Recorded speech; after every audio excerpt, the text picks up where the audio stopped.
and the kid, the defending national champion Al Unser Sr., who starts alongside of his son, Al Unser Jr. And there's Lone Star Jr., Johnny Rutherford, three-time Indianapolis 500 winner, half of the Texas Super Team. The other half is the grand champion, the winningest IndyCar driver in history, A.J. Foyt, ready to start from the last row in the Michigan 500. The moments of waiting are over. The fans filling these magnificent stands here. The crews stand by their machines as they are ready for the fourth time to accept the 500-mile challenge on the high banks of Michigan. Mario Andretti, the pole sitter, his final moments of preparation. Already, he is in his helmet, isolated and alone. We are minutes away from the start. But first, let's go to Bill McAdee in our studios in New York.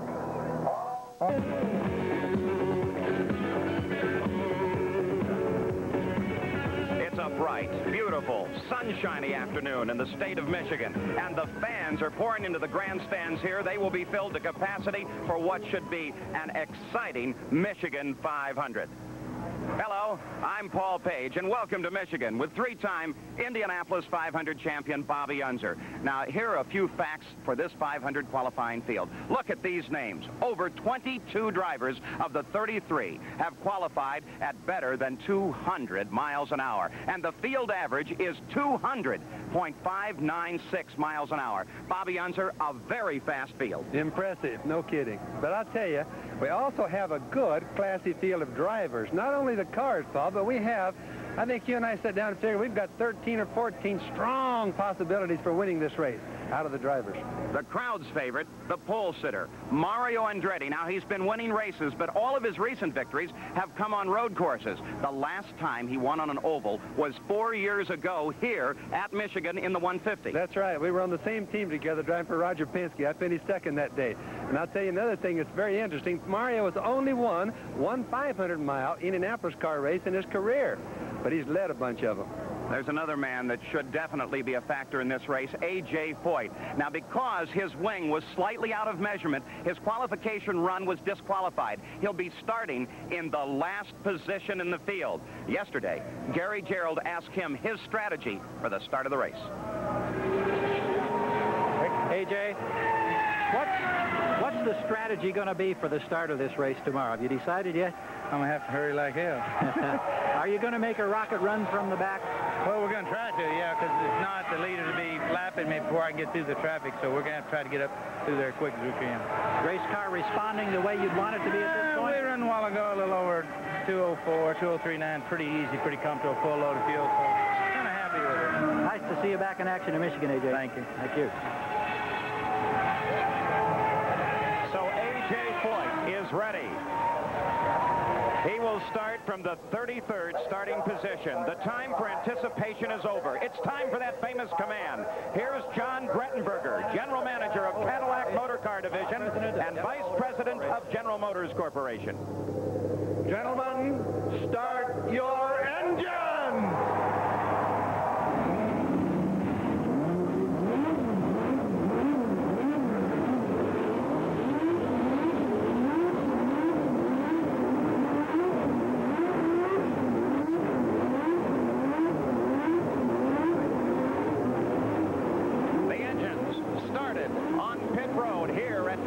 International Speedway.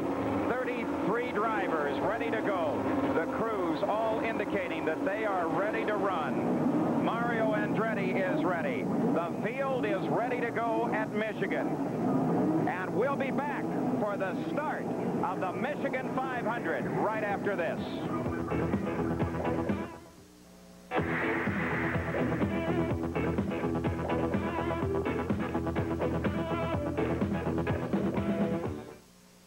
It's a special kind of spirit that rises in us all. We hear a cry for help. We're there to answer the call. Lend a hand. Lend a hand. So many things today could use a hand. Your hand, your time, your money, even a bit of yourself. Lend a hand.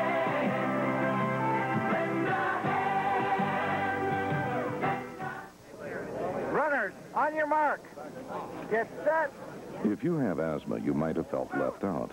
Exercise can often trigger an attack. But with proper diagnosis and care, you can exercise too. Maybe not a marathon, but almost any activity anyone enjoys. We know, and we care.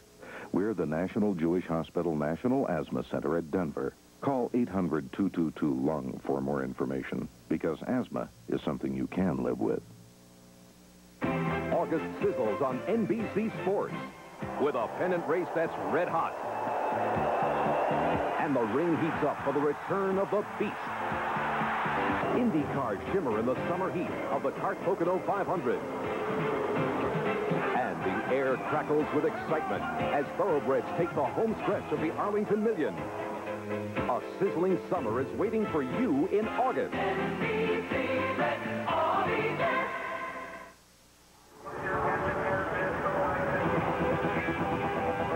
We're back live at the Michigan 500. Ready for action here as the field now rolling off a pit road. They are ready for action as well. There you see them as they line up behind the PPG pace cars. One car, though, with a problem on the pit road. Originally scheduled to start on the outside of the third row, the machine of Roberto Guerrero would not fire. They've taken the top off. They're working on it. Let's go down the pit road. In Roger Penske's pit, the car that Rick Mears will be driving, Bruce Jenner is there. Thank you, Paul. And you mentioned earlier in the opening that Rick Mears has a lot at stake. $1 million if he can win the Triple Crown. That's the 3 500-mile races on the circuit. That's Indianapolis, which he's already won. Today, Michigan, and then Pocono next month. Now, he's got a lot of things going for him. One, his crew is very enthusiastic. The car is very well prepared. He's in the second row. He qualified well. And with full fuel yesterday in practice, he ran very strong. He's also driving a March, serial number 8418. That's the car he won Indianapolis with. And the car's, that's the only time the car has run, so the car is undefeated. But he's got one thing that he's going to have to overcome. That's the Penske team has never won the Michigan 500. That's sort of ironic because Roger Penske owns Michigan International Speedway. Let's move down the pits right now to Gary Gerald. Gary? Well, Bruce, the problem here for Roberto Guerrero, simply one of no spark. They can't get the ignition system to work. Among the rest of the crew in here working as quickly as they possibly can. The first parade lap now being completed. Roberto sitting as calmly as he can here. He was a second-place finisher at Indianapolis. This is his first time on the super speedway. He'd love to get the opportunity to go 500 miles. But right now the car roars to life. They've made changes in the spark box. The cowling going back on top of Roberto Guerrero's car. He will get a chance to get up into position now if they can get him buckled down in time and get him rolling away. So that's the way we have it at the moment. Let's go back up to Paul Page now as we'll check out the rest of the starting grid for the Michigan 500. Let's take a look at the starting field for the fourth Michigan 500. The front row on the pole, his fifth pole of the 1984 season, Mario Andretti. Mario won his last oval race here at Michigan International 4 years ago. The center of the front row is Tom Sneva. He's won a 500 at Pocono and at Indianapolis, but he has not won a 500 at Michigan. The outside of the row, Bobby Rahal. The third time in the front row this year. He's won his first super speedway race here 2 years ago. The second row on the inside, Rick Mears, two-time Indianapolis 500-mile race champion, trying to conquer the Triple Crown. This would be the second jewel in the Triple Crown of auto racing. Kevin Cogan sits in the center of the second row. He is taking over the 33 car from Teo Fabi, who has returned to Formula One. Howdy Holmes sits on the outside of the second row in his 6th year of IndyCar racing, still looking for his first victory. The third row on the inside, the 1982 Michigan 500 champion Gordon Johncock, badly injured here last year, but he is set and ready to go again. The center of the row, Pancho Carter, the first winner of a Michigan 500 in a new ride. He too is ready to run. The outside of the third row, the fastest rookie, Roberto Guerrero, second at Indianapolis, but this is his first run on a super speedway. The fourth row on the inside is Johnny Rutherford, teammate to A.J. Foyt. It is his second run in an IndyCar this year. Alongside Johnny Rutherford, a rookie here at Michigan, Michael Andretti. His first time running these high banks, he's set to go, but concerned about the bumps on the course. The outside is Scott Brayton. His best finish here was a 7th 2 years ago. He lives only 20 miles away. The 5th row on the inside, rookie Al Holbert, the 1983 IMSA champ. He's ready for a fast run in the Michigan 500. And then Al Unser Jr., who sits right alongside of his father. Al scored his first kart victory this year. His father is the defending national champion and sits on the outside of the 5th row. Here's a look at the rest of this 500 field. There in the 6th row, Danny Sullivan, the most recent winner. He won at Cleveland. An entire row of rookies. The 9th row, Chet Phillip, Ed Pym, Stan Fox. But at the moment, it is a problem for a rookie on the race course. Of course, A.J. Foyt will be starting in the 33rd position. The rookie with the problem at the moment is Chet Phillip. He stalled on the backstretch. They sent out the safety vehicles to collect his car in. And Bobby Unser, now he's rolling down the pit road, but it doesn't look like this will be a start. Well, there still could be, Paul. The truck is trying to pull in to make it a start right now. There's a real good chance. Oh, they're going one more lap, I guess.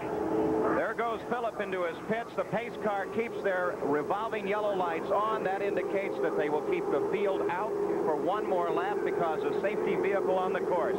The field is ready, anticipating a start for this race, but the indicator, of course, is not only the yellow flag that Nick Bonoro has at the starting line on the pace car. They do have lights that will tell you whether or not you're going to come back to green. It's a beautiful day here in Michigan this afternoon. Look at this. This is the outside of the front row. That's the view from Bobby Rahall's car, just over his right shoulder, our NBC kart cam. Ahead you see the pace car. You see the yellow lights are flickering off and on, telling them they'll go around again. Yeah, the main thing, Paul, is it's going to change the fuel strategy just a little bit. Believe it or not, they only allow you 3 laps for warm-up on your fuel. So it's going to put everybody in a little bit different planning stage for their first pit stop. Bobby Rahal, as he brings the engine up and down in the 1st and 2nd turn now. There's a couple of bumps on this race course. He just passed over one of them. That'll be a story that we'll be talking about throughout the afternoon. Temperature right now at 81 degrees. Bobby, they expect it to get hotter, and that's going to be a bit of a problem. Yes, it is. But, you know, if you keep looking outside, we've got these small thunderstorms. Not really thunderstorms, just small clouds that are building up. And if they just get a little bit thicker, it's going to help the guys more than you can believe. Well, the chance of rain here is less than 20%, and that's good news for the Michigan 500.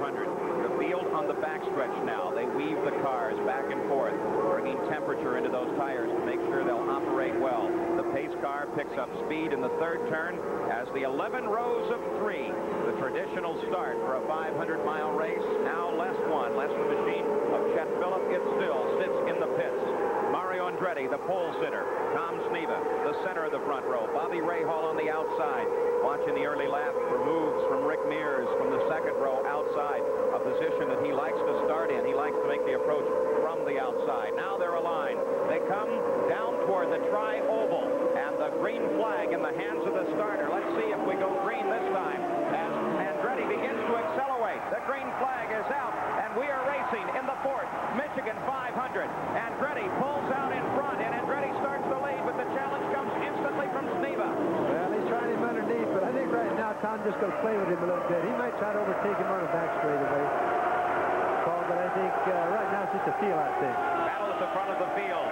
The battle for the lead. It's Mario Andretti, Tom Sneva. Bobby Rahal closes up now. Tries to make a run on Sneva. Can't do it. Drops back a bit. It's a battle at the front. Lap number 1 of the Michigan 500. Mario Andretti. Bobby Rahal comes way low. Then sitting in 4th place is Rick Mears. Here comes Andretti. He completes lap number 1 of 250 laps as the leader of the Michigan 500. It's a dead heat for 2nd place between Rahal and Sneva. Well, got a good race on. I think it's going to be good. We got enough clouds to keep it a little bit cool. It doesn't get hot. We should have a lot of cars finished today. Right now, Mario's stretching out a little bit of a lead, but I think a lot of this is going to be strategy with the other guys, Paul. Rahal coming in on the charge again. This is the battle for 2nd place. It's Andretti that is leading this fight, and Kevin Kogan, the new driver in the Bandit, car number 33, comes up into the fight as well. And Gordon Johncock is running around using a low line on the course as he joins that battle. Well, Gordon Johncock is very quick here. He always has been quick here. And of course, many races Gordon had go bad on him. He really likes this this race to turn out good, and I think he's going to try extra hard. Across the line, it was Mario, then Tom Sneva, Bobby Rahal, Kevin Kogan. The fight continues in the back of the field as Andretti begins to pull out just a little bit ahead. Kogan comes to the inside of John Cox. The battle is for third place. Kogan takes over third. John Cox drops back just a bit. Well, Kogan's driving, of course, Theo Fabi's X-Car. I think that Kevin is really out to show his bosses, the Forsythe brothers, that he's really doing a good job for him, Paul. That is a magnificent machine. Some wonderful preparation on it by Barry Green and the Green team. As this fight continues, a wonderful fight coming around John Cock now. There's John Cock. He makes his charge back on the low side of the course. Well, the fight is really happening between the first 4 cars right now. We're having a heck of a race. I didn't expect this much of a race this early, to be honest with you. Tom Sneva comes back around John Cock once again. That is the fight for 4th place. First is Mario Andretti. Rahal is second. Kevin Kogan is third. And it is an early time now. Rick Mears comes up into the fight as well. This is a long race, Bobby. You don't want to fight here. Look at this battle. No, I think in some of the guys, I kind of know their habits, like with Rick Mears, and all Rick is doing is feeling everybody out right now. He just doesn't want to get caught too far back, and Rick is, for example, running very, very conservative as far as his boost is concerned. He's probably not running over 45 inches, which means he's dumping off about 75 horsepower. Mario Andretti is still out in front. He is being chased by Bobby Rahal. Kevin Kogan up in the fight for the lead as well, but they continue a fight at the front of the field. Now, we mentioned earlier that there is a problem here with bumps. It is something that we're going to be speaking about a little bit later as well. But between the first and second turn and on the approach to the third turn, there are some pretty severe bumps that really bounce the car around. Here is A.J. Foyt. Remember, he started 33rd. As he works his way up through the field, Foyt has his hands full, but if anybody can come through traffic, it's A.J. Well, he's gonna get to it, but the field is already separated. With 200 miles plus an hour, it doesn't take too long. And, you know, right now, for example, Kevin Kogan has taken over the lead from Mario Andretti, Paul. And I think we're planning on Kevin's part so early in the race. Kevin Kogan comes past. Bobby Rahal comes past. Is Andretti just going to slow down and watch the race, or do we have a problem? Mario, no, I don't think he has a problem. He may have, but I don't think so. I think what he's doing is he's just playing a smart race. He realizes it's 500 miles, and it's going to be surely bad on the car. So Kevin Kogan picks up the lead of the Michigan 500. Bobby Rahal follows him around into second place, and Mario Andretti drops back to third. Tom Sneva is fourth. Rick Mears is fifth. Scotty Brayton moved up to sixth place on the start, and Pancho Carter is now in seventh.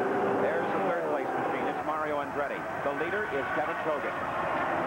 I think you're going to see a lot of just playing around for the lead early here. I don't think you're going to see anybody too serious about it. I think there's just a lot of playing to see what the other guy's doing. You know, they want to know how the other cars are handling, Paul. Each driver wants to know what his competition is going to be. And right now, it looks like the competition's in the front of the field. A three-car battle working for third place as well as the fight for the lead. There's the third place fight. Tom Sneva went around Mario Andretti. Now Rick Mears moving around. There's no question about it now, Bobby. Mario Andretti is definitely slowing down. In fact, he's down low on the course as Scotty Brayton closes up behind him. And Scotty Brayton is going to come around Andretti. Well, he obviously has some sort of a problem now. We're going to have to start looking at it to see what's the matter, because now he's back up high on the racetrack, so I don't know. We'll just watch him a couple of laps and see. Well, Mario Andretti, we mentioned it earlier, does not have his best luck on the ovals. His last win was here 4 years ago, as Andretti is now running in sixth place. Now, we mentioned Chet Phillips at the beginning of the race, not taking the green flag with everything else. Let's get the rest of that story. Here's Gary Gerald. No question, Chet Phillips has got to be the most disappointed person around right now. A.J. Foyt, of course, from Texas. Johnny Rutherford from Texas. Here's another Texan, Chet Phillips, just sitting here trying to hang on to be patient. But they have a fuel starvation problem. They've yet to fire the engine. He's been here since the green flag, patiently waiting for the crew to try to come up with a correction so he can get back in the race.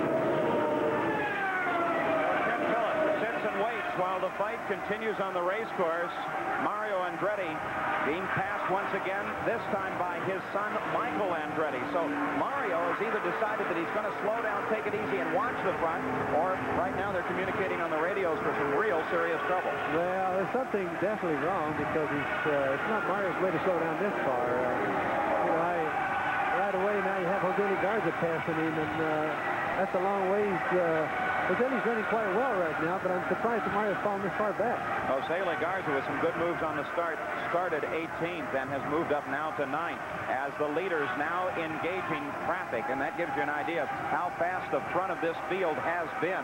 There was a 23-mile-an-hour difference between the pole position speed of Mario Andretti and the slowest car in the field.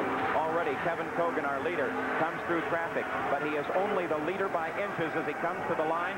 Ray Hall in the challenge, and Ray Hall just nips him at the line. Well, they're having a good battle up there, but we'll have to put a stopwatch on them to see, Paul. I don't think they're running all that fast, but they are certainly doing a battle for first place.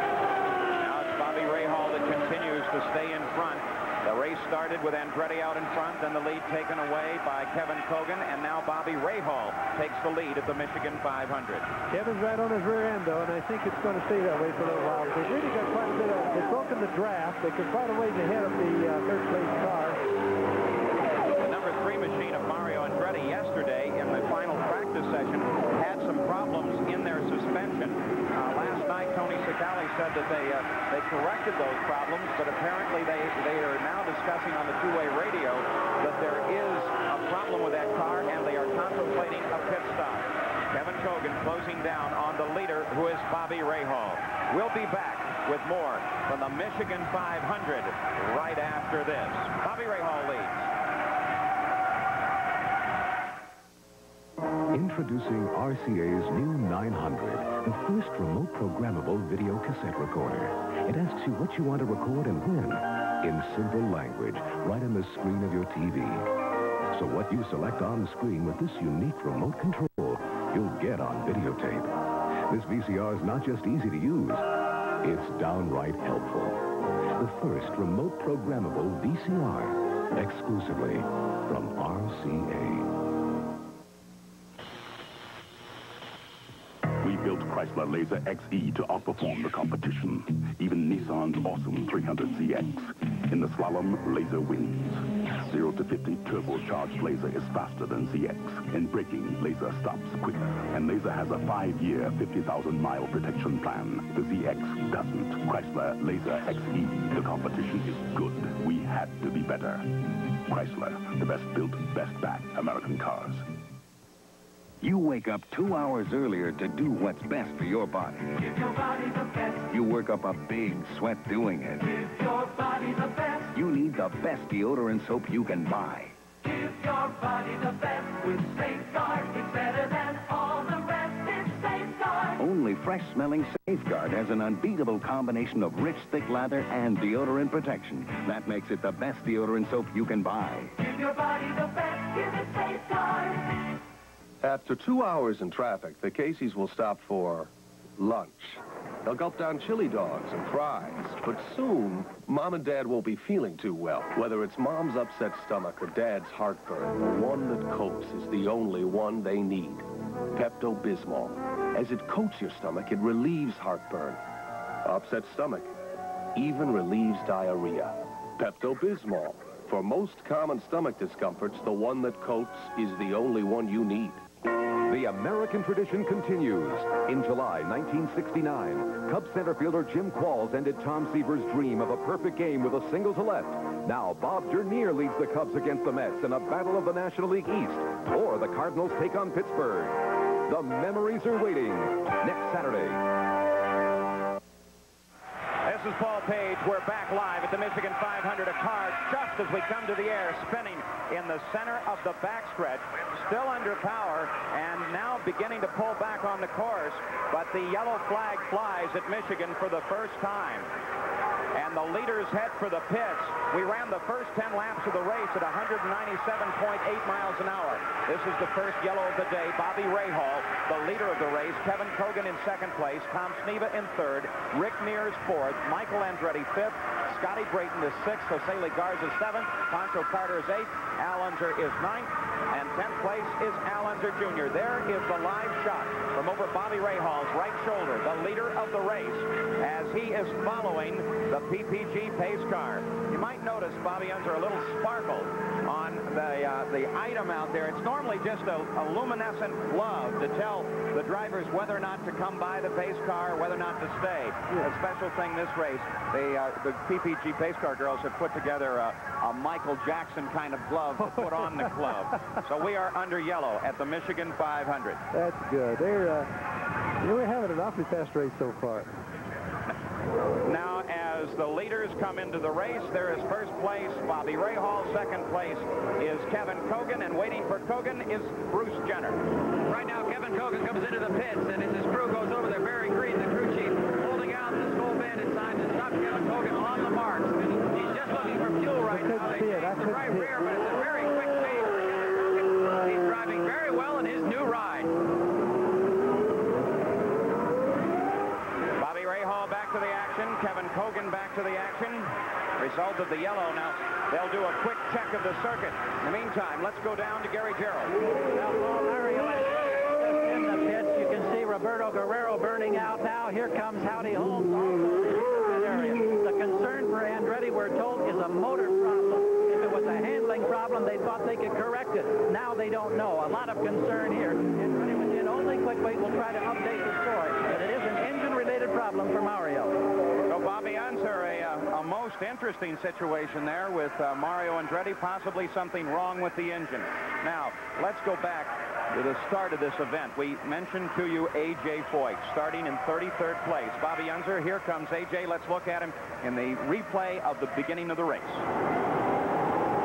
A.J. Foyt immediately dusts off one row. Gets bottled up just a bit. Watch him weave through traffic here. Well, he's looking pretty good. He's moving. Of course, you got to remember, Paul, these cars are pretty easy to pass, and we expected him to polish off about the first 3 rows in a big hurry. So we'll see pretty quick here for the rerun whether he's really working or not working. Dick Simon and Peter Halsmer just in front of him. He accelerates pretty evenly with him now as he heads through the third turn. Again, look at that. Right up against the wall. 4 cars in one pass on one turn. Can he make it by? Nope, got to string it. Really he's really boxed in there, I'll tell you. He's in a traffic jam, like being out in Los Angeles. Coming through traffic is a skill that A.J. knows so well. Years of training on the dirt. Continuing to watch A.J. Foyt. Remember, this is back at the start of the race. We put a camera specifically on A.J. to watch him come up through. Yeah, he's got to be kind of careful there, Paul. He's been bit here several times before, as you well know, and he has to be careful. Some of those drivers really don't know A.J. Foyt, and they're not used to starting with a very fast guy in the back. By the same token, A.J. Foyt has not regularly raced in the IndyCars, and he's not so sure of these guys. There he goes past Tony Bettenhausen and continues to move his way up through the field. Remember, this was in the first 2 laps. Yeah, well, you got to remember, he's trying a heck of a lot less than he could be trying. He's being very careful right now. And what he really wants to do was get in contact with the leaders so he can keep track of them, doesn't he? Yes, he does. But remember, the yellow flags are going to help him quite a bit. Every time there's a yellow flag, there's going to be a close-up, and as long as he doesn't get lapped by the leaders, he's going to remain in a good position. So this was the man that started in 33rd place, A.J. Foyt. And he is now running in 17th position. Let's go to Chip Ganassi's pit. Here's Bruce Jenner. Well, when Chip came into the pits just a second ago while Kevin Kogan was pitting, all of a sudden a little fire broke out. And they were able to get it under control. Ganassi went back out. But one of the crewmen got burned a little bit right along the face. The medical crew is looking at him right now. Chip Ganassi went back out for one lap, came back in again, and stopped just for a second. They started to put some more fuel in it, but again, they ran into problems. And now Chip Ganassi, let's move over. He's back, Bruce. We understand he lost the wheel. Right now, they're going to try to refuel the car and see what they can do. But Chip Ganassi, this is his 3rd time in the pit in the last couple of laps. The report was, Bruce Jenner, that there was a loose wheel on that car. Let's take a look at it. Chip Ganassi, as he rolls down into the pit area, you see the right front bouncing off. That tells you immediately that the left rear is gone. So Bobby Unser, somebody in that crew, is probably going to be lectured on how to put a wheel on the car. Yes, it might be a lot more serious than a lecture. Most drivers don't like that, and I know darn good and well that Jim McGee, the chief, or the team leader there, is not going to like it too well. So Chip Ganassi, who had his best finish in kart at the Burke Lakefront Airport, 2 weeks ago with the second place is now going to have to work his way up through, but still the car is running and safe. The green flag is out, and we're racing once again as Jose Legarza, by not making a pit stop, is our leader. In second place is Danny Sullivan. Tom Sneva is currently running in third, but he goes around Sullivan, and Sneva is now in second. Well, it won't take long for him to polish Jose off. I don't really know why they didn't bring Jose in for that. It's going to hurt him a lot. He's going to have to possibly stop under green. If they don't have another yellow right away, he's in trouble. Here with 500 miles, a minimum of 6 pit stops. Who knows how many you will actually make? It's the strategy of the race that counts so much. It's not just the driver. It is also what your pit crew is going to do with you, Bobby Unser, and when you are going to stop. There is Jose Legarza out in the lead. Sneva's second. Danny Sullivan is in third. They begin to separate. Rick Mears comes around Sullivan, and now Mears is in third place ahead of Danny Sullivan. Average speed of the race with that yellow flag now at just over 165 miles an hour. We just had Chip Ganassi in the pits again, changing the right front tire, so that cost him a lap. He's down a lap already. Kind of sad. Back to speed now. Strategy going to be an absolute key, and constant communication, two-way radio communication, as well as pit blackboards that are held by crew members out along the edge of the pit road, constantly talking back and forth with the drivers. Jose Legarza has to be sailing for the moment. He is leading this race. He led last year for a bit at Elkhart Lake, Wisconsin, but he has not seen the front of the field quite as much as he would like, and has never scored a victory in IndyCar. Well, this is the best he's ever looked at a track like this, and he's going a lot faster than a lot of people would expect, and he's doing a good job, huh? There's the fight. Not truly a fight for third and fourth, but you're looking at Rick Mears being chased by Pancho Carter. Pancho Carter, a most interesting story, has not had a ride for several races, and then when Tom Gloy got the call to stay in the Trans Am, where he is the points leader and would be running this weekend, the car became available, number 77 machine, and Pancho Carter climbed into it. Now Kevin Cogan comes up around and around Pancho Carter. Kevin Cogan has fourth place, and Pancho Carter drops back to fifth. So Cogan dropping into the pits, a quick stop, and now he's cycling his way up through the lead serial. You notice that most of the fast guys are right back up the middle of the front because they know when to pit. They pit as early as they can under the yellow, which is really important. The race continues to run with Jose Legarza as the leader, Tom Sneva second, Rick Mears is third, Pancho Carter is fourth, and Kevin Cogan is running in fifth. We'll be back.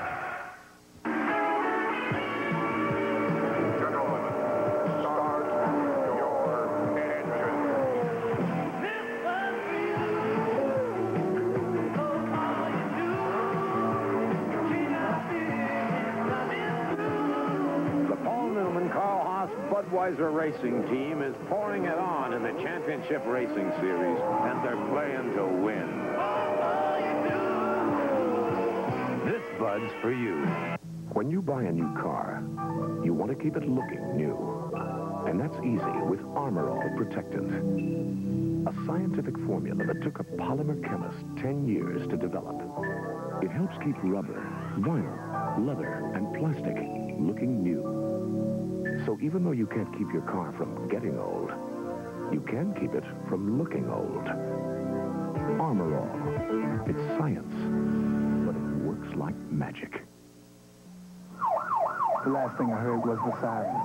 I wouldn't make it. I'd never see my wife, the baby on the way. You take care of them. That was a close one. Yeah, we made it. I got a second chance to make sure both my loved ones are cared for. At Prudential, we know most of us don't get a second chance.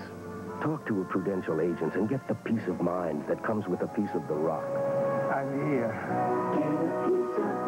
Prudential Life Insurance. When athlete's foot makes you itch, itch, itch, and you itch, and you itch, and you twitch, twitch, twitch, ditch the itch, itch, itch, ditch the itch, itch, itch with Absorbine Junior. Absorbine Junior stops itch in seconds, kills fungus on contact, helps heal athlete's foot. So when you have athlete's foot, ditch the itch, itch, itch, ditch the itch, itch, itch with Absorbine Junior. Ditch the itch with Absorbine Junior in liquid or powder. This is Paul Page with Bobby Unser, Bruce Jenner, and Gary Gerald. We are back live at the Michigan 500. 27 laps are complete. Jose Garza continues to be our leader, being chased by Tom Sneva and Rick Mears. Just a moment ago, a bit of a problem developing in the pits. Ed Pim's number 64 machine came in for what should have been routine service, and then shades of the past, the car caught fire. This is a tape of that action just a few moments ago. Ed Pim immediately climbed out of the race car. The crews have learned their lessons from previous fires and have buckets of water to throw in the machine as well. Let's go down to the pits. Here's Gary Gerald. Well, Paul, you talk about all the buckets. We saw 5-gallon buckets by the armload being brought in here. Ed Pim is just drenched. You can see the water dripping down out of his gloves, the balaclava, the helmet, down to his feet. But the important thing, Ed, is that you're all right. Yeah, I'm fine. I don't think I got burned at all. Can you tell us what happened? Well, the car wasn't handling very well. I wanted to come in and make an adjustment. It was pushing out towards the wall. I just wanted to come in and make an adjustment. I stopped the car, and the first thing I know, it was on fire. People were screaming, so I jumped out of there. They threw water on me. Well, I know it's a frustrating way to end your afternoon. How about the track conditions this early in 500 miles? How are you finding it? Well, besides the push that was in the car, everything else was fine. Temperatures were good. I just thought I was losing more time out there than if I came in and make a quick adjustment and go back out, but it just didn't work out that way. Well, we're glad you're all right. A short afternoon for Ed Pim. He in the 64 car, now out of the competition, Paul. One of the nice things about alcohol as a fuel is if you just dilute it with water, it won't carry any burning properties at all, and it'll stop burning. Kevin Cogan, currently occupying 4th place, has been running with a rather constant battle with Pancho Carter. He breaks that battle off now. Kevin Cogan, 4th place machine. Now, we talked about the bump on this track. It's very difficult to see while the cars are running at full speed from the camera view we see there. Kevin Cogan approaches it now. You saw just a bit of a hop as he bumps over it. Let's take a closer look at this extremely controversial portion of the race course on the approach to 3. As the cars travel down the back straightaway, it speeds over 215 miles an hour. The bumps are barely visible, but watch the rear wing here on Al Unser Jr.'s car. Again, it's not as noticeable as it could be, but believe me, it's teeth jarring, and it can be dangerous. Again, we look at Al Unser Jr. Look under the car as he comes to the first of the 2 bumps. It literally throws the car in the air, almost pulls the rear wheels off the ground. Another view, again, turn 3. As they come through it, Al Unser Jr., we see it just slightly. For the drivers, it's a matter of real concern.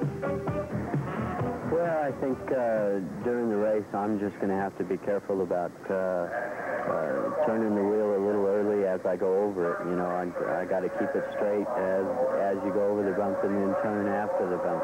I think that, you know, when you're going this fast, it really is important that the track is smooth. And I know it's an expensive, you know, venture, but I think that this track is about due. It's not dangerous. It's just tough on the race cars and tough on the drivers, and it's probably why you get probably less cars finish this race than the majority of the others. You know? Again, looking at Al Unser Jr., you see the car literally flex. The engine mounts on many of these cars have pulled loose during the practice here. We'll keep watching. Now here is the leader, Tom Sneva.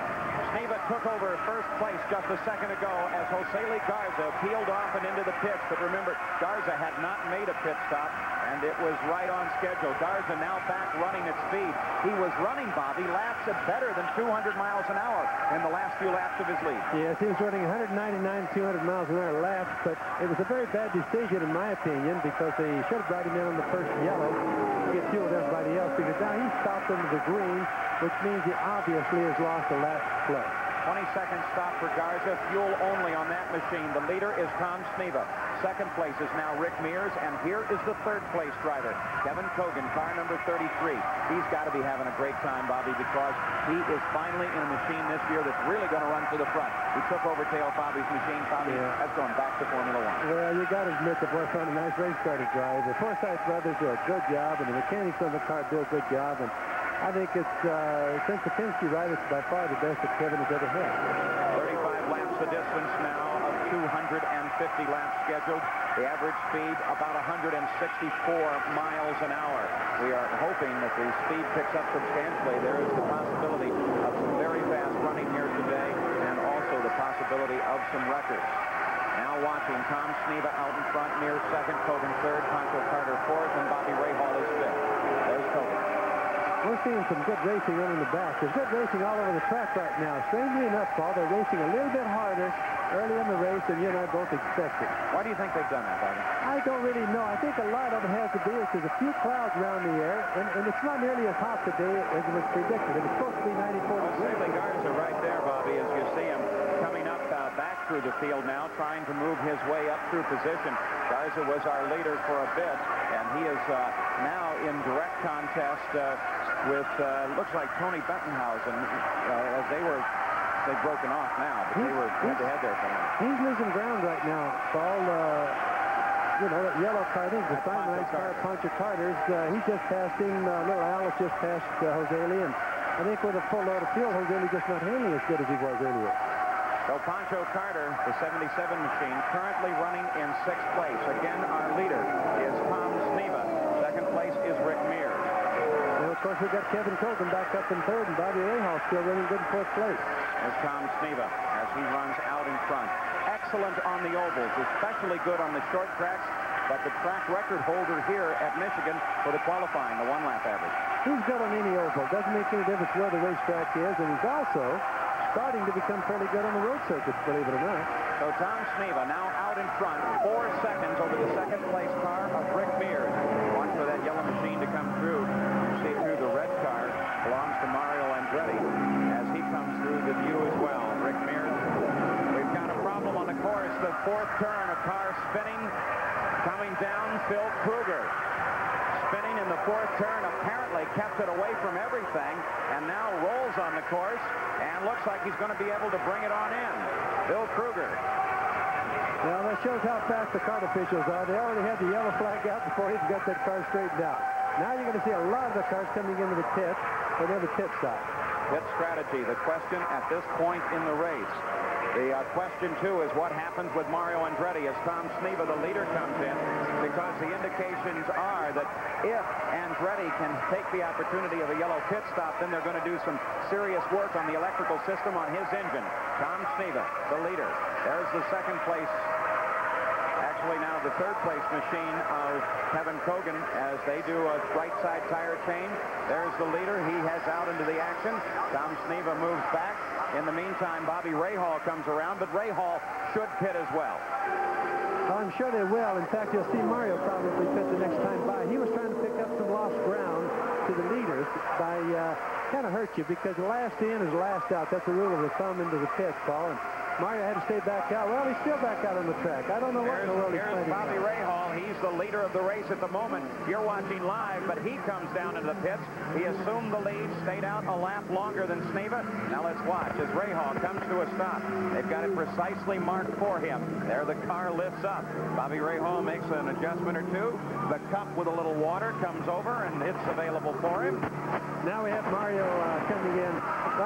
Excuse me, that's Chip Ganassi. But what you're going to see with Bobby Rahal now, it's going to kind of hurt him, because after he didn't get in early enough, Paul. So when he goes back out, he's physically going to be in way back in the pack, which is really not the ideal situation right now. There's again Bobby Rahal's view. That tiny kart cam just over his right shoulder as he heads back into the action.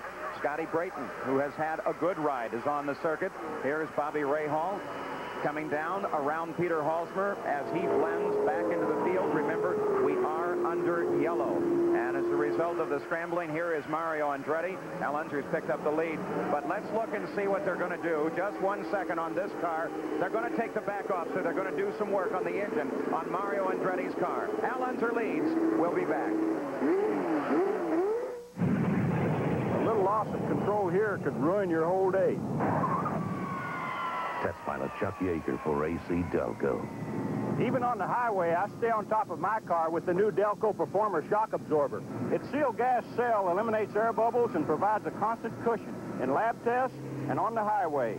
It's the only shock your car will ever need. Never wait for trouble. Get the Delco Performer. Call 800 AC Delco for a retailer near you. Grow a beard, huh? Not under my roof. But, Dad, this electric razor is rough on my face. Try Electric Shave. It sets up your beard so whiskers stand up and your razor glides. Electric Shave! That's for an electric razor what leather does for a blade. I don't like your face. Shaving irritates it.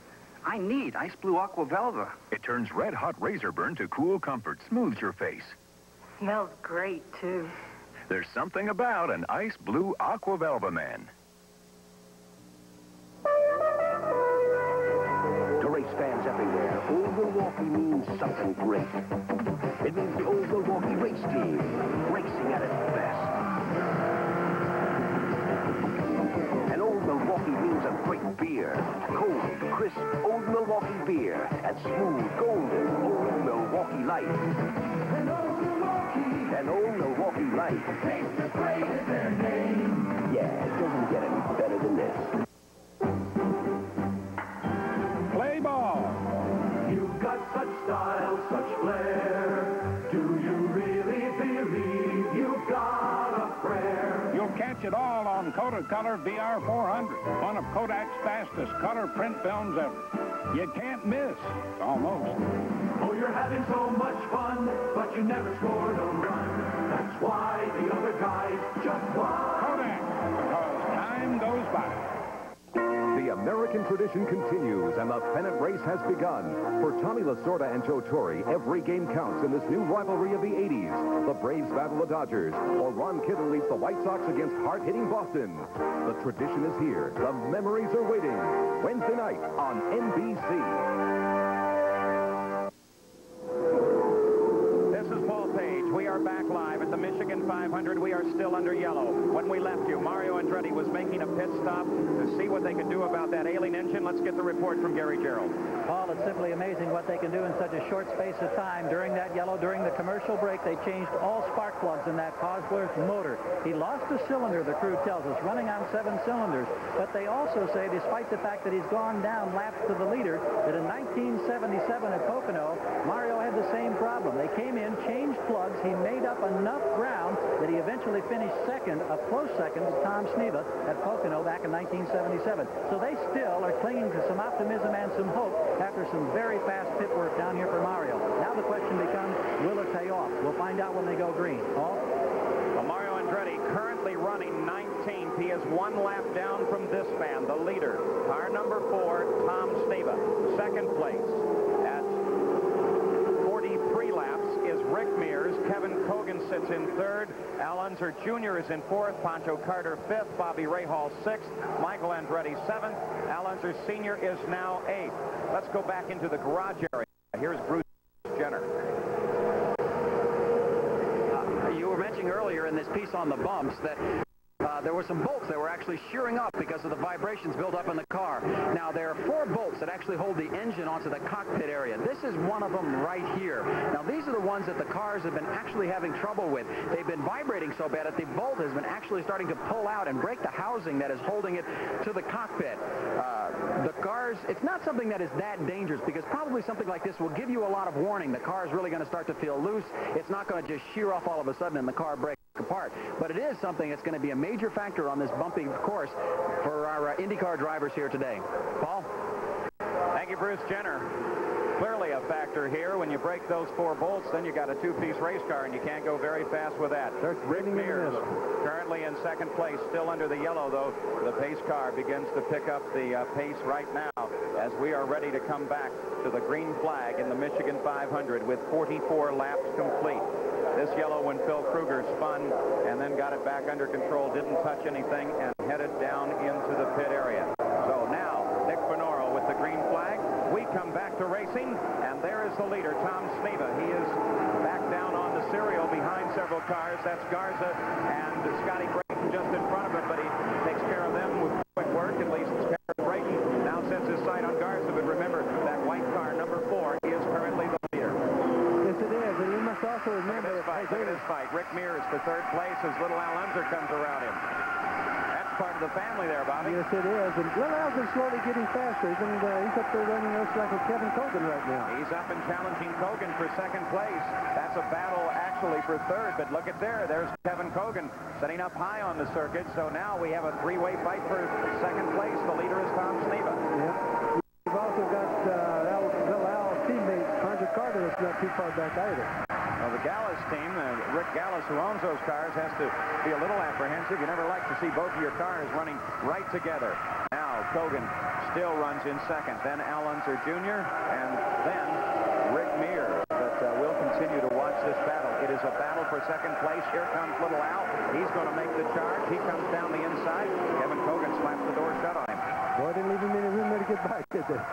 Sensitive area to do it. Again, that's part of the section of the course that is so very bumpy as they come now past the grandstands, past the high dollar seats over the mark. It is Kevin Kogan in second, Allenser Jr. in third, Rick Mears currently running in fourth. Pancho Carter comes up and joins the fight as well. He is running in fifth, so you could throw a blanket over this battle from second on back to fifth place. Isn't that a pretty good race of 47 laps?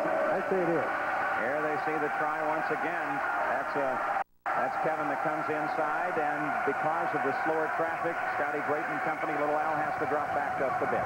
Well, but he's still passing. I think he's going to stay up near the front right now. Looks like he's got a car handling than it was yesterday.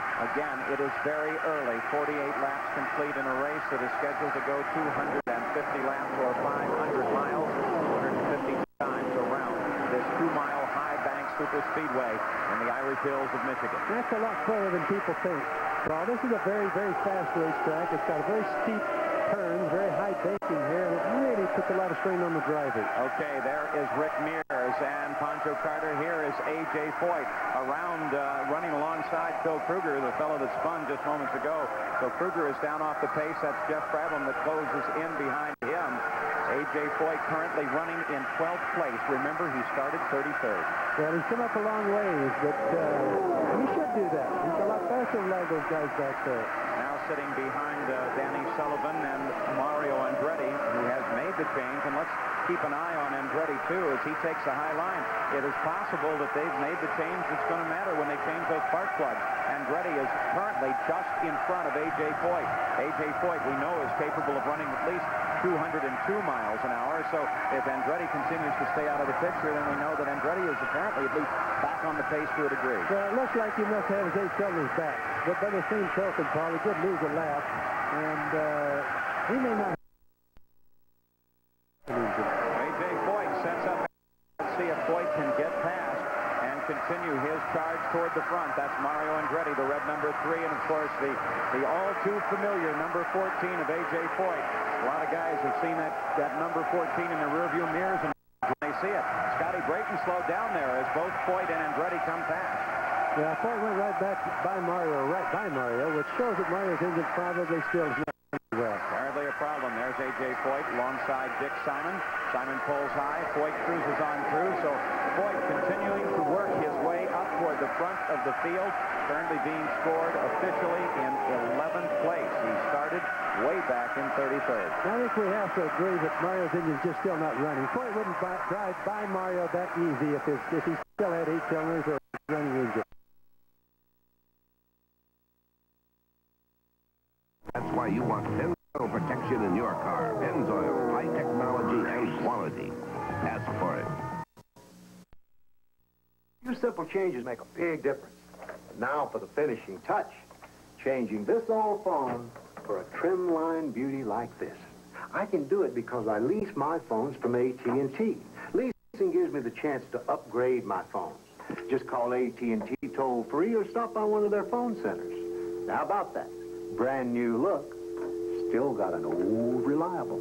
AT&T Consumer Sales and Service.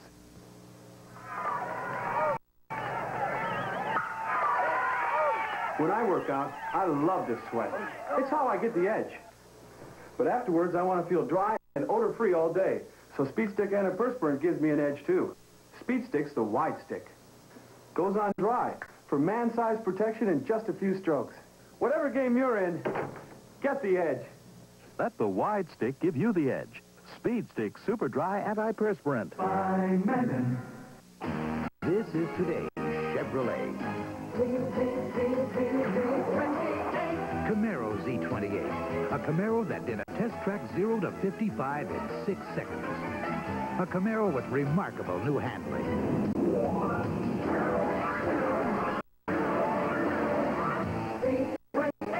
Camaro. More beauty and a lot more peace. Performance. That's today's Chevrolet.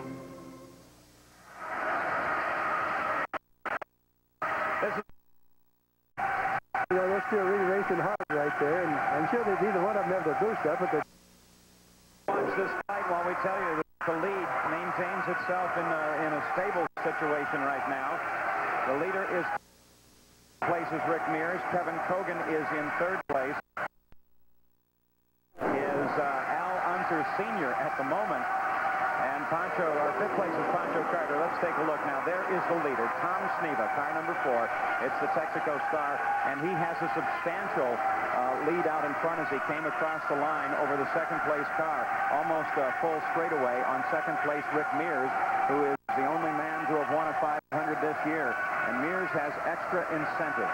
There's $1 million riding if he can win all 3 500s this year. He's already won one at Indianapolis. If he can win this one and go on to Pocono and win there, an extra $1 million. And you'll see that race at Pocono on NBC as well. You're darn right. And I'll tell you, if it ever happens, it may be the last time, as long as we're ever around, that it will happen. That's a very rare thing to be able to get. Very loose. Here is Tom Sneva. He's out in front. Smooth run for Tom. The Mayer Motor Racing March. This is really the factory march effort. And it's Tyler Alexander and Teddy Mayer getting back into IndyCar racing after being out for a while as the leader comes around backmarker Dick Simon and begins to encounter slower traffic again. Well, it's also Texaco sticking low with Tom, you know. Tom brought Texaco in. They really put together a good team in a heck of a hurry. Those used to be some of the toughest competitors we had to run against. The Mayer, Teddy Mayer and Tyler Alexander. Very good people. Tom Sneva leads the Michigan 500. Rick Mears is in second place. Continues in third. Bobby Rahal is in fourth. Pancho Carter is in fifth. Of the top 5, 4 of them have won IndyCar races. Only the second machine, or third place machine of Kevin Kogan, has not yet won an IndyCar race. This is Tom Sneva. He holds the track record here. There you see it, 211.3 miles an hour. And you see him as he bounces over those bumps going into 3. A factor for the drivers and a factor for the machines. Whoa! Did you see that? That was really close. The other car was stuck in him. I think what you would find if you knew the springs of Tom's car is that they're probably very stiff in the rear. And that's the reason you see the car bouncing so severely. A lot of the drivers have set their cars up softer here because of the bumps, so the cars just simply will last longer. And I really don't think Tom's that type. He's more the guy that wants to go. It's just flat out go, and maybe it'll finish. Tom Sneva, as we watch him in the lead here, we talk about the draft on a super speedway. The stock cars will get right behind one another. You can't really get exactly behind somebody in an IndyCar. Well, it does work. If you get a draft with most any car, you just don't get as much with a speedway car with an IndyCar as you do with a stock car, Paul. But you really can get one quite a ways back because, remember, they're very aerodynamically designed cars, so a little bit of draft is a big deal. Tom Sneva, his record here in the Michigan 500-mile race, not too good. He's in front right now. He has done very well in qualifying, but he has not come through at the finish of the 500 miles. Tom Sneva, the leader. Second place is Rick Mears. Third place is Kevin Kogan. Fourth place is Bobby Rahal. And fifth place is Pancho Carter. Now, let's go down to Tom Sneva's pit. Here's Gary Gerald. Gary? Well, Paul, we're standing by down here with the crew. We just saw them suddenly spring to life. They've got the hoses and the tires up on the wall. It would appear that they are expecting Sneva to come in for a stop. Now, we'll try to confirm that for you. We had the yellow not too long ago. We don't know whether Sneva made a stop at that particular time or not. He's been leading and leading comfortably. The crew is now awaiting him here on pit road. Thank you, Gary. Tom Sneva put 65 laps down, 250 scheduled. Average speed right now for Sneva, our leader, 165.707 miles an hour. The average speed, just a bit because of yellow flags. We had a couple of flash fires in the pits. You saw Ed Pinn's fire caused him to go out of in fact. Another fire occurred on the number 40 car, Chip Ganassi, just a flash fire, but just enough to cause some burns to Butch Meyer, who is, in truth, Louis Meyer. Should be pushing very hard. Tom is pushing just far enough to stay ahead of Rick Mears with his mirrors.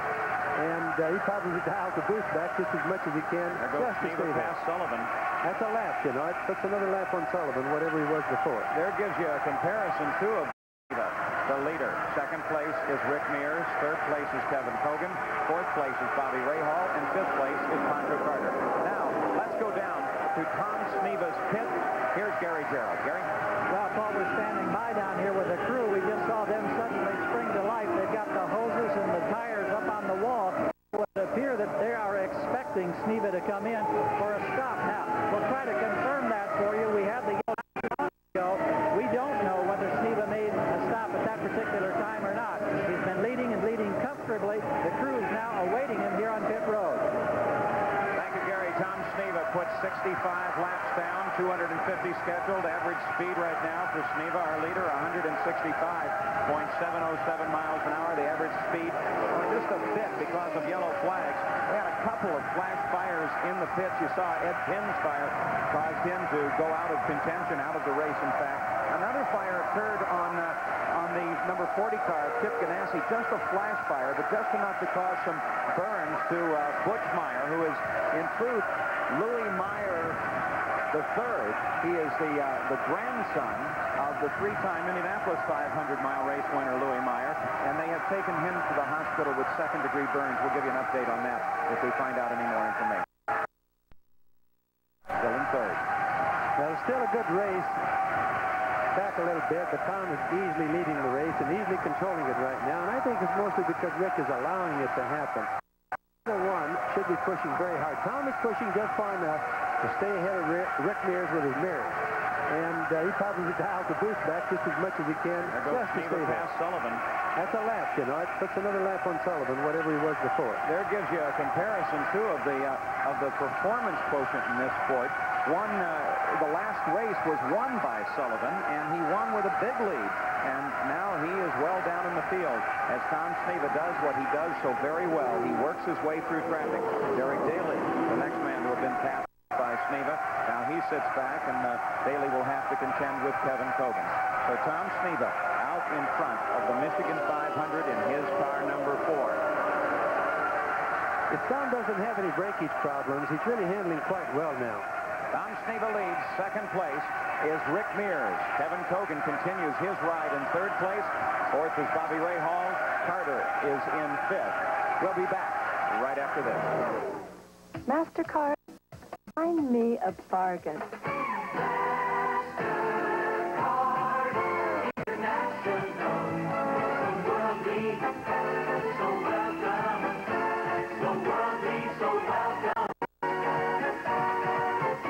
Something in blue.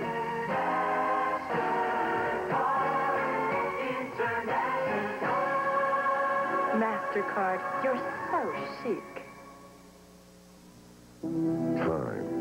It takes time to create quality. The quality taste of Budweiser. Time to select the choicest ingredients. For exclusive Beechwood aging, to brew the distinctively clean, crisp taste of Budweiser. Quality taste. That's what people want in a cold glass of beer, and this is the one they want. Somebody still cares about quality. There's more for your life. Last year, while you were deciding which home computer to take home, Sears bolted on more than 1 million mufflers. While you were trying on the latest Gulagong activewear, Sears sold over 9 million tires. And while you were checking out Sears' open home collection, we replaced more batteries than anyone else in America. So next time you drive over to Sears, drive right in. We install confidence. There's more for your life at Sears. The 1932 $10 gold piece. Today, this coin is worth up to $4,000. And remember this 35 silver dollar? This one. Race is still Tom Sneva. Second piece is Rick Mears, and look how close that interval is. It was a half a second coming to the line. And now Rick Mears comes around Bettenhausen's car, and they have nothing to separate them from a fight. This will be a fight for the lead. It is Sneva out front, the number 6 car of Rick Mears in second. Yeah, that's a very close fight, and of course, I think what Rick is doing is trying to close the gap up a little bit in anticipation of a fuel stop not too far away, so he doesn't lose too much in case he has a bad stop for some reason. When you make a stop, you really don't want to lose sight of the leader at any time if possible. 74 laps right now, the distance of the race. I'm sure that Rick is not interested in leading right now because he just turned up the boost if he wanted to and go right on by. And Tom didn't too far away, and this is Rick's way of saying, hey, I'm going to be even with you no matter what. 169 miles an hour, the average speed of the race at this point. Talk about pit stops, Bobby Unser. Some of the crews say pit stop. That seems like it's stretching. To get 2 miles per gallon here, you have to turn your boost down about 44, 45 inches. There's little Al. He was into the pits and out very quickly, but you mentioned that stops were coming. Al Unser Jr. makes a quick stop into the pits. There's Michael Andretti in now, too. Michael Andretti stops. Let's go down to Bruce Jenner. Bruce? Well, it looks like Rick Mears is going to be coming in just about 1 lap. They are getting all ready. Roger Penske's got his crew ready. So under the green, he may be pitting in just a few laps. Paul? As they prepare for stops now, several of the cars begin to roll in. They are not factors in the fight for the front. Jeff Brabham, Michael Andretti comes in. You saw Al Unser Jr. was in. Rick Mears on the backstretch. Accelerating, due any time now. A yellow at this moment would be most opportune. Something happening up in turn 4. Car number 58. That's Phil Kruger again. Second time in turn 4. Bobby. Well, he's been lucky. Look at this. Look at this. Here we see as Ray Hall comes through. The course was completely obliterated, and Ray Hall will pit. That's 2 spins without hitting anything. That's not too bad. But of course, that's going to make it ideal. Now remember, little Al just stopped under the green too. Peter Parrott, the crew chief, waits at the right front wheel. We mentioned this. Here is Rick Mears making his stop.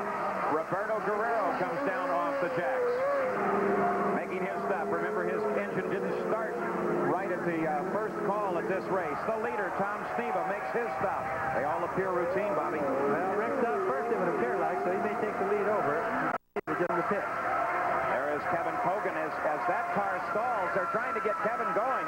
Kevin Kogan finally gets it under power, comes out. Scotty Brayton comes alongside, and back into the action is Tom Sneva. Al Unser Sr. This seems a little casual. Bruce, what's going on? Well, right now, it looked like he came in for a routine pit stop. Al Unser Sr. He came in, stopped, absolutely no trouble, and all of a sudden, the car seemed to light up. He's staying inside the car. You can see an awful lot of smoke coming out of that. Look underneath. This year, Bob, what's been the problem? It's good equipment. Well, it is good equipment, but sometimes you just have bad years for so many reasons that it isn't even worth talking about all of them. And just like whatever he's having a problem with right now, which obviously looks like something in the engine department is burning up, and that just shouldn't happen, especially with Roger Penske's team. With the yellow flag out, Tom Sneva is the leader. The pace cars are out, trying to get the field under control. The yellow is a result of Phil Kruger's spin. Again, no contact for Phil Kruger, but when that happened, he threw an awful lot of dirt and dust up on the course, and now the card emergency vehicles are out there. They're going to try to get the course a little cleaner. You don't want to run 200 through a gravel pit.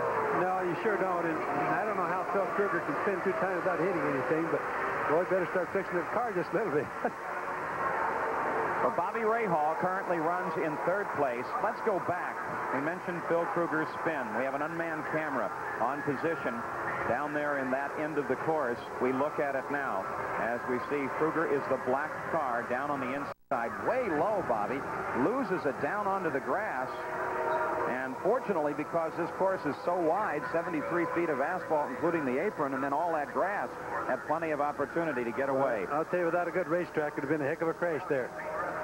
There's Tom Sneva. He's the leader. Rick Mears is 2nd under the yellow. Ray Hall is 3rd. Kevin Kogan is in 4th place, and Pancho Carter is in 5th. Now, let's go to Bill McAdee at our studios in New York. All right, tough break for Al Unser Sr. We'll have to go back to that story in just a moment. But while we've got a chance, we want to acknowledge now an anniversary in sports history. It involves a fighter with one of the toughest reputations in all of boxing. His name's Sonny Liston, and he is the subject of our Years Ago Today. The passage of sports time.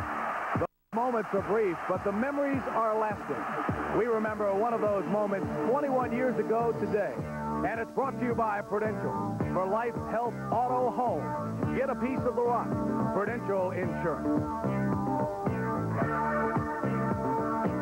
21 years ago today, Sonny Liston retained his heavyweight championship title.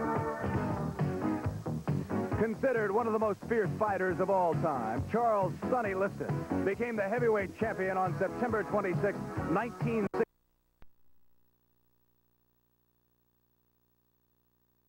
A stunning first-round knockout over then-champion Floyd Patterson. Keeping his promise, Liston agreed to a rematch. The date is 1963. Ignoring the ringside antics of a boisterous 21-year-old fighter named Cassius. The first meeting. With an advantage of 13 inches in reach and 26 pounds in weight, Liston ripped both hands to Patterson's body and head and sent the challenger to the canvas 3 times before Harry Crowd stepped in and signaled the end of the fight at 2 minutes and 10 seconds of the first round. Sonny Liston retained his heavyweight championship title 21 years ago today.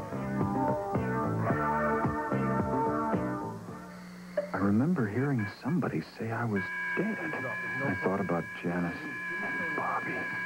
Who'd take care of them now? Coming back. He's all right now. I got a second chance to do all those things I meant to do. At Prudential, we know most of us don't get a second chance. Talk to a Prudential agent and get the peace of mind that comes with a piece of the rock. I did. Prudential Life Insurance. This year, 1 out of every 6 cars will need to have its brakes repaired. That's why at Midas, we offer a free brake inspection done by experts. 500,000 people a year have their brakes fixed at Midas, and we're glad to have the business. But more important, we appreciate the trust.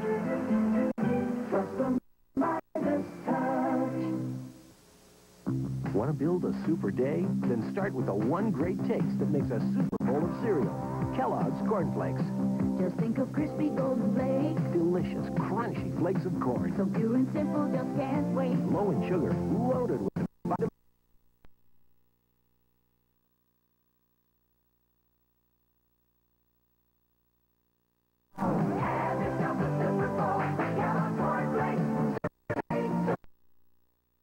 Championships in major off-road racing events over the last 6 years than any other trucks. Repeat, than any other trucks. This is Paul Page with Bobby Unser, Bruce Jenner, and Gary Gerald. We're back live right over Bobby Rahall's shoulder at the Michigan 500. Under the yellow flag, we currently have 82 laps complete. Tom Sneva leads. Rick Mears is in second place. This is the view from the third place car, looking up to Rick Mears. Rick Mears' teammate has a serious problem. Let's go to Al Unser Sr.'s pit and Bruce Jenner. All right, Paul, here's the report on Al Unser Sr. He came into the pits. He has a radiator problem. Obviously, it's a very, very hot day here today, and we had some cooling problems. So they replaced the radiator. They fixed it. They just replaced all the water in it, but they just restarted the engine, and it hasn't been running more than 30 seconds, and immediately you can see the water coming right out of the top of the cooling system here. So an unfortunate break. The heat seems to be playing a factor here for Al Unser Sr. I know the car's awfully hot, and I'm sure Al Unser is just as hot inside because he is the current national champion. How frustrating to be sitting here in the pits. Paul? It's awful hard to sit still, Bruce, when everybody else is going around. It looks like he's got a broken cylinder head is what it looks like, Paul, and that isn't going to be a fixable thing, I'm sad to say. More bad news for Al Unser Sr. The leader is Tom Sneva. There you see him. He did a most interesting thing during the practice here. He ran the practice at 206 miles an hour without a wing on the car. We asked him, why would you do it? Well, we did it hopefully to gain an advantage. You know, everybody's got similar horsepower, so one way to gain an advantage is try to reduce the drag, and one way to reduce the drag is to take the wing off. We went out, we ran good, but I had a little trouble convincing mechanics to work with me on it because it didn't look right and made the owners a little nervous when you're out there on their $200,000 piece of equipment with not a complete line of body stuff. You have to understand the mechanics' point of view, though. Their complaint was only that it didn't look right, but they didn't have any place to lay their tools when they were working on it. Well, you know, it does make a nice little workbench back there to lay your tools on. It sure does. Tom Sneva, currently our leader under yellow. The crew's just finishing now, working up in the fourth turn where Phil Kruger sprayed a lot of debris, and Bobby Unser, Kruger's crew, reports that he now says the car's pushing a little bit, and they want to change the front wing and get it to stick. That was definitely 2 pushes that we saw. Well, it looked like the rear end was pushing, though, didn't it? It's the one that was coming around on him. 83 laps of 250, 500 miles, the scheduled distance. Tom Sneva leads, then Rick. Bobby Rahall with the kart cam on board. Kevin Kogan now in fourth. In fifth place is Pancho Carter. They are under yellow, and The lead serial, Bobby, now as it comes back to green, will be broken up. There's some slower cars sitting right behind the pace car. Well, it's going to make, it's really going to make what looks like a very exciting race right there, but really the leaders are far back in the pack. But you just watch all the passion that goes on when it goes green this time. Boy, there's a tremendous view of that grandstand, and it is full to capacity. Let's go back to the Penske pits. Here's Bruce Jenner. Well, Roger, Al is out right now, but Rick has still been running very strong all day long. Well, I think that we've got to run a long race here. This is 250 laps. I think that we're able to run with Sneva. It was obvious in the last segment. Rahal looks pretty strong, and Kevin Cogan. So most of these fellows are just trying to run smooth without getting into trouble, and hopefully we'll be around to run as hard as we can the last 50 miles. Quickly, what happened to Al's car? It looks like he might have picked something up in the radiator, and we lost the water. It's what it looks like to me. We can't quite tell yet. Now, Roger Penske, you own the track, but you have not won a Michigan 500. Well, maybe this will be my day, I hope. All right, we're going green again. Good luck. We watch his driver, Rick Mears, currently in second place as the green flag flies. And with 84 laps done, we start the 85th lap under the green flag once again. There's Tom Sneva. He comes down below some slower cars, and you're watching Rick and Rahal closing right in behind. So first, second, and third running right together, and Rahal running a good challenge and comes around Rick Mears. There you see it live as he comes around Mears and Al Holbert. Mears was in second place. Holbert was a position down in the field, and now it's Bobby Rahal charging after Tom Sneva. That was a good pass by Bobby Rahal. I'm glad we had that on the cam. I think it really looks nice. You don't think Rick got caught sleeping there? He just got bottled up, didn't he? He did just get bottled up, and he probably doesn't have his boost turned up. It's probably turned way down. So now Bobby Rahal across the stripe in the tri-oval. That's Rick Mears behind and out in front. That car is Tom Sneva. He's chasing Sneva through the first turn. Bobby Unser, you've driven this many times. This is one tough course. You saw the view from the driver. That gets your blood going again? Yes, it does. You see all that shaking going on? It reminds me how nice it is in the air-conditioned booth we're sitting in right now. There's the leaders. That's Bobby Rahal now in second place. It's Tom Sneva that you saw just seconds ago out in front. Rahal has won his only super speedway race right here at Michigan International, though not in the Michigan 500. Tom Sneva, he's not won a Michigan 500. He is absolutely devastating on the short tracks. You saw our coverage at the start of the season of the Phoenix 150. In fact, it seems every time you say Phoenix 150, you also end up saying Tom Sneva. He's really good at it. He's now showing tremendous expertise running here at Michigan, but Bobby Rahal is closing in. Well, he's not only closing in. Looks like he's going to pass him right now. Well, he didn't, but he's working on hard. Probably telling Tom to speed it up a little bit. Look at there, right over the right-hand shoulder. Look at his hands work. That gives you an idea of how much work the driver really does, as again, he closes up behind Sneva's mark. Tries him, comes alongside. Can he keep the momentum rolling? Rahal across the line. Rahal still in first. Can Rahal get away with it? He's on the harder part of the course, a little slower, and it looks like Sneva's going to get bottled up behind some slow traffic, and Rahal's got clear sailing now. Sneva goes back to second. Well, he may not stay there. Yellow out. Turned yellow, so... And there's the cause of the yellow. The number 40 car, that's Chip Ganassi. And left front gone. Remember earlier, he left the pits and his left rear came off. Now look at this. They've got some sort of bad trouble, Paul, because they've changed more tires in that race car today that should have run a 1,000-mile race by now. The deities of the tires just not treating Chip Ganassi well today. No, but he has other problems that are causing the tires to go bad. Every time he's been in, they've been changing one tire or the other. So we're back under yellow at the Michigan 500. Bobby Rahal and our camera car currently running right out in front.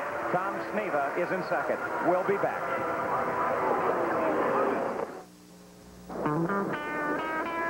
Shotgun Rapids, Idaho, and old Milwaukee folks mean something great to these guys. The shotgun means white water at its best. And old Milwaukee means a great beer. Cold, crisp, old Milwaukee beer. And smooth, golden, old Milwaukee Light. And old Milwaukee. And old Milwaukee Light. Taste as great as their name. You know, guys, it doesn't get any better than this.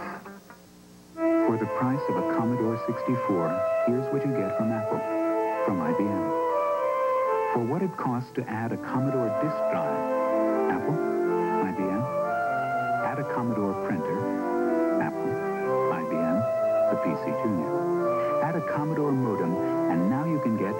2E or an IBM PC Junior with 3 games. Is it any wonder Commodore sells more computers than Apple and IBM combined? For great roast beef, any way you slice it, Arby's famous roast beef. Tangy beef and cheddar. Mouth-watering Arby's Super. Sizzling bacon cheddar deluxe. For lean, tender roast beef.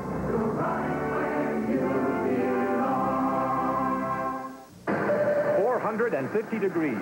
That's how hot parts of your car's engine can get, even in ordinary driving. Watch how heat and stress can break apart your oil's protected molecules. That's motor oil breakdown. STP oil treatment's heat-activated molecules fight motor oil breakdown, fortifying your oil with extra lubricants and anti-wear agents. Get extra protection. Fight motor oil breakdown with STP oil treatment. STP. Your car care company. No man has beaten him, and all have fallen by round 10. The Beast returns August 5th. We're back at the Michigan 500 now. This was just a few seconds ago, just before we left you. You saw the yellow light come on there. Bobby Rahal was the leader. The yellow is on. That car, no factor, up over to the right. Now watch the right side of your screen as Rahal goes down the backstretch. There's the second-place car, Tom Sneva, rolls past, and Bobby says, no, no, no, no, no. Get back there, Tommy, where you belong. Here's the other view of it. This is outside the car. There, Tom, he came off the throttle and rolled past. I don't think that was intentional, but the officials, Bobby Unser, are talking about it now to see if he passed under the yellow. Well, he didn't really do it. All it was a pass and a regroup back in the same time. So there's really nothing wrong about it. That's the Bobby Rahal's up on it. He's saying, hey, get back there, boy. You don't belong up here yet. And that'll happen, too. Rahal sees the yellow, comes out of the throttle, and then Sneva comes out, and maybe his car just rolls. Yes, that isn't considered a pass until you come by the start-finish line. We're back live right now under the yellow flag. First place is Bobby Rahal. 91 laps are complete. Tom Sneva is second. Rick Mears third. Kogan fourth. Carter is fifth. Michael Andretti is sitting in sixth, and his big mentor of the season, a little Al Unser, because they're both second-generation drivers, sitting right behind him in seventh place. You're looking at him now. That's Carter, and then there's Michael Andretti, and then there's Al Unser Jr. They've had a tremendous fight throughout the race right here in this position. Let's go now to Chip Ganassi's pit, part of the Patrick Racing team. Here's Gary Gerald. Well, a lot of people are scratching their heads down here because this time Chip cut down a tire. We talked with one of the Goodyear officials. They say they've now had 6 incidents where a tire has been cut down. They're convinced that there's some debris somewhere on the racetrack that hasn't been spotted yet by observers. They're very concerned. They, of course, want to see the track cleaned up. 6 incidents thus far of tires totally cut down. You saw the problem with Chip Ganassi. Well, of course, the tires that they're using here, we saw in the live coverage at the Meadowlands that they were using the brand new radial racing tire, but as they come back to the ovals, they come back to the bias ply tire. It is more susceptible to being cut down, the expression, as it runs over something, and it doesn't have to be much, Bobby. It can just be a little bolt when you're hitting it at 200 miles an hour. In fact, the tires are just very, very, very thin, and there's really not much rubber on them, so it doesn't take hardly anything to run over, and that's the reason so many track inspections. Well, you can bet that right now, the kart radio circuit, all those observers scattered all around the course, there's no section of the course uncovered. In fact, every few hundred feet Roger Penske even uses that big jet engine to blow the debris off the track. That Frenchman called debris, I think it is. So now, at the Michigan 500, the pace car heads into the pit area. Kart says the course is clear, and we are back to racing at the Michigan 500. Bobby Rahal leading Tom Sneva down to the line. That's Rick Mears in third. 1, 2, and 3 right in front of the serial. A nice even acceleration. They maintain their interval as Rahal leads them off into the first third. That was a nice fair start. That was almost too legitimate to be a good race driver. At the Michigan 500, Bobby Unser inimitable. There goes Pancho Carter as he's on the roll, and Al Unser comes around Michael Andretti as they deal with traffic. That's the battle we were talking about. 5th, 6th, and 7th. Al Unser moved around 6th, got around little Andretti on the to start. So, Bobby, what do you want to say about starts now? Well, you got well, that was radio clear over number 2 turn, but, you know, they've been battling for a long time right in there. Pancho Carter and Little Al on the same team. It's been a good battle for a long time. We saw it earlier right here. Now it's Pancho Carter as he comes around Danny Sullivan. Little Al tries to come down. Danny drops down a bit, and Little Al has to slow it out and get behind it. He dropped down a little too far, didn't he? Michael Andretti, now sitting up high, has a little faster line, but slower traffic be blocking him than Sullivan and Fox. Now Little Andretti comes by on the inside. He picks up a position and moves into 6th place, and now Little Al has to drop back. Look at this. Look at this seesaw. Well, that's good racing. You know, they say that these cars don't put on races like stock cars, and I'm going to tell you, that's a pretty nice race right there. The real factor there, though, is Danny Sullivan. They keep getting caught up alongside of him, and they can't get good running room. As Tom Sneva around Ray Hall and into 1st place. Tom Sneva picks up the lead once again. Problem on the course over in turn 4. A car smacks the wall and smacks it hard. Phil Kruger, this is the 3rd time in the 4th turn, and this time it's serious. Kruger not moving in the cockpit. There's the safety crew, very carefully. No fire. The car badly damaged. Phil Kruger appears, from our point of view, to be unconscious. Now, we're going to be careful. We'll wait until we hear what the safety people say.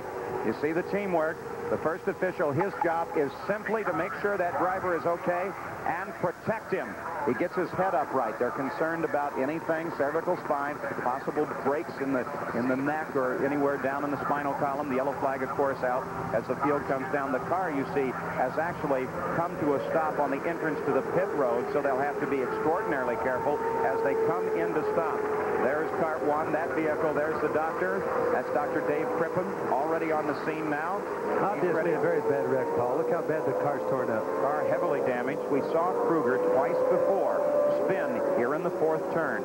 He told his crew that the front end was having a problem. They changed the wing to try and correct it. Then this. Well, I think we could see this is, I think, his 4th time he's been in trouble since the race started, and that's kind of sad. He's just obviously not working good today, and it's terrible to pay for it that way.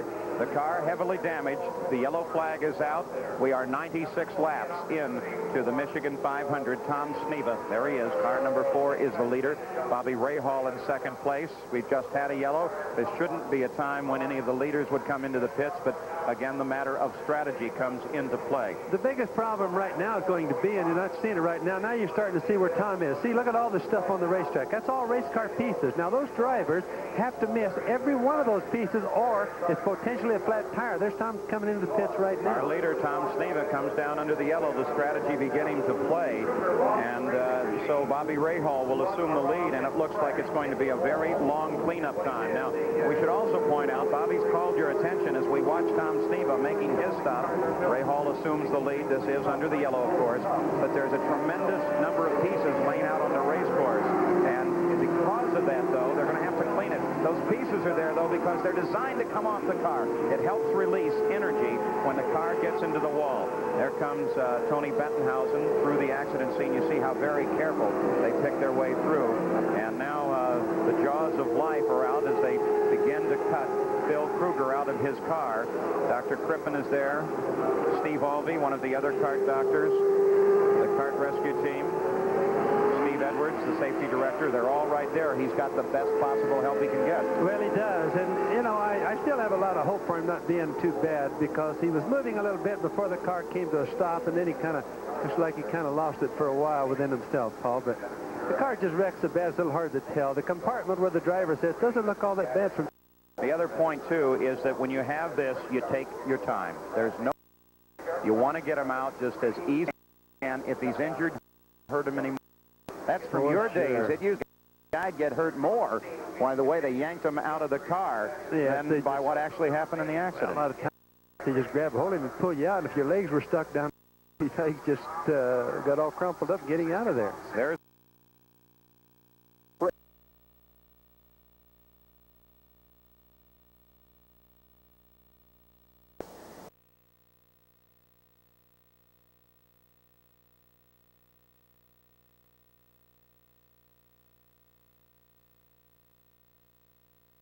Tom Sneva is 2nd, Rick Mears 3rd, Hogan 4th, Carter is 5th, Michael Andretti is sitting in 6th, and his big mentor of the season, a little Al Unser, because they're both second-generation drivers, sitting right behind him in 7th place. You're looking at him now. That's Carter, and then there's Michael Andretti, and then there's Al Unser Jr.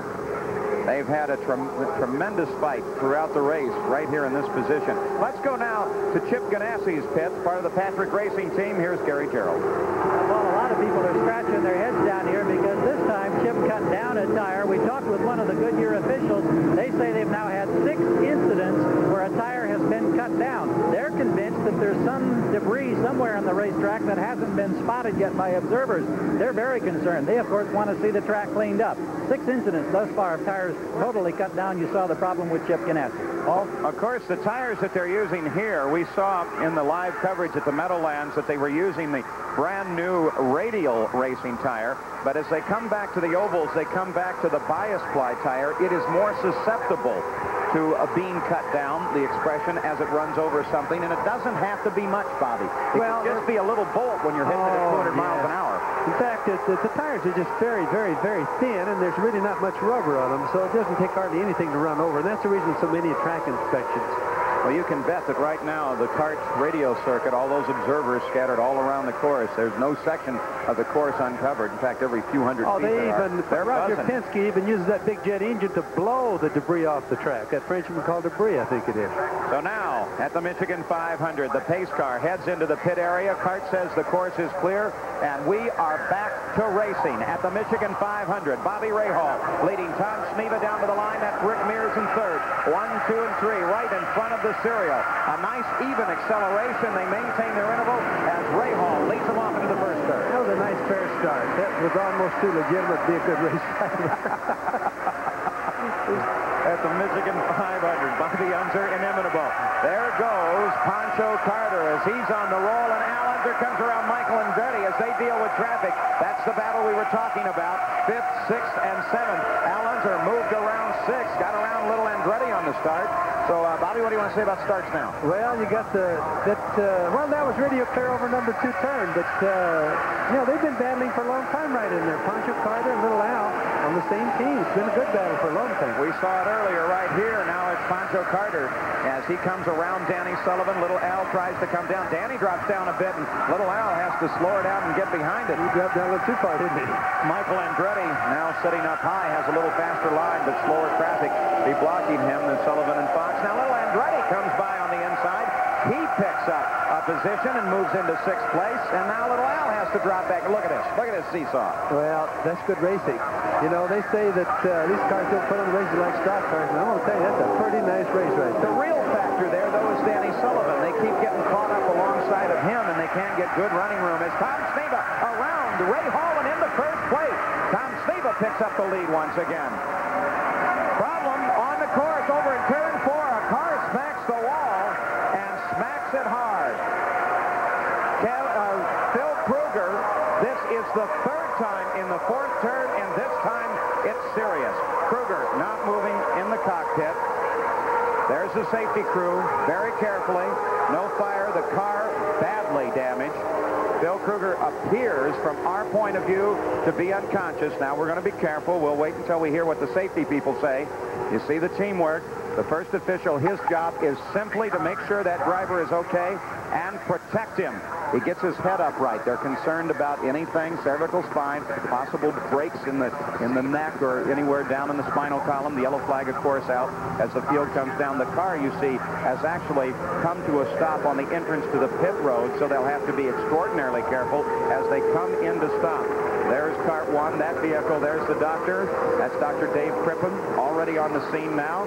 Obviously a very bad wreck, Paul. Look how bad the car's torn up. Car heavily damaged. We saw Kruger twice before spin here in the 4th turn. He told his crew that the front end was having a problem. They changed the wing to try and correct it. Then this. Well, I think we could see this is, I think, his 4th time he's been in trouble since the race started, and that's kind of sad. He's just obviously not working good today, and it's terrible to pay for it that way. The car heavily damaged. The yellow flag is out. We are 96 laps into the Michigan 500. Tom Sneva, there he is. Car number 4 is the leader.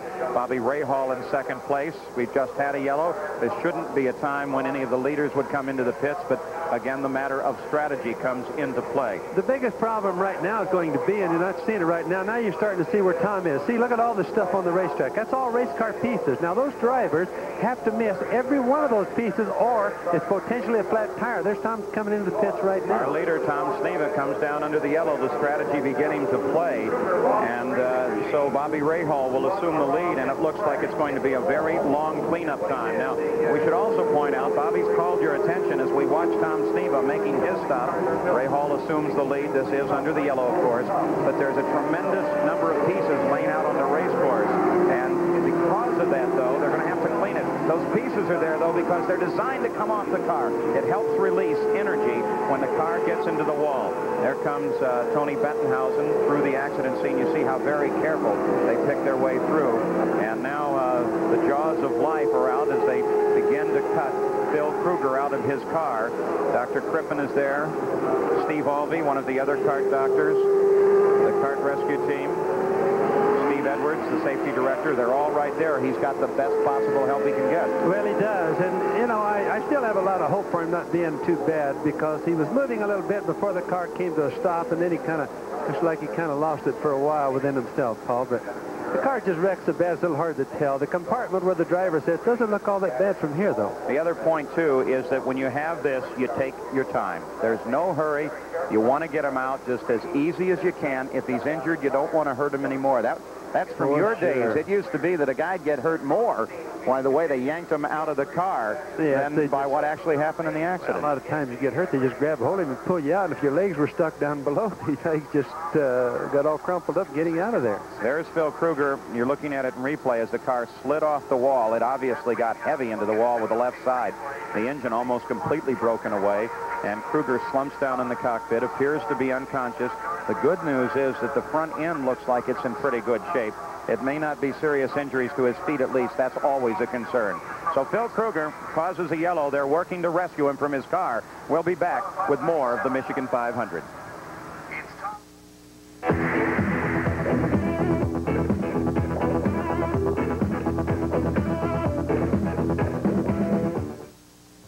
It's a special kind of spirit that rises in us all.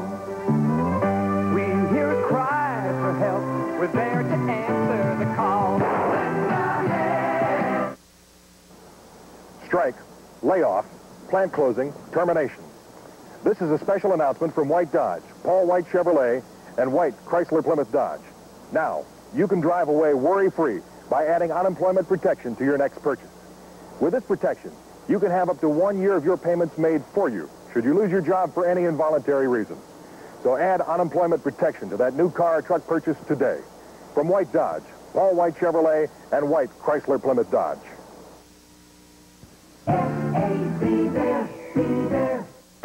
Sunday, a special one-night movie version. The man, the woman, their passion, the price. Enter a world where love and passion can destroy an empire. Richard Chamberlain stars in this special one-night, 2.5-hour version of Shogun Sunday. Tonight is Dynamite on Television 3. WFAB, there, be there. When you're working on your American dream, you want it to last forever.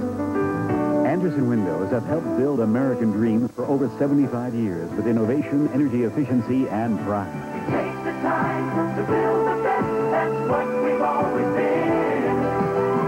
Come home to quality. Come home to Anderson. Available at Allen Lumber, Moores Building Supplies, Buchanan Incorporated, and Carolina Lumber. Is conscious, they are reporting from the scene, and they are transporting him to the track hospital here at Michigan International Speedway. Of course, the yellow flag is out. Bobby Rahal is currently the leader. Second place as a result of scrambling during the yellow was Roberto Guerrero. Now, let's go down to Gary Gerald. Gary?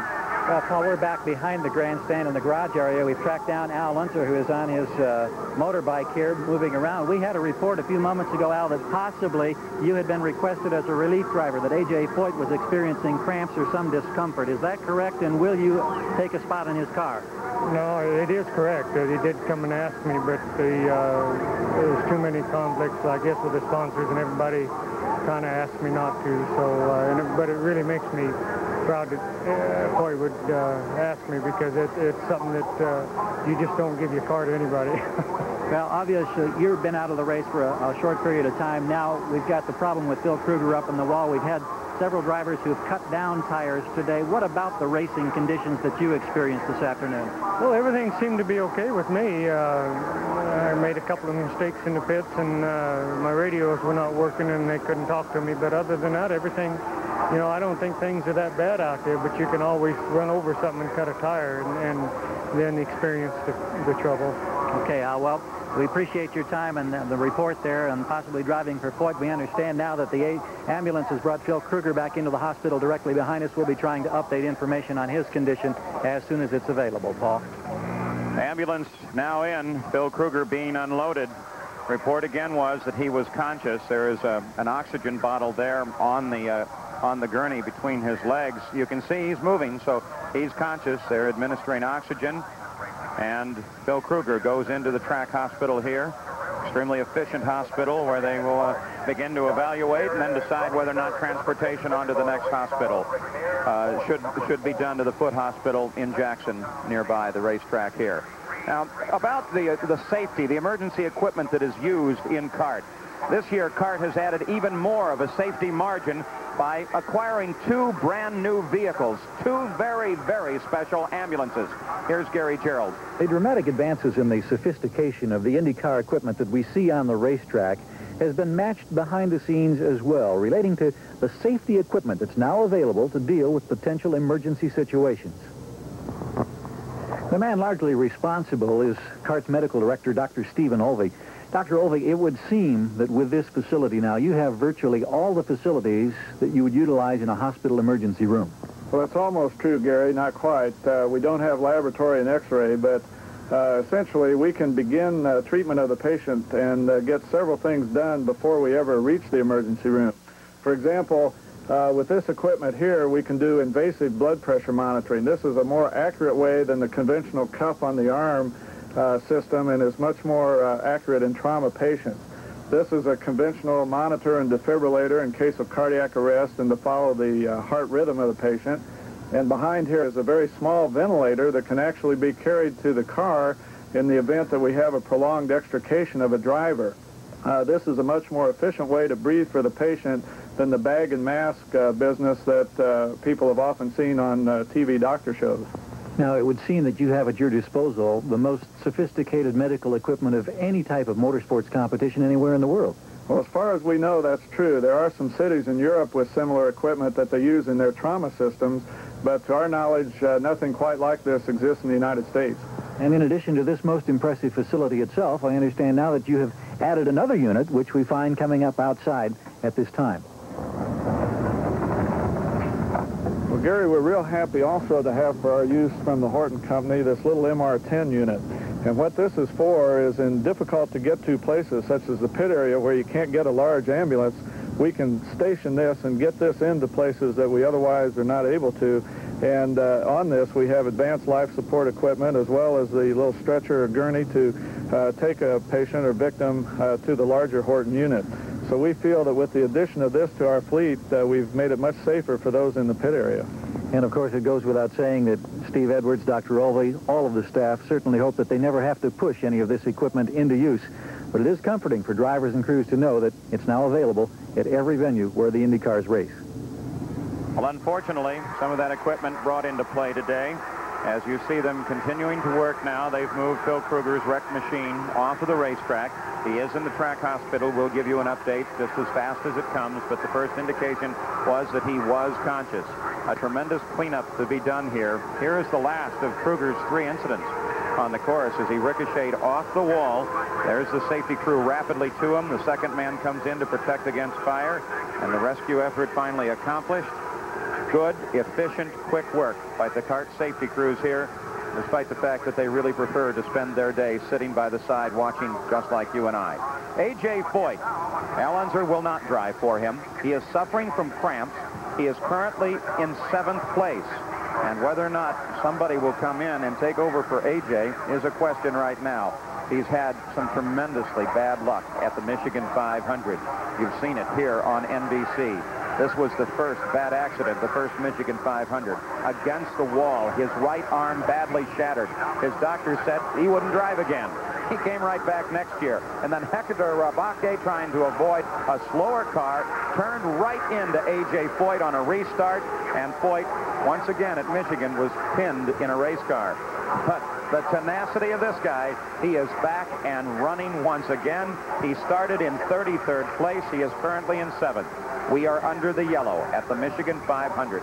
The accident involving Phil Kruger. You can see that the cleanup that is going on here is an extensive cleanup. And work in the hospital being done with Phil Kruger as well. Bobby Rahal under the yellow leads. 2nd place is Rick Mears. 3rd place, Tom Sneva. 4th place, Kevin Kogan. 5th place, Al Unser Jr. Now to Bill McAtee in New York.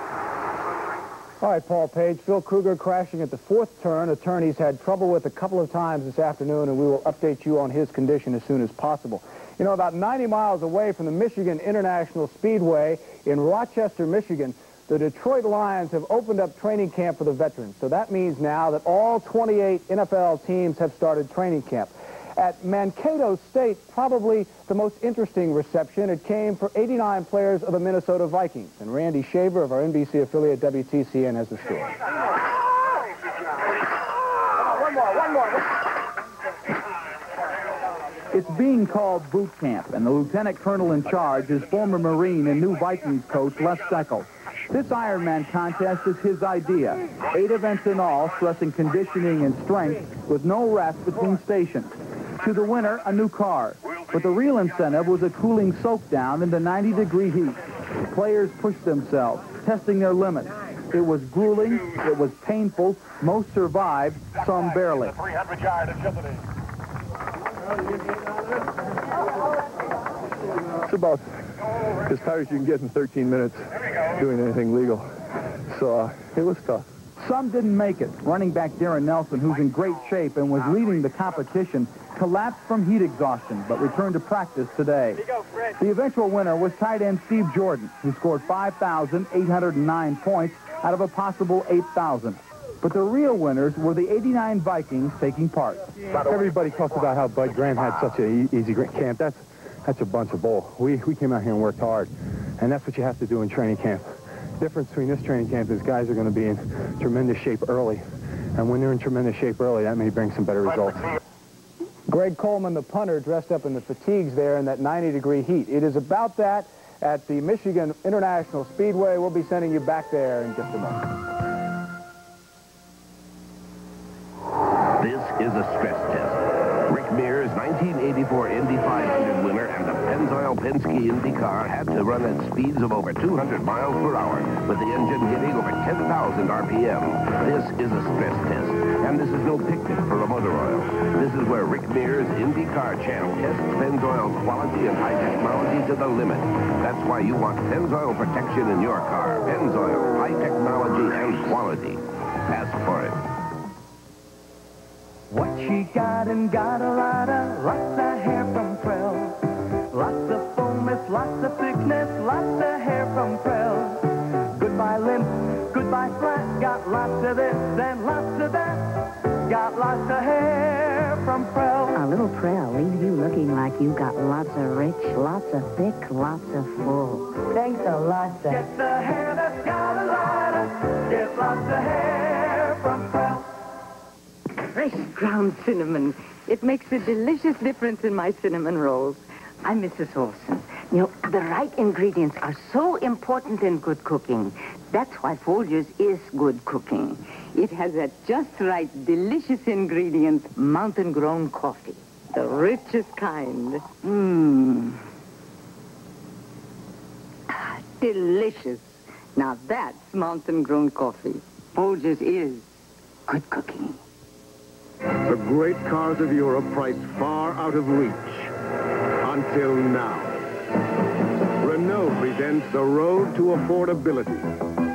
Renault Alliance, acclaimed for its smooth, comfortable ride, with sedan comfort for 5 and their luggage, fuel-efficient, fuel-injected, European technology that's affordable. $59.59. Renault Alliance, built in America. 10.9% financing ends July 31st, so hurry.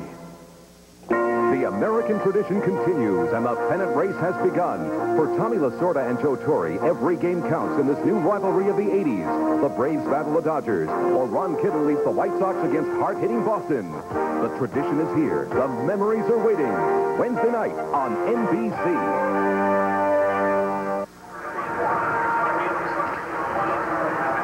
We're back live at the Michigan 500. This is Paul Page with Bobby Unser, Bruce Jenner, Gary Gerald. You're taking a look at Phil Kruger's machine, a look that the safety teams and his crew are taking as well. Badly battered, Phil Kruger conscious when he went to the hospital, in the hospital now. So Phil Kruger in a serious accident here at Michigan International.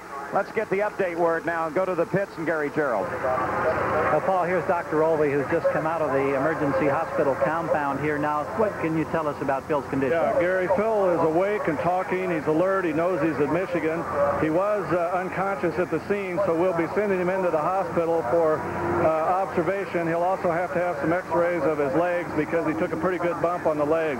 Can't tell anything right now, but he looks like he got away with some minor injuries. Well, certainly an encouraging report from down here at the hospital compound. Thank you, Dr. Olvey. Back to you, Paul. Thank you, Gary. We all certainly wish the best to Phil Kruger as he makes that trip to the hospital. It does, though, speak for the safety on these machines.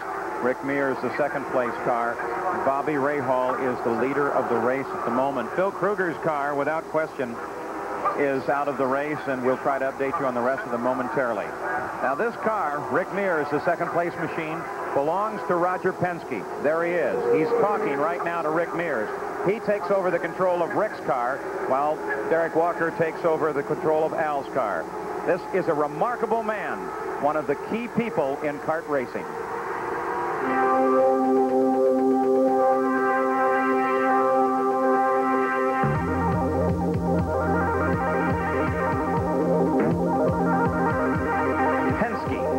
The name means business. And to Roger Penske, the business is racing. Whether it be with Rick Mears in their multi-million-dollar IndyCar operation, or as it was, Roger Penske, the sports car driver in the early 60s, when he was the Sports Illustrated Driver of the Year. And then suddenly, Roger Penske retired as a driver. Now, the business was business. Back in 1964, I had to make a decision whether to be a businessman or a race driver. I guess I felt that I'd gone to Lehigh to college and I had a background somewhat in business, and that there was an opportunity to become a Chevrolet dealer in Philadelphia. I'd done some work with Chevrolet in the engineering area along with Jim Hall, and they said that if I'd go work for a dealer and could prove myself, I one day could be a dealer. So based on that, I decided at the end of 64, which I was working for a Chevrolet dealer at that time, to give up racing, and 3 months later I was able to qualify as a dealer, which to me was certainly the right move. Roger Penske has been successful in everything he does, from his car dealerships through his performance companies and on to his latest big investment in Hertz Penske truck leasing. His close attention to detail means that Penske will perform. The man is a 24-hour dynamo. To relax, he races at the same driving high-pressure pace. The two-car Penske team would be a full-time job for an ordinary man. It's really tough because you must give both drivers the same kind of a car. Because if you bring two cars to the race and one is a second-class car, you might as well not bring it. You have to have an equal opportunity with the cars. Then it's up to the drivers. And more important, if you just look at basic statistics, that having two chances in 33 or two chances in 24, you have a much better opportunity to win, and that's what we're here for. He wants to win. He goes at it in a way that is very competitive, and in his own way, a very demanding way. It's something that you very seldom find in a car owner that expects this team to operate as he operates at full percentage all the time. He's something else to run for. I think he's a very heads-up car owner. Even though we're two teams, there's not a first or a second team. It's two complete teams. Everybody seems to think there's a 1 and 2 a lot of times. In Formula One and Grand Prix, they do that a lot. But in Roger's team, it's a complete effort on both teams. And we work together as a team when we're in testing or when we're in practice. And we share ideas, and it's, you know, the same old saying, two heads are better than one. One person can test one thing while one person's testing another, and it just gets you that far along that much quicker. But then when the green flag drops, it's every man for himself. Penske, the man is a powerhouse who spends his time traveling from coast to coast, fathering his business deals. Another spare time interest is Michigan International Speedway. He bought the multi-purpose race facility in May of 1973 and started a constant program of racing and improvements. More than $1 million has been spent on the track since 1977. 4 years ago, he added the Michigan 500 to the schedule. Today, it's a sellout. Each time the fans and crews return, Roger Penske has a new surprise at the track. For 1984, the new chalets just off of Turn 4 were added, and he has also reopened the Michigan International Road Course to IMSA racing this year. Penske. We are ready now for a green flag at the Michigan 500 as Roger Penske keeps track of his second-place machine, Bobby Rahal. The leader brings the field back to green at the Michigan 500. They completed the cleanup as a result of Kruger's accident. We'll update you on that report and Kruger's condition as soon as we can. The last condition report was he's conscious, is going to be transported to a local hospital. There's the leader, Bobby Rahal, car number 5. Rick Mears is in second place. Tom Sneva is in third. But Bobby Rahal should be within 10 laps of having to make a pit stop. He last did it on lap 77. This is the 109th lap. Taking a look now, there is Rick Mears. He is currently running in second place, just back a bit to number 4 machine of Tom Sneva. So right now, the question is, how soon will Rahal stop? Sneva has stopped at lap 97. We're now at lap 110, Bobby. Well, again, I'm wondering if that was a good decision on Rahal's part. I think that everybody that needed fuel to go longer would have stopped him. We'll just have to wait and see what happens from it. Rick Mears now in third place as Sneva moves out around Rick Mears, chasing Bobby Rahal. So first is Rahal, second is Sneva, Rick Mears is third. Mears and Sneva stopped at approximately the same time during the yellow, about the 97th lap. Rahal stopped much earlier and did not come in during this last long yellow. Rick Mears currently running in third place. In fourth place right now, again, we've got the kids running together. Michael Andretti and Little Al. There is Pancho Carter. He's currently running in 7th place. So we are back to racing action at the Michigan 500 after that long cleanup for the accident involving Phil Kruger. Carter in 7th. Well, let's just hope they have that racetrack all clean, and it looks like so far they do because I haven't seen a flat tire for a while now. Here's A.J. Foyt. Now the story here, he called in, he wanted some relief. They asked Al Unser to do it. He couldn't do it. Contractual obligations, I guess, is the answer. A.J. Foyt said he was suffering for some cramps. Then just seconds ago, he came through the pits, and it looked, Bobby, like he threw off his belt. And we take a look at that. Here he is coming down the pit road just a few seconds ago. Watch it, Bob. That's what it looked like to me, is that he was getting ready to come in for relief. Well, he threw something out of the car. He threw something out. That's something we couldn't see without the camera, Paul. I guess a piece of padding of some sort, or maybe something from the accident ago. Well, it looked like a piece of padding. Probably padding to hold him tight into the car. So he's cramping, so they obviously had something they had to get out of it. A.J. Foyt is definitely uncomfortable. That's Gary Bettenhausen that he's running with at the moment. But a car that has been occupied on the road courses by Emerson Fittipaldi. Michael Andretti wiggles the car as he comes into the pit. He was in a fight in the 5th position, but now he comes in for a stop, Bobby. Well, it looks like so far that it's a routine stop. They're getting tires and fuel, that's all. Andretti's car makes the stop. That gives the advantage to Al Unser Jr. There you see little Al, who got around Pancho Carter and picked up 4th place. So now Al Unser Jr. in 4th. Here's the top order. Rahal Rahal leads. Sneva's second. Rick Mears is now moved back into 4th place as Little Al comes around. And in 5th place is Pancho Carter. So some good fighting back at the front. Yes, it is. Little Al just passed Rick. I know those yellow cars are hard for us to tell sometimes, but that was Rick Mears, and I'm a little bit surprised that Rick would be slowing down that much. There's Bobby Rahal. He leads this race at the moment. Let's go down to his pit. Here's Bruce Jenner. With me right now is Jim Truman, car owner for the leading car right now, Bobby Rahal. And I guess it's appropriate to use the phrase, don't count your chickens before they hatch, because just 2 weeks ago at Cleveland, you had a nice lead with just a few laps to go and the car broke. Well, most of us have been at it a long time, and until you see the checker, you don't even have the bag in your hand. Somebody's liable to take it. But is this the position we'd want to be in at this point in the race? We're going to run up front as long as it's easy. We intended to follow, but the lap times were such that we felt we could run a little faster. Got a little cloud cover, so it was easier on the tires, and we made a decision to not come into the last yellow because we felt we could take a little bit of risk and run a little harder on half tanks, frankly, and try and get a lead. Okay, thanks. Paul? Jim Truman, one of the nicest men in the sport. As we've got a car to the wall, Chet Phillip up against the wall, cuts off the right rear, so another yellow flag comes out. Phillip tags the wall good with the right side of the car. Safety crews are rolling. Phillip stays in the car. Well, it's not nearly as bad as that last one, Paul. There's another little blown engine. Looks like with a Guerrero, isn't it? Looks like Guerrero car. Stan Fox, I believe that is, Bobby. Oh, I'm sorry. So you get the yellow cars and I get this one for you. A problem there might not be blowing. He picks up power. So now Bobby Rahal should be able to make a stop. The leader, Bobby Rahal, should be able to make a stop at this time. In fact, there he is. He's on the pit road. Bobby Rahal. This yellow really is a terrific time for him. You're seeing at the onboard camera. Now you look from the top of the grandstand. We have all three of the top leaders in Let's go down to Bruce Jenner. Bruce. We just talked to Jim Truman a second ago saying they didn't come in under the yellow because they thought they were hoping for a break and running on low fuel. Bobby Rahal came in, takes off 3 tires and fuel and screams out of the pit. So a smart move for Rahal and the Jim Truman team.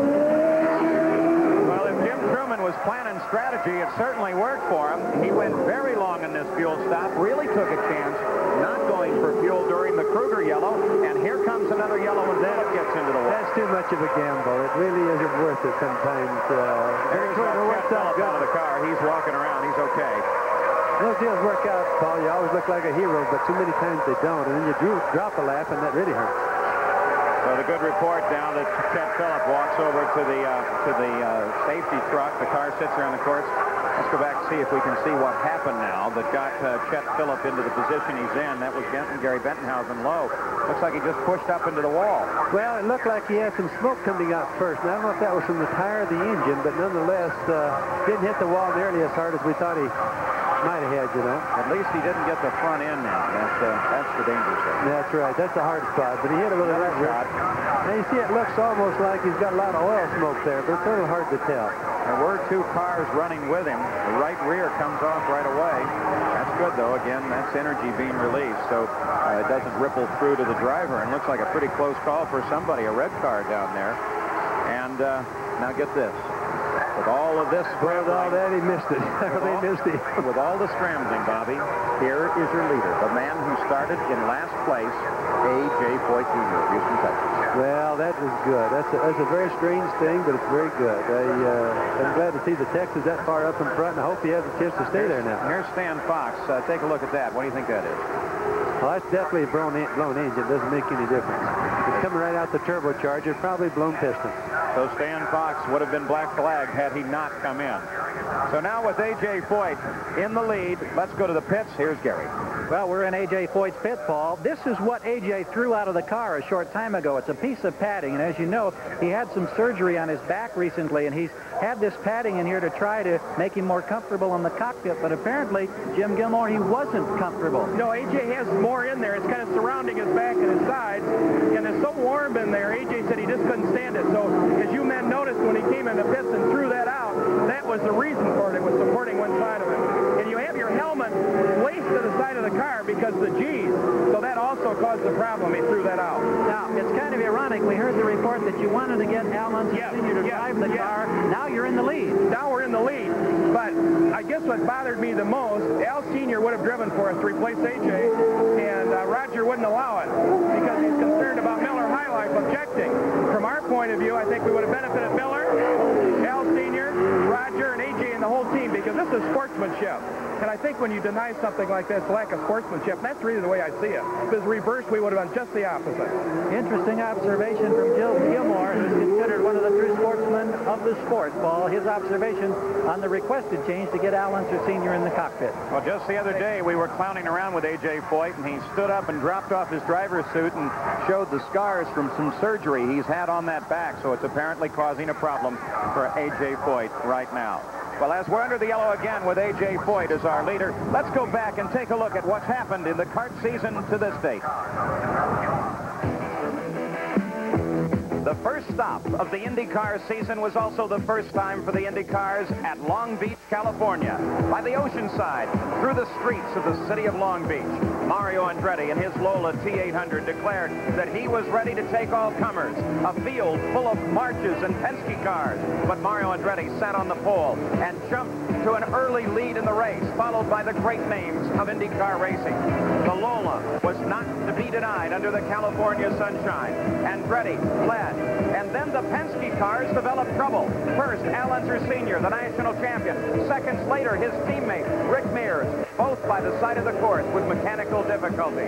Teo Fabi spun off the course, could not restart. A magnificent 83 year was going bad in 84. Teammates Jeff Brabham and Michael Andretti battled one another as they moved up.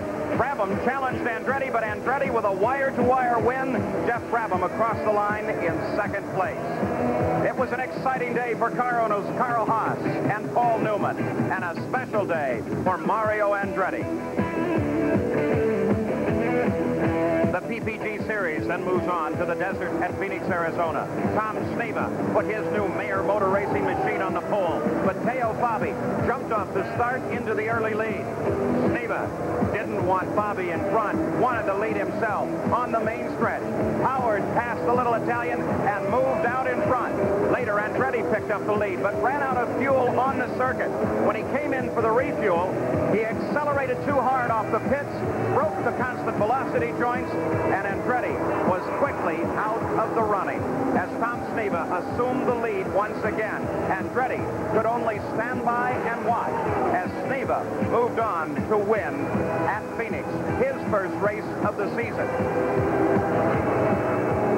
Then on to the great Indianapolis 500. Again, it's Tom Sneva on the pole. But Rick Mears wanted to lead lap number 1. Howard passed Sneva and took the honors on the first lap. Then Sneva and Mears began a battle that lasted throughout the afternoon until finally the Mayer March gave up. Rick Mears now occupied first place all by himself with no challenge from Tom Sneva, the defending 500 champion. And it was Rick Mears to see the twin checkered flags the second time he would win the Indianapolis 500. Peter Parrott, Roger Penske, and the crew were jubilant. Then the trail moved north. The 1 mile at Milwaukee for the Milwaukee 200. Again, Sneva on the pole, but again, Rick Mears over-revs his engine and heads out into front. But that would later cost him. As Sneva and Mears battled to the last lap of the race with Rick in front, and then with a puff of smoke and less than half a mile to go, Mears' engine let loose. Sneva in second place, charged past, and on to the checkered flag. Rick Mears, powerless, rolled down the main stretch. And Tom Sneva had won his second oval race of the season. He shook his head in disbelief. So that's the season through Milwaukee. Of course, they went on to Portland, where Al Unser Jr. won his first race at the Meadowlands. Mario Andretti won, and Danny Sullivan won at the Burke Lakefront Airport in Cleveland. The pace car now begins to accelerate and separate itself from the front of the field because we're ready for the green flag once again. A.J. Foyt, there he is. Car number 14 is leading the Michigan 500, a race at which he has had absolutely terrible luck, but he looks good now. Boy, he's had it rough all day, too, because he's obviously not feeling good. The cockpit, you know, Foyt's a big person, and the cockpit on these cars is very small and had his back problems, and he's just going through all kinds of heck today, Paul. He's certainly been in a wonderful mood since he's been here in Michigan, though. He even took the fact that he was disqualified and moved to the back really quite well and with good humor. So here he comes now down to the line. The pace car decides that they still need a little bit more cleanup, and they are going to keep the car out on the race course for yet another lap under the yellow. 123 laps of the race. We're nearing the halfway point of 250 miles. Yes, and you know, it's a nice thing to notice is we have 25 cars that I'm counting that are still in the race. Now that, I'm not giving a report on who's out, but I'll guarantee you that's a lot halfway through the race. That's the most I think we've ever had in the race at the halfway point. Especially when you consider that with the first Michigan 500, we were really concerned with attrition. In fact, there were jokes, what do you do if there's only one car left? This is a hot day. Temperatures approaching the 90s now.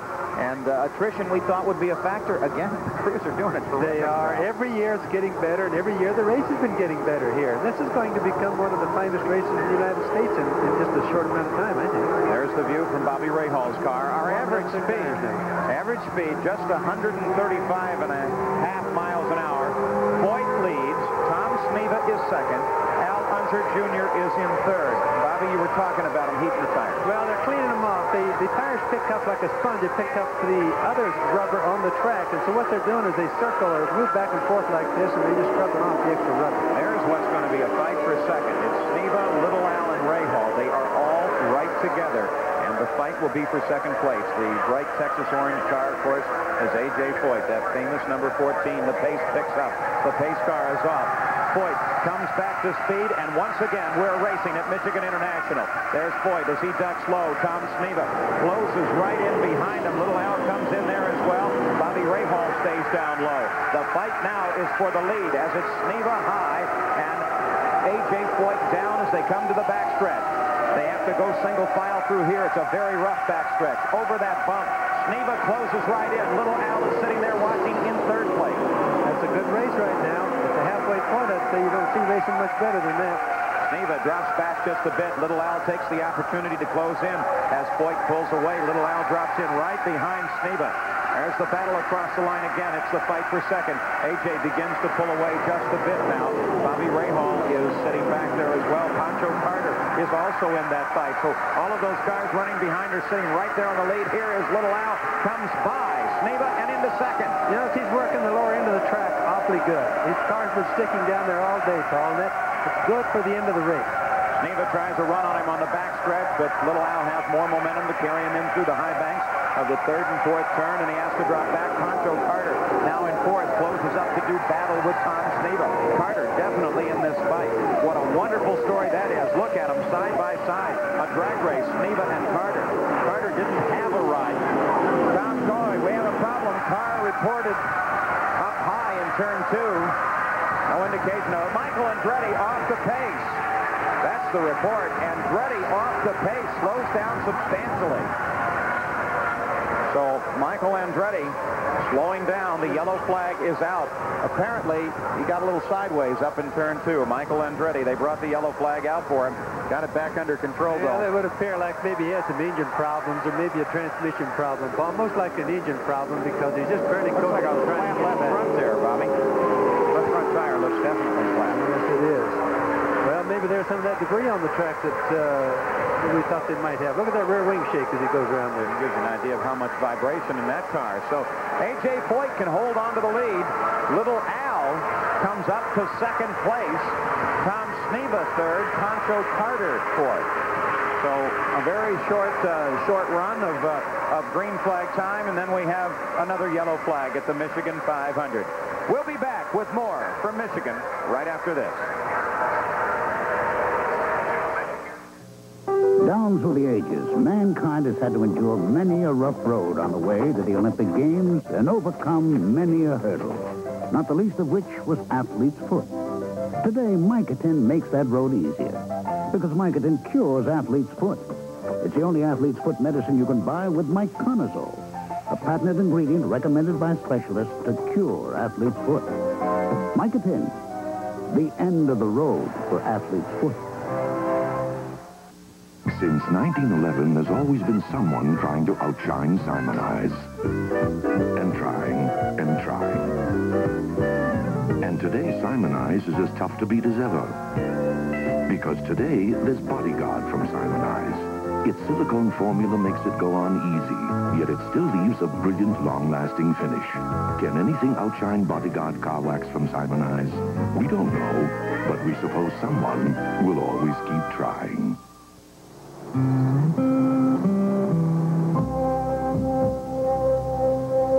Suppose that's them? Don't know who else will be out this early. For the Caldwells, early morning's the best time to get things done. And times being what they are, not much would make them shut down, even for a few minutes. But this summer of 1984, the Caldwells have shut down to see something they'll most likely never see again.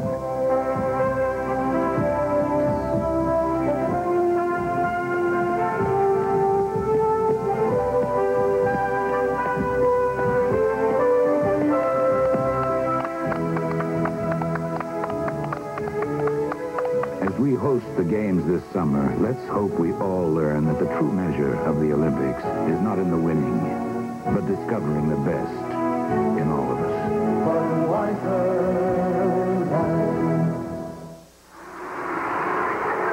We're back live at the Michigan 500. Yellow flag out. A.J. Foyt is the leader. The yellow came out because of an incident up in the first and second turn involving Michael Andretti. Now, here was the view from the outside of the track. It looks like the left front went flat. Well, it obviously did. It was just smoking. And he pulled down low and had a lot of smoke pouring off of that tire. Now, we also caught that view from Bobby Rahal's car. That's Andretti just ahead. Watch this one, Bobby. Now, that's the one right there. It had to be worrying Bobby Rahal just a little bit because he doesn't know how serious this is, nor does he know where the smoke's coming from for sure. What's it like to the guy that's driving the car? It's really got to be throwing him around. Well, it isn't so bad on the front. The left front would be the nicest of all tires to go flat. That really wasn't so bad. What he does is just try to get his guarantee of no wreck by just slowly going down to the left, you see. The nicest of all tires going flat. We're under yellow. They're checking for debris.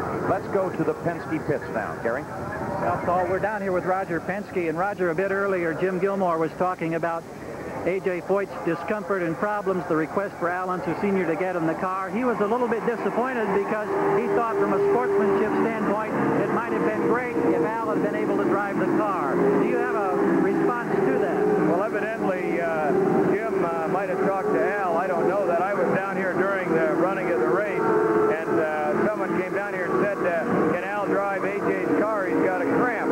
Well, I'm right in the middle of running the race. I talked to Al. He said, I really don't want to run it. It's difficult for a driver to say he doesn't want to run it in front of somebody else. You know that, Gary. That's just the way it is. But he hadn't practiced in the car, and I think that I understand Jim, made a comment it's better for the sport. Believe me, A.J.'s car was disqualified after qualifying, and the promoter's option here got him in the race. So we want to see him race as much as anybody else, and I'm just disappointed that Jim would take that kind of a attitude towards us here. We want to race. If Al wants to drive the car, he can, and he knows it. And I think that Jim shouldn't look a little deeper into it. So then there's really no conflict from a sponsor standpoint. It just sounds like some misinformation. Well, I think so. We certainly didn't even think about sponsor conflicts. I think that's ridiculous. That's a comment that he made out of the blue. I don't think it's fair. It's the middle of the race, and I guess that maybe you should talk to Al and see, because basically a driver that steps up in a car, he's driven this car, this is a high-speed race, we don't know what the setup is. Evidently, they feel that Al should have jumped in the car. Believe me, if Al wants to drive the car, he can. I'm disappointed in Gilmore myself. Thank you, Roger. Well, Paul, we've heard the story from both ends of the pits, from Jim Gilmore and now Roger Penske. Gary, I think you may get Al Unser in that car yet. A.J. Foyt leads, car number 14, still reporting that he's having some problems with cramps. Again, surgery on his back not too long ago. He threw out some of the padding. You saw that, so maybe he'll settle down and be ready to run now. Hopefully that solves the problem. Bill Kruger, we still have no update report. Last was he was on his way to the hospital. He was conscious, though. They were going to check his legs. Chet Phillip, he took his trip to the hospital. They checked him and they let him go. Perhaps we'll be able to talk with Chet Phillip in just a bit. We are under yellow here. Let's run it down. A.J. Foyt is first. Al Unser Jr. second. Sneva third. Pancho Carter is fourth. Bobby Rahal is fifth. Rick Mears is sixth. Gordon Johncock is seventh. Kevin Kogan is eighth. Roberto Guerrero is ninth. And Mario Andretti is 10th. 1 lap down behind the leader. The first 9 cars are on the leader lap. We are at lap 131. We are over 250 miles. We are beyond halfway.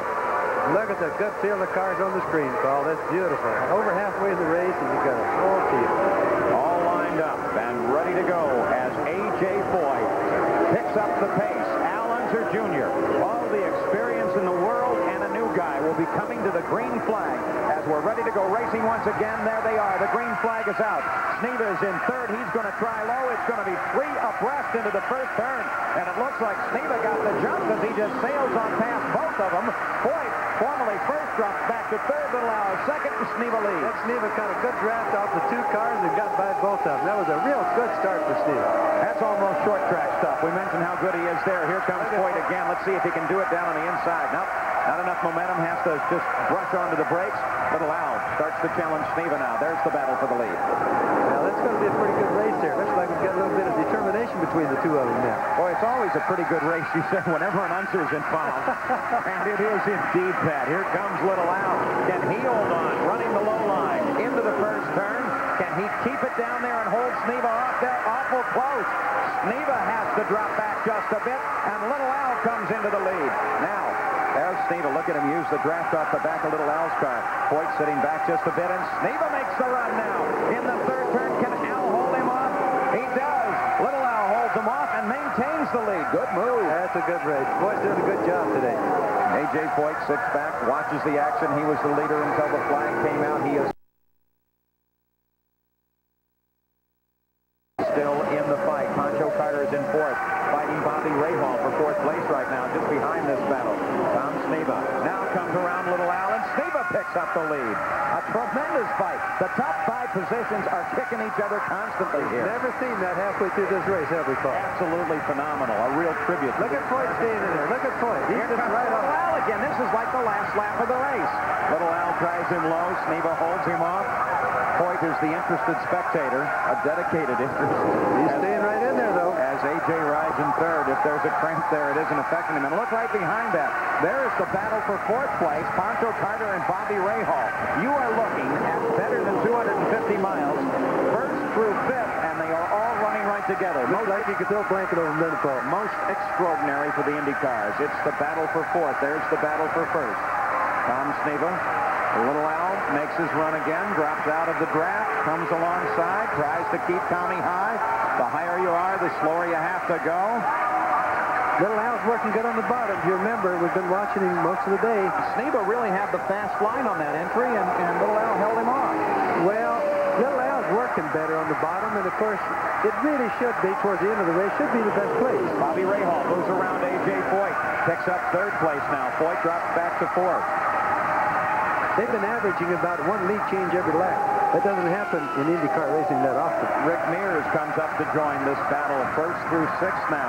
There is Sneeva. Here comes Little Al again. Boy, this guy's a racer. I wonder where he gets that. That's the company's dad. He's doing a good job. There hasn't been any question about Little Al since the first time he ever stepped in any kind of racing machinery. Everything he's got near, he wins in. And, of course, he's had, despite his tender young age, quite a few years at the wheel of a race car. Right now, he's being held off by one of the best in the business, Tom Sneeva. But he's sure keeping Sneeva worried. Well, he's going to keep him worried, but Thomas certainly has a lot of experience over Little Al, and I'm sure a lot of what Little Al's doing now is learning a lot more than you could ever believe. 137 laps to complete, 250 laps to scheduled distance of 500 miles. Average speed of the race, 132 miles an hour. A.J. Foyt, he is now falling back a bit more in fourth place. We mentioned that, but he is beginning to be challenged by Pancho Carter and Rick Mears. So the battle is for fourth. It's a 3-car fight as Mears comes up to take on Carter. And Rick Mears comes around Carter, picks up fifth place. Pancho gets bottled up behind a slower car, and now Rick takes a roll on Foyt. As they come past Tony Bettenhausen, Rick and Foyt, the drag race on the backstretch. It's only supposed to be one lane wide here, and you can see that Foyt's bouncing around a little bit as Rick Mears comes around Foyt, and Rick Mears moves now into fourth place. That was quite a good pass by Rick. That was all on the outside, and I was a little bit squeegee about that thing going at the end of the back straightaway because it's kind of narrow with that bump there. Foyt drops way low coming through the tri-oval. Now Pancho Carter makes the run, and Foyt appears to be off of the pace as the yellow flag comes out. Yellow flag comes out. There it is. There's the reason for the yellow flag. We've had our problems with debris here this afternoon, and this is the reason for the yellow now. Now, Cart's going to have to do some resolution and try to figure out exactly where everyone fell in line with the yellow. The debris, by the way, came off of Johnny Rutherford's car. The number 82 car. We'll be back with more of the Michigan 500 right after this.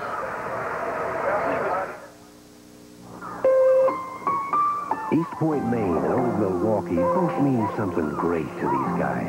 East Point means a New England clam bake, summer fun, and food at its best. And Old Milwaukee means a great beer.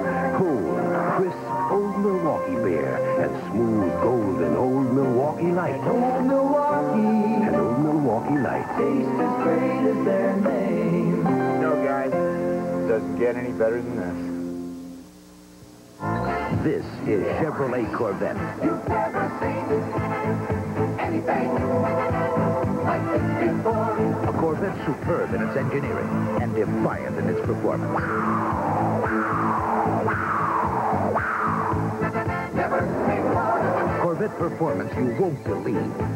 And a digital information center you can't ignore.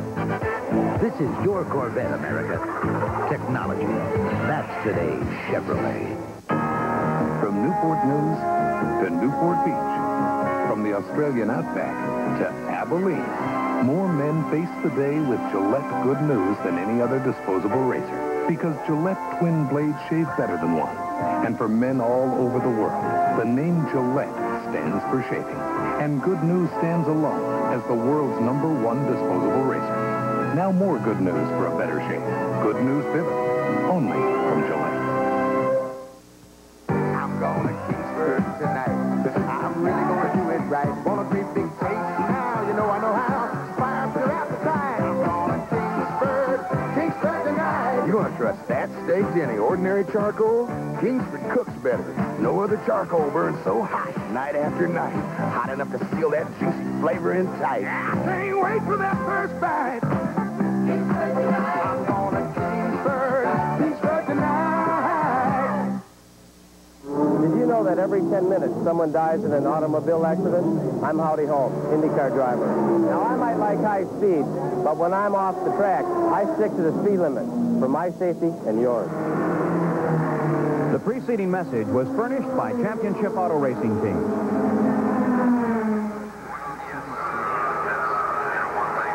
This is Paul Page with Bobby Unser, Bruce Jenner, and Gary Gerald. We are back at the Michigan 500. We are live. Tom Sneva is our leader with 141 laps complete. Ray Hall second, A.J. Foyt third, Pancho Carter fourth, Gordon Johncock is fifth. We are under the yellow. Car number 82, Gary Bettenhausen's car, threw some debris off. They're cleaning the course now. Let's go back to the track hospital area. Here is Bruce Jenner. Thank you, Paul. With a report on Chet Phillip, and with me, Dr. Kramer, one of the doctors on duty. And how is Chet doing? He's doing fine now. He's in good condition. He's just suffered a contusion to his left leg. He's in fine condition. He'll be out in just a little while. All right, so he's in there just relaxing. Just take it. It's probably cooler in there. It's very hot down here in the pits, Paul. Thank you, Bruce Jenner. Good news on Chet. Time walk over to the rescue vehicle, so that indicated probably right then that he was in pretty good shape. But his car lost the right rear when he got up into the wall. Tom Sneva leads now at the Michigan 500. He has never won. Bobby Rahal has not won this race as well. The Rahal won his first and only super speedway race here at Michigan. And A.J. Foyt was sitting down in third place, but he popped into the pits just a second ago during that interview, top off on the fuel. And that will move his position just slightly, but we are under the yellow, so it will not have a drastic effect on him. The yellow again for debris thrown off of a car, and Bobby, debris seems to be now the story of the event. We're having more cars with debris coming off of them, and we'll discuss that as this race goes on. Tom Sneva leads, Rahal second, Foyt third, Carter fourth, Johncock fifth. We'll be back. I'm 32 years old, and I love Kellogg's Frosted Flakes. Brave adults are coming forward to challenge the notion that Frosted Flakes is just a kid's cereal. I know there's a tiger in the box. I like the taste, okay? Because you love them as a kid doesn't mean you can't love them as an adult. One day, our neighbor saw the package on the table. And we don't even have children. With that extra crunch in milk, that frosting just right, that taste as great as ever. Well, they've always been my favorite, so dig in. Frosted Flakes have the taste adults have grown to love. They're great. You know, at Midas, we've installed over 48 million mufflers, more than any other muffler chain. In fact, compare us to any of them, and you know what you'll find? We've had more repeat customers than they've had customers. We've done more foreign cars than they've done cars. And with our Midas guarantee, we've installed more free mufflers than they've sold. When it comes to experience, no one can touch Midas.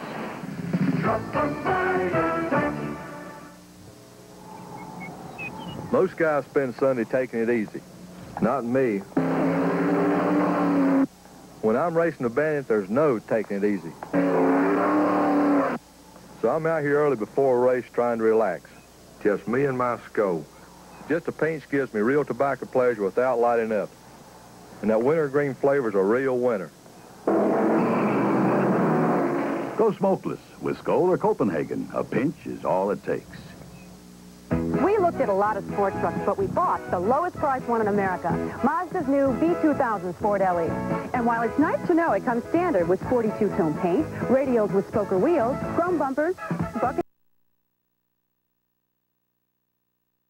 sport truck. Takes a life. Takes a life. Only Mazda's got a sport truck for the 67.95. We're back live with 144 laps complete. There is a sense of excitement developing here at the Michigan 500. Most of it's being caused by A.J. Foyt, currently in third. Here's Bruce Jenner. Well, Paul, what happened on the last yellow when A.J. Foyt was in the lead? You can see the crowd right behind me. Well, when A.J. was out in front, every time they would go by, the crowd would a standing ovation. They would start to wave his hands, and it was just very exciting. A.J. Foyt may be having cramps in the car, but he's loving it because he started waving back. Let's go back to Paul. Excitement builds again as Tom Sneva, the leader. Green flag. He is back racing once again. Rahal is second, though Sneva got a good jump out there, and Tom Sneva leads at the Michigan 500. Rahal second. Foyt is third, but they are spread out at the front serial, not the close battling that we saw a few seconds ago. Well, some of the cars that are really part of our leading group got stuck back in some of the lap cars, Paul, so they're going to be separated just for a little while. There's Pancho Carter. He is in fourth place. He moves past Danny Sullivan. Sullivan is off the pace of the leaders. Pancho Carter, number 77. Again, a good ride for him.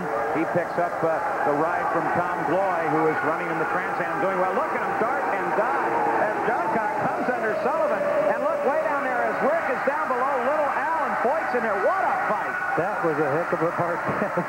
That was 3 and 4 breaths for a little while, back and forth there. Right about here is where they let their breath back out. I know. I bet they were all saying, ooh, what'd we do now? Tremendous fighting at the Michigan 500. Rick Mears was on the infield almost for a while. Foyt, Carter, Johncock, Mears, they are all battling.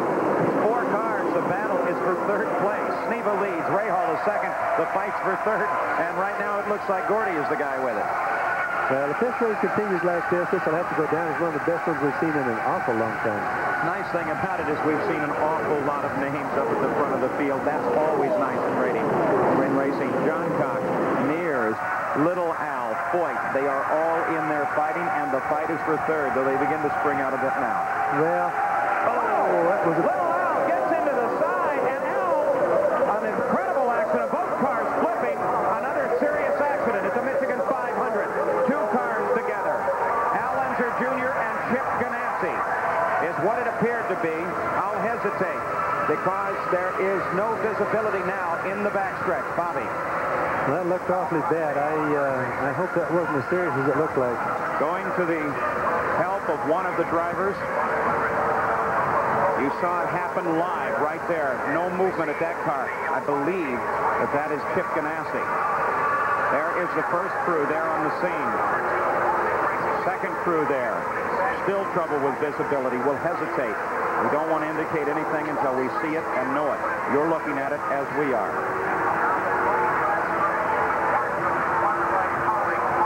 Al Unser Jr., Chip Ganassi, the 2 cars that are there.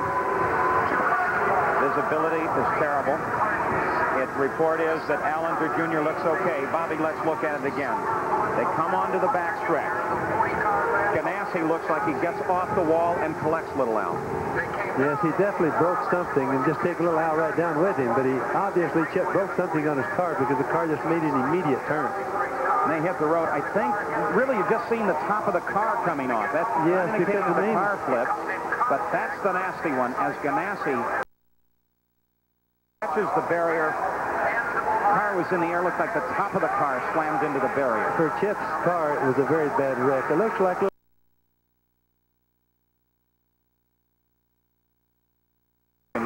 Speedway course. We'll talk about that in a moment. See, he just turned. Backstretch. Little Al didn't have any choice at all. He saw it coming, Paul, and he even tried to turn to the left. He saw Chip coming. He turned to the left to avoid it, but there's just no way. It was a total blockage. It looked, too, like there were 3 or 4 other guys that are probably still holding their breath as a result of that.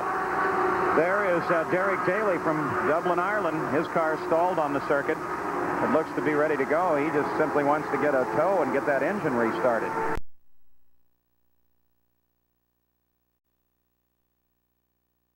And Danny Angayas is in 10th. We're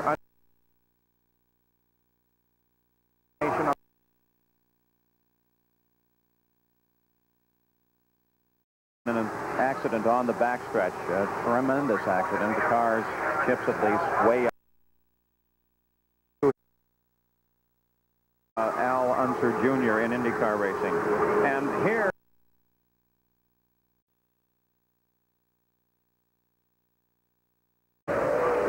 racing machinery from the United Kingdom has dominated the kart scene from the beginning. Roger Penske builds his cars in Poole, England. The Lola is English. The Primus and the Wildcat are U.S. built.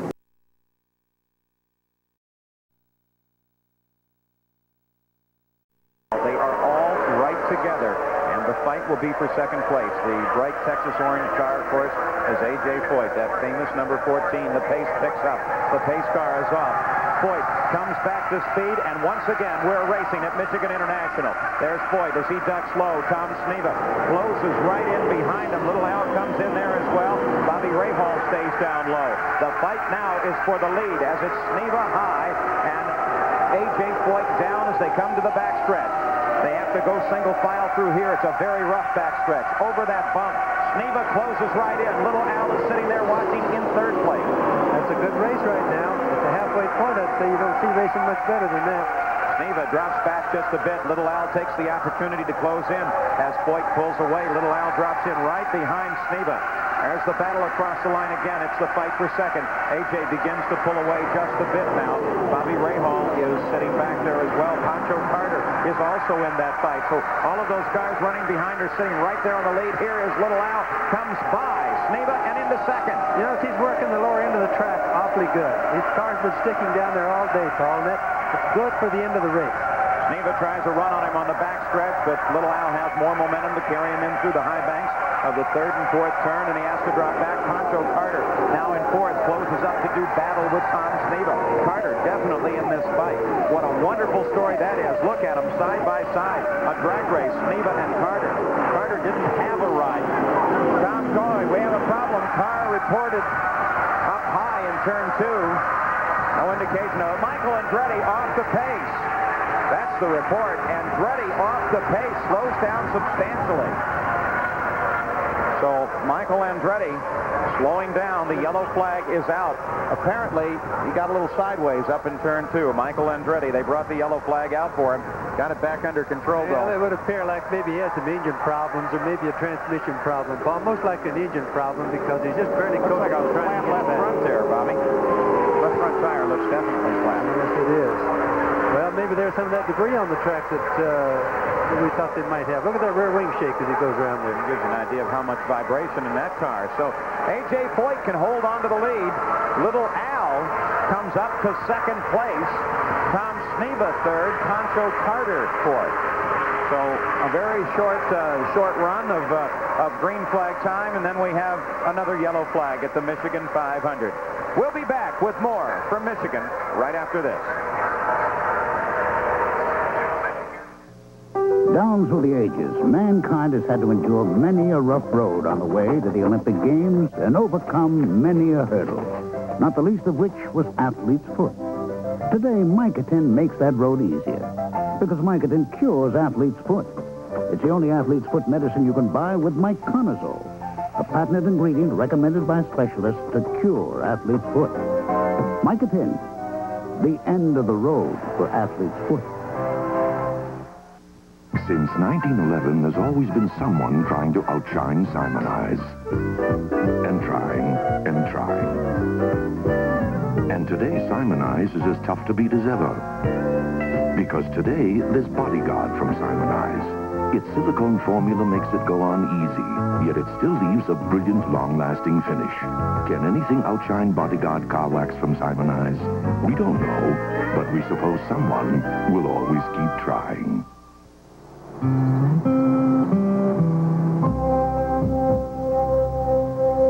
Suppose that's them? Don't know who else will be out this early. For the Caldwells, early morning's the best time to get things done. And times being what they are, not much would make them shut down, even for a few minutes. But this summer of 1984, the Caldwells have shut down to see something they'll most likely never see again.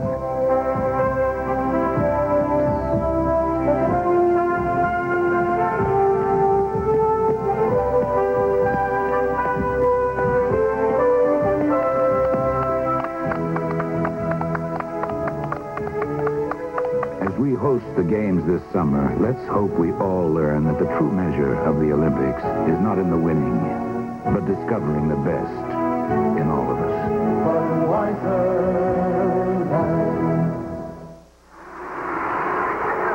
We're back live at the Michigan 500. Yellow flag out. A.J. Foyt is the leader. The yellow came out because of an incident up in the first and second turn involving Michael Andretti. Now, here was the view from the outside of the track. It looks like the left front went flat. Well, it obviously did. It was just smoking. And he pulled down low and had a lot of smoke pouring off of that tire. Now, we also caught that view from Bobby Rahal's car. That's Andretti just ahead. Watch this one, Bobby. Now, that's the one right there. It had to be worrying Bobby Rahal just a little bit because he doesn't know how serious this is, nor does he know where the smoke's coming from for sure. What's it like to the guy that's driving the car? It's really got to be throwing him around. Well, it isn't so bad on the front. The left front would be the nicest of all tires to go flat. That really wasn't so bad. What he does is just try to get his guarantee of no wreck by just slowly going down to the left, you see. The nicest of all tires going flat. We're under yellow. They're checking for debris. Let's go to the Penske pits now. Gary? Well, Paul, we're down here with Roger Penske, and Roger, a bit earlier, Jim Gilmore was talking about A.J. Foyt's discomfort and problems, the request for Al Unser Sr. to get in the car. He was a little bit disappointed because he thought from a sportsmanship standpoint it might have been great if Al had been able to drive the car. Do you have a response to that? Well, evidently, Jim might have talked to Al. I don't know that. I was down here during the running of the race, and someone came down here and said, can Al drive A.J.'s car? He's got a cramp. Well, I'm right in the middle of running the race. I talked to Al. He said, I really don't want to run it. It's difficult for a driver to say he doesn't want to run it in front of somebody else. You know that, Gary. That's just the way it is. But he hadn't practiced in the car, and I think that I understand Jim, made a comment it's better for the sport. Believe me, A.J.'s car was disqualified after qualifying, and the promoter's option here got him in the race. So we want to see him race as much as anybody else, and I'm just disappointed that Jim would take that kind of a attitude towards us here. We want to race. If Al wants to drive the car, he can, and he knows it, and I think that Jim shouldn't look a little deeper into it. So then there's really no conflict from a sponsor standpoint. It just sounds like some misinformation. Well, I think so. We certainly didn't even think about sponsor conflicts. I think that's ridiculous. That's a comment that he made out of the blue. I don't think it's fair. It's the middle of the race, and I guess that maybe you should talk to Al and see, because basically a driver that steps up in a car, he's driven this car, this is a high-speed race. We don't know what the setup is. Evidently, they feel that Al should have jumped in the car. Believe me, if Al wants to drive the car, he can. I'm disappointed in Gilmore myself. Thank you, Roger. Well, Paul, we've heard the story from both ends of the pits, from Jim Gilmore and now Roger Penske. Gary, I think you may get Al Unser in that car yet. A.J. Foyt leads, car number 14, still reporting that he's having some problems with cramps. Again, surgery on his back not too long ago. He threw out some of the padding. You saw that, so maybe he'll settle down and be ready to run now. Hopefully that solves the problem. Bill Kruger, we still have no update report. Last was he was on his way to the hospital. He was conscious, though. They were going to check his legs. Chet Phillips, he took his trip to the hospital. They checked him, and they let him go. Perhaps we'll be able to talk with Chet Phillips in just a bit. We are under yellow here. Let's run it down. A.J. Foyt is first. Allenser Jr. second. Sneva third. Pancho Carter is fourth. Bobby Rahal is fifth. Rick Mears is sixth. Gordon Johncock is seventh. Kevin Cogan is eighth. Roberto Guerrero is ninth. And Mario Andretti is 10th. 1 lap down behind the leader. The first 9 cars are on the leader lap. We are at lap 131. We are over 250 miles. We are beyond halfway. Look at the good field of cars on the screen, Carl. That's beautiful. Over halfway in the race, and you've got a full field. All lined up and ready to go as A.J. Foyt picks up the pace. Allenser Jr., all the experience in the world, and a new guy will be coming to the green flag as we're ready to go racing once again. There they are. The green flag is out. Sneva is in third. He's going to try low. It's going to be 3 abreast into the first turn, and it looks like Sneva got the jump as he just sails on past both of them. Foyt, formerly first, drops back to third. Little Al second, and Sneva leads. That Sneva got a good draft off the 2 cars and got by both of them. That was a real good start for Sneva. That's almost short track stuff. We mentioned how good he is there. Here comes Foyt again. Let's see if he can do it down on the inside. Nope, not enough momentum. Has to just brush onto the brakes. Little Al starts to challenge Sneva now. There's the battle for the lead. Now, that's going to be a pretty good race there. Looks like we've got a little bit of determination between the 2 of them now. Boy, it's always a pretty good race, you say, whenever an Unser is involved. And it is indeed, Pat. Here comes Little Al. Can he hold on? Running the low line into the first turn. Can he keep it down there and hold Sneva off there? Awful close. Sneva has to drop back just a bit, and Little Al comes into the lead. Now, there's Sneva. Look at him use the draft off the back of Little Al's car. Foyt sitting back just a bit, and Sneva makes the run now. In the third turn, can Al hold him off? He does. Little Al holds him off and maintains the lead. Good move. That's a good race. Foyt's doing a good job today. A.J. Foyt sits back, watches the action. He was the leader until the flag came out. He is certainly still in the fight. Pancho Carter is in fourth, fighting Bobby Rahal for 4th place right now, just behind this battle. Tom Sneva now comes around Little Al, and Sneva picks up the lead. A tremendous fight. The top 5 positions are kicking each other constantly here. Never seen that halfway through this race, have we, Paul? Absolutely phenomenal. A real tribute. Look at Foyt staying in there. Look at Foyt. He's just right on. Little Al again. This is like the last lap of the race. Little Al tries him low. Sneva holds him off. Foyt is the interested spectator, a dedicated interest. He's staying right in there, though. As A.J. rides in third. If there's a cramp there, it isn't affecting him. And look right behind that. There is the battle for 4th place, Pancho Carter and Bobby Rahal. You are looking at better than 250 miles, 1st through 5th, and they are all running right together. Most like you could throw a blanket over them, Paul. Most extraordinary for the Indy cars. It's the battle for 4th. There's the battle for 1st. Tom Sneva. Little Al makes his run again, drops out of the draft, comes alongside, tries to keep Tommy high. The higher you are, the slower you have to go. Little Al's working good on the bottom. If you remember, we've been watching him most of the day. Sneva really had the fast line on that entry, and Little Al held him off. Well, Little Al's working better on the bottom, and of course, towards the end of the race should be the best place. Bobby Rahal moves around A.J. Foyt, picks up 3rd place now. Foyt drops back to 4th. They've been averaging about 1 lead change every lap. That doesn't happen in IndyCar racing that often. Rick Mears comes up to join this battle, 1st through 6th now. There is Sneva. Here comes Little Al again. Boy, this guy's a racer. I wonder where he gets that. That's the company's dad. He's doing a good job. There hasn't been any question about Little Al since the first time he ever stepped in any kind of racing machinery. Everything he's got near, he wins in. And, of course, he's had, despite his tender young age, quite a few years at the wheel of a race car. Right now, he's being held off by one of the best in the business, Tom Sneva. But he's sure keeping Sneva worried. Well, he's going to keep him worried, but Thomas certainly has a lot of experience over Little Al. And I'm sure a lot of what Little Al is doing now is learning a lot more than you could ever believe.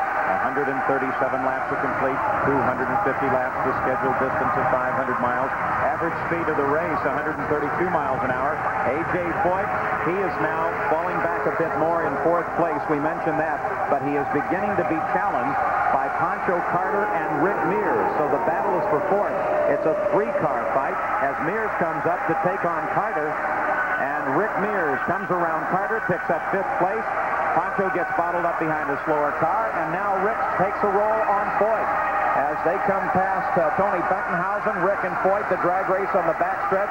It's only supposed to be one lane wide here, and you can see that Foyt's bouncing around a little bit as Rick Mears comes around Foyt, and Rick Mears moves now into 4th place. That was quite a good pass by Rick. That was all on the outside, and I was a little bit squeegee about that thing going at the end of the back straightaway because it's kind of narrow with that bump there. Foyt drops way low coming through the tri-oval. Now Pancho Carter makes the run, and Foyt appears to be off of the pace as the yellow flag comes out. Yellow flag comes out. There it is. There's the reason for the yellow flag. We've had our problems with debris here this afternoon, and this is the reason for the yellow now. Now, Cart's going to have to do some resolution and try to figure out exactly where everyone fell in line with the yellow. The debris, by the way, came off of Johnny Rutherford's car. The number 82 car. We'll be back with more of the Michigan 500 right after this.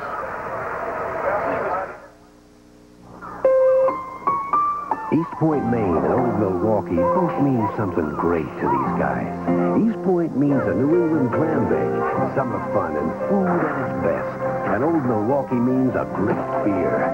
Cold, crisp Old Milwaukee beer and smooth golden Old Milwaukee Light. Old Milwaukee. And Old Milwaukee Light. Taste as great as their name.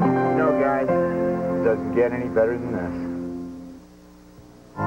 This is Chevrolet Corvette. You've never seen anything like this before. A Corvette superb in its engineering and defiant in its performance. Never seen one. Corvette performance you won't believe. And a digital information center you can't ignore. This is your Corvette, America. Technology. That's today's Chevrolet. From Newport News to Newport Beach, from the Australian outback to Abilene, more men face the day with Gillette good news than any other disposable razor. Because Gillette twin blades shave better than one. And for men all over the world, the name Gillette stands for shaving. And good news stands alone as the world's #1 disposable razor. Now more good news for a better shave. Good news pivot, only from Gillette. Going to Kingsford tonight. I'm really going to do it right. Want a great big taste? Now you know I know how. Fire up your appetite. I'm going to Kingsford tonight. You want to trust that steak to any ordinary charcoal? Kingsford cooks better. No other charcoal burns so hot night after night. Hot enough to seal that juicy flavor in tight. I can't wait for that first bite. Kingsford tonight. I'm going to Kingsford tonight. Did you know that every 10 minutes someone dies in an automobile accident? I'm Howdy Holmes, IndyCar driver. Now, I might like high speed, but when I'm off the track, I stick to the speed limit for my safety and yours. The preceding message was furnished by Championship Auto Racing Teams.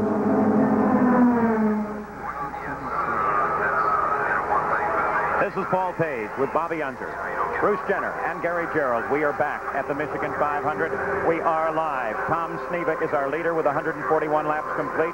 Ray Hall second, A.J. Foyt third, Pancho Carter fourth, Gordon Johncock is fifth. We are under the yellow. Car number 82, Gary Bettenhausen's car, threw some debris off. They're cleaning the course now. Let's go back to the track hospital area. Here is Bruce Jenner. Thank you, Paul. With a report on Chet Phillip, and with me, Dr. Kramer, one of the doctors on duty. And how is Chet doing? He's doing fine now. He's in good condition. He's just suffered a contusion to his left leg. He's in fine condition. He'll be out in just a little while. All right, so he's in there just relaxing. Just take it. It's probably cooler in there. It's very hot down here in the pits, Paul.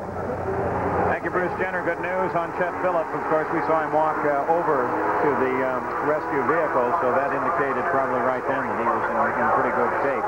But his car lost the right rear when he got up into the wall. Tom Sneva leads now at the Michigan 500. He has never won. Bobby Rahal has not won this race as well. The Rahal won his first and only super speedway race here at Michigan. And A.J. Foyt was sitting down in third place, but he popped into the pits just a second ago during that interview, top off on the fuel. And that will move his position just slightly, but we are under the yellow, so it will not have a drastic effect on him. The yellow again for debris thrown off of a car, and Bobby, debris seems to be now the story of the event. We're having more cars with debris coming off of them, and we'll discuss that as this race goes on. Tom Sneva leads, Ray Hall second, Foyt third, Carter fourth, John Cock fifth. We'll be back. I'm 32 years old, and I love Kellogg's Frosted Flakes. Brave adults are coming forward to challenge the notion that Frosted Flakes is just a kid's cereal. I know there's a tiger in the box. I like the taste, okay? Because you love them as a kid doesn't mean you can't love them as an adult. One day, our neighbor saw the package on the table. And we don't even have children. With that extra crunch in milk, that frosting just right, that taste is great as ever. Well, they've always been my favorite, so dig in. Frosted Flakes have the taste adults have grown to love. They're great. You know, at Midas, we've installed over 48 million mufflers, more than any other muffler chain. In fact, compare us to any of them, and you know what you'll find? We've had more repeat customers than they've had customers. We've done more foreign cars than they've done cars. And with our Midas guarantee, we've installed more free mufflers than they've sold. When it comes to experience, no one can touch Midas.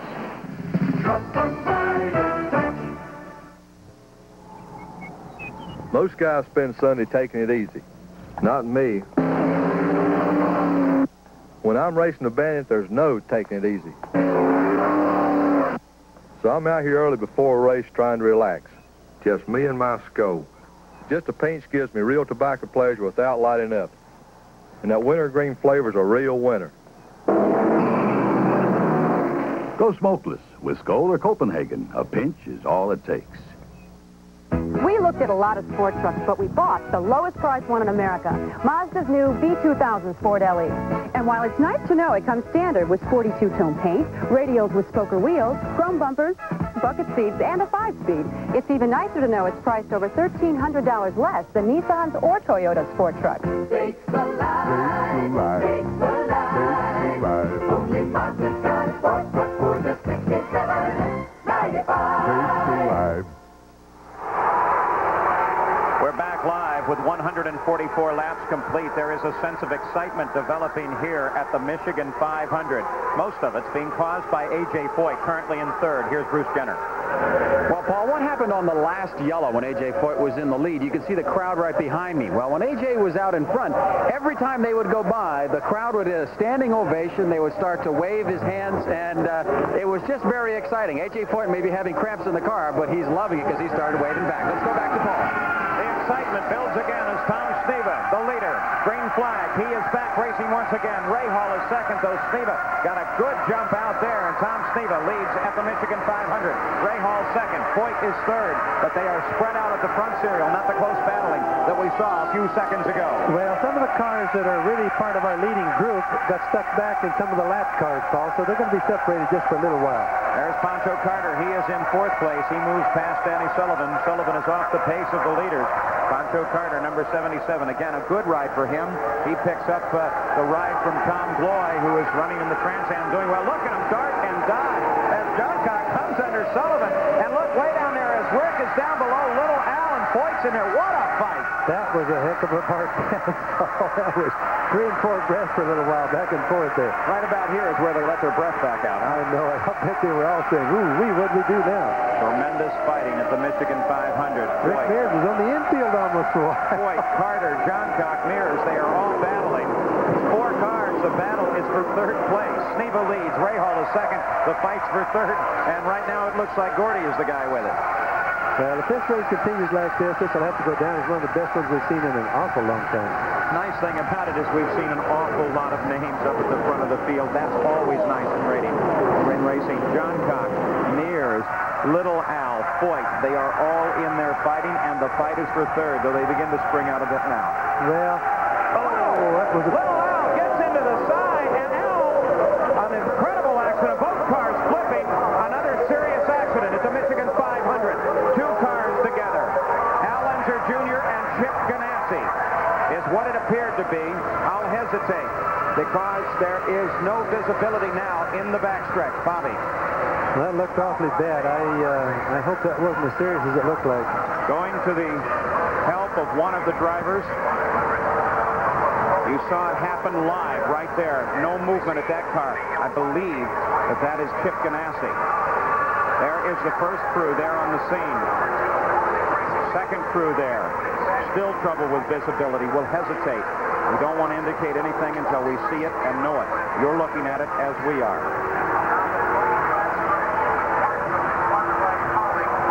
Al Unser Jr., Chip Ganassi, the two cars that are there. Visibility is terrible. Report is that Al Unser Jr. looks okay. Bobby, let's look at it again. They come onto the backstretch. Ganassi looks like he gets off the wall and collects little Al. Yes, he definitely broke something, and just take little Al right down with him, but he obviously, Chip, broke something on his car because the car just made an immediate turn.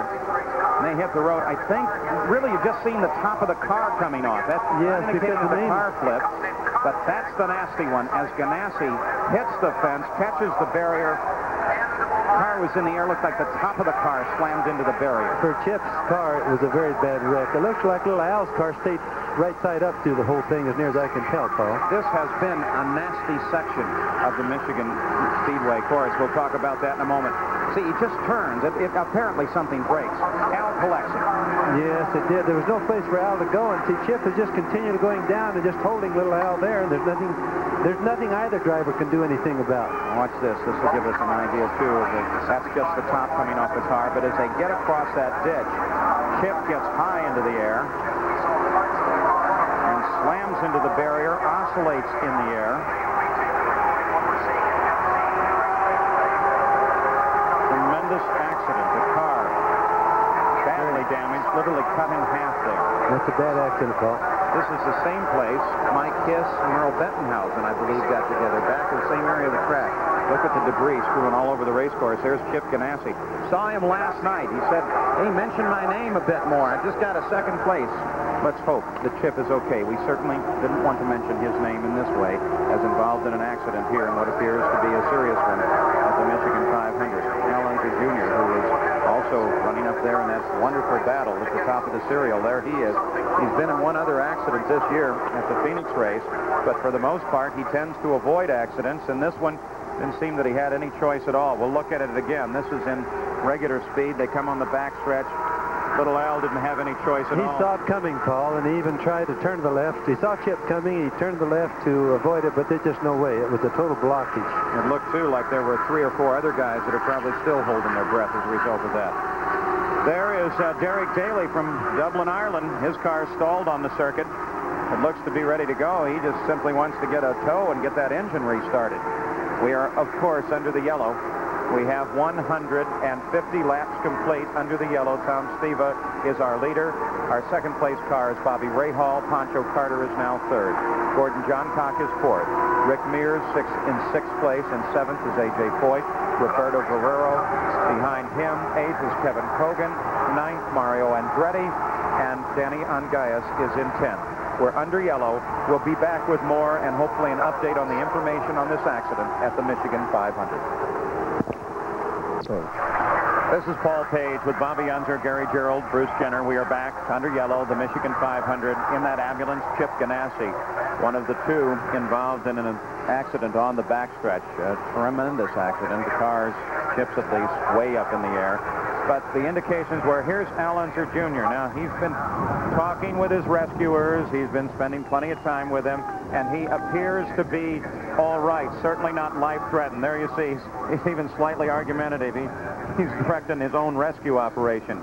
The indications are that he has possibly a leg injury, and he is talking, obviously, in some discomfort. Looks like they have his left leg totally splinted there. So Al Unser Jr. being loaded into the ambulance.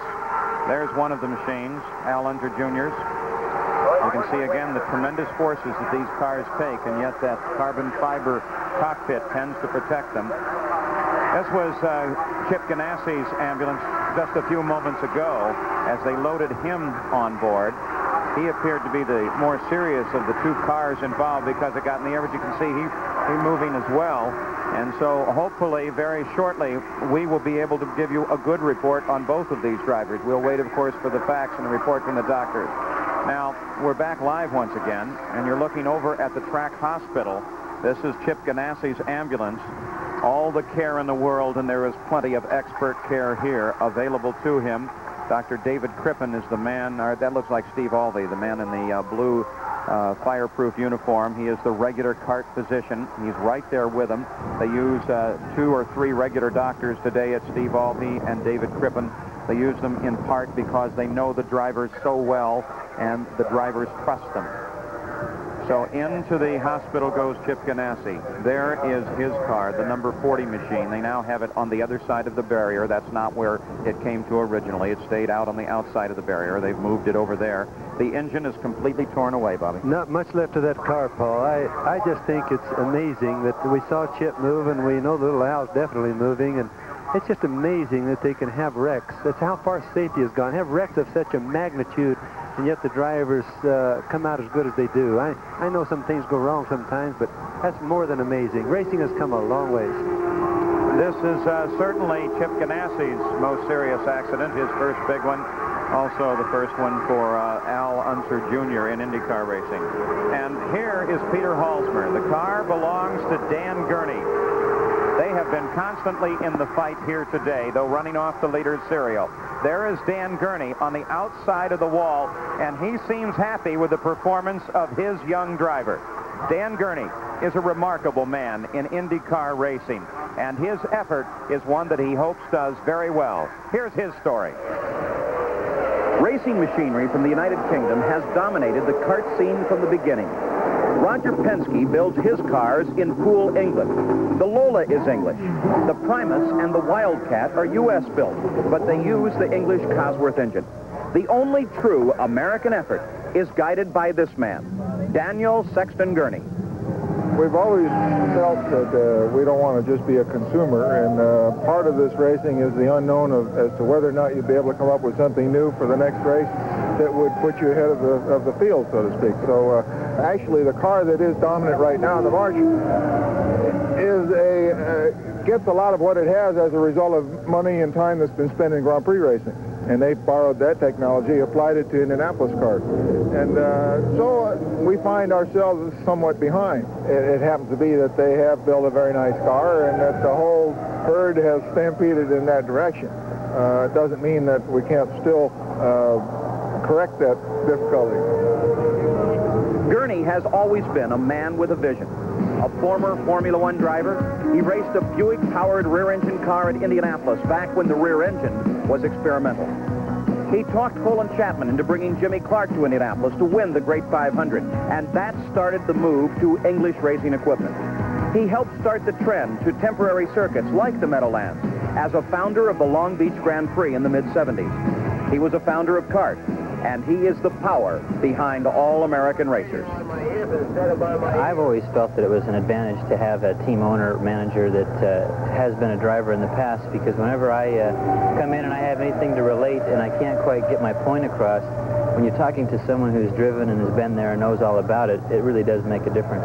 He knows how to drive the race car and also work on it, so you don't fool him very often. In the early 70s, the Gurney Eagle was the car in Indy racing. In 1975, a Dan Gurney Eagle powered by an American Meyer-Drake engine won the Indianapolis 500. Since then, the British have overwhelmed the kart racing scene. But Gurney is dreaming again. His current vision is numbered 98 and is a newly born Eagle hatched with an American stock-faced Pontiac engine. All American. At the Long Beach race with Michael Chandler at the wheel, it fared well, running a strong second until it failed. Because of the strong road racing background in the team, most feel that the Eagle will spread its wings again in victory over a road course.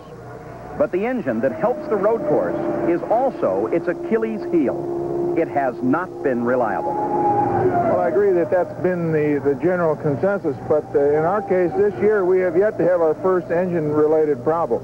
And I'd say that's doggone good. And we feel that it is reliable. Of course, it depends on how much you abuse it. But the same goes for the Cosworth. We've seen them break many times this season. So it's always a guessing game in racing. You're trying to reach that limit. That's what happens. Dan Gurney, one of the truly great men of the sport with a long history as a driver and as an owner. The yellow flag is out. Nick Finoro, the starter, a weary man this afternoon. He's held that yellow much more than he likes to. Bobby, you just heard a bit of an update. Well, it looks like we don't know everything so far, but it looks like Al Jr.'s got a left leg that's probably broken, and that isn't serious compared, believe me. And it's going to be all right, though, it sounds like. And we don't know about Chip at the moment. Still waiting for a report then on Chip Ganassi. We are still under the yellow. Tom Sneva is our leader. Ray Hall second, Carter third, John Cock fourth. We'll be back.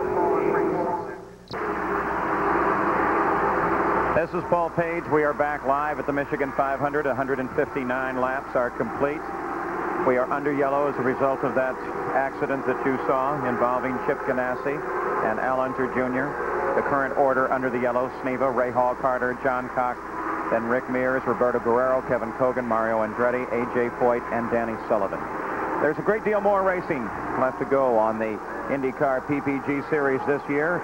There is, in fact, yet almost half the season to go. Let's look at what is upcoming. After the Michigan 500, the PPG IndyCar World Series travels across Lake Michigan to the most beautiful natural terrain road course in the United States, Road America at Elkhart Lake, Wisconsin. Last year, it was the return of Mario Andretti. He was absolutely dominant in his Lola T700. And then on to Pocono, the honeymoon haven of the Pocono Mountains, for the third jewel in racing's Triple Crown, the Pocono 500. Last year, it was Bill Whittington spinning in front of our camera car and slamming the wall several times. And then, as they came back to green, Desiree Wilson started a melee that sent everyone running for cover. Fortunately, no one was injured. And Teo Fabi went on to take the checkered flag. From there, it's to the Mid-Ohio Sports Car Course, north of Columbus, Ohio. Last year, it was Teo Fabi, the bandit, once again, proving that his machine was better on the road course than anyone else. And Fabi took the victory. Then a new race on the circuit at Montreal at Saint Air, a 300-kilometer event, the first time CART will perform in Canada. Then back to Michigan International Speedway. Last year, it was Rick Mears chasing our pole sitter Bobby Rahal. Rick Mears running the fastest IndyCar race in history in the Michigan 200. This year, he'll have his hands full. Then on to Phoenix International for the Phoenix 150. Last year, Teo Fabi battled with Mario Andretti in the early going, and Teo Fabi won the race. But Al Unser Sr. won the national championship with the race at Phoenix. Then the kart season moves on to the California hills, Laguna Seca, the beautiful wine country in Northern California near Monterey. Last year, again, it was Teo Fabi. The season wraps up on the 11th of November at Caesars Palace in Las Vegas, the final race of the season. Last year, it was a fight between John Paul Jr. and Mario Andretti. In the closing laps of the race, when Andretti overcooked his brakes, John Paul Jr. pushed his way past and into the lead. But Andretti came right back, getting past John Paul and going on to the checkered flags and victory at the Caesars Palace Grand Prix. Make sure you have a chance to visit with the IndyCars of CART when they come to your area. Of course, you'll see the Pocono 500 and Caesars Palace race here on NBC. We are back racing. Ray Hall leads coming out of the yellow flag. Tom Sneva in second. Pancho Carter in third.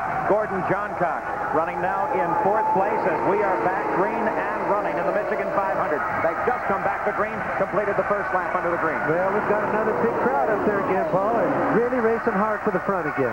Been like this all day. It has been one tremendous afternoon. We're still waiting for a total report on the conditions of both drivers, little Al Unser and Chip Ganassi in that accident. But we're watching Bobby Rahal carrying that NBC kart cam over his right shoulder, and the fight developing between Sneva and Pancho Carter for second place, with Gordon Johncock sitting in fourth.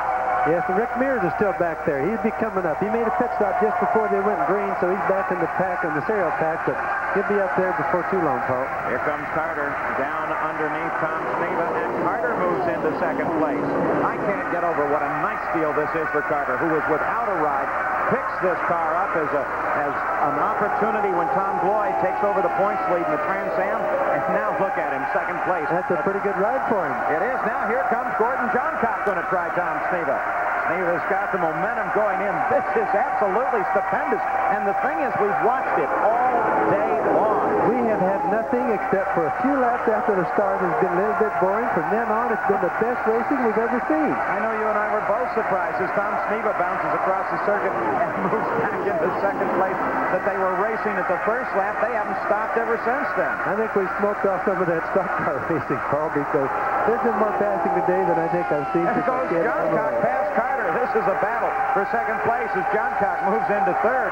Bobby Rahall's taking advantage and moving well out in front. Sneva, then John Cock, then Carter. That's the battle for second place.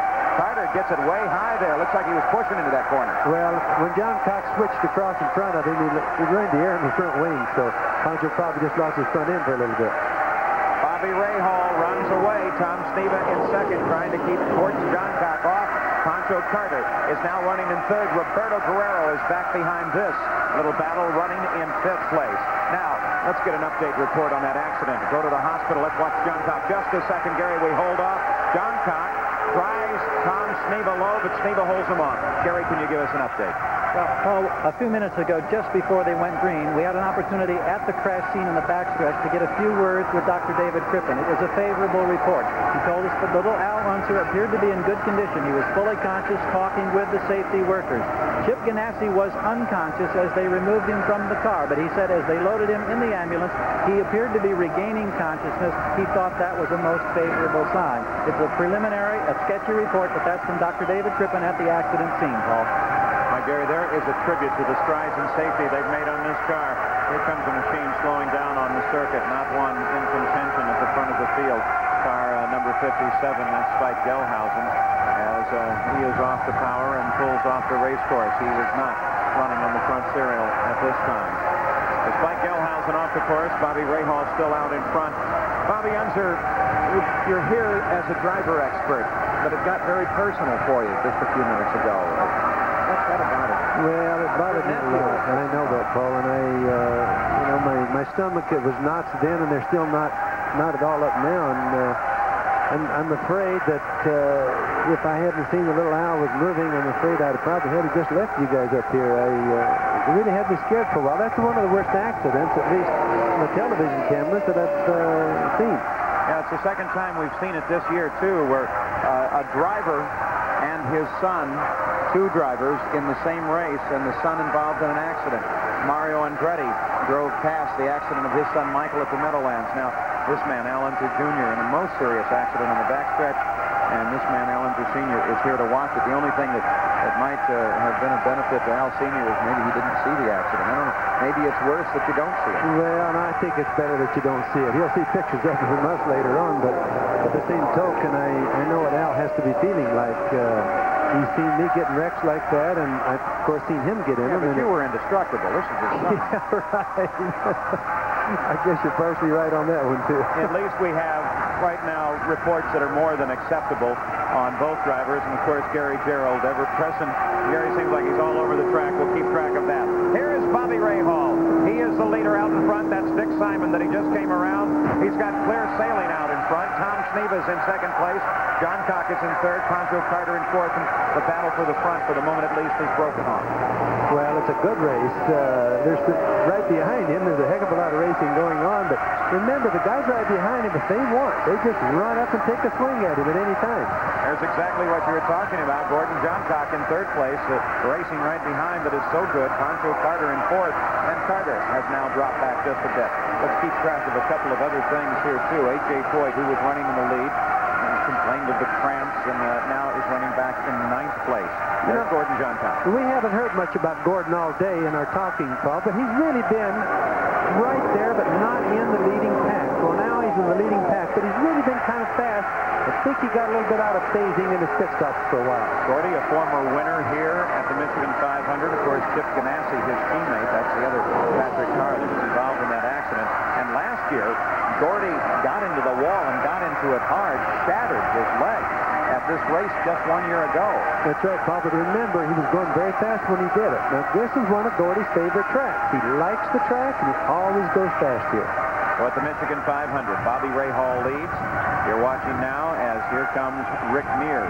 Rick is currently running in 7th place, but that is probably still a comfortable position for him. He's back there mostly as a result of his pit stops, and he is still in contact with the leader. Just remember, Paul, he just before it went green the last time, he got that last gulp of fuel just to make sure that he had enough to make it as far as he could in case of another yellow. Back at the front of the field now, here is Bobby Rahal.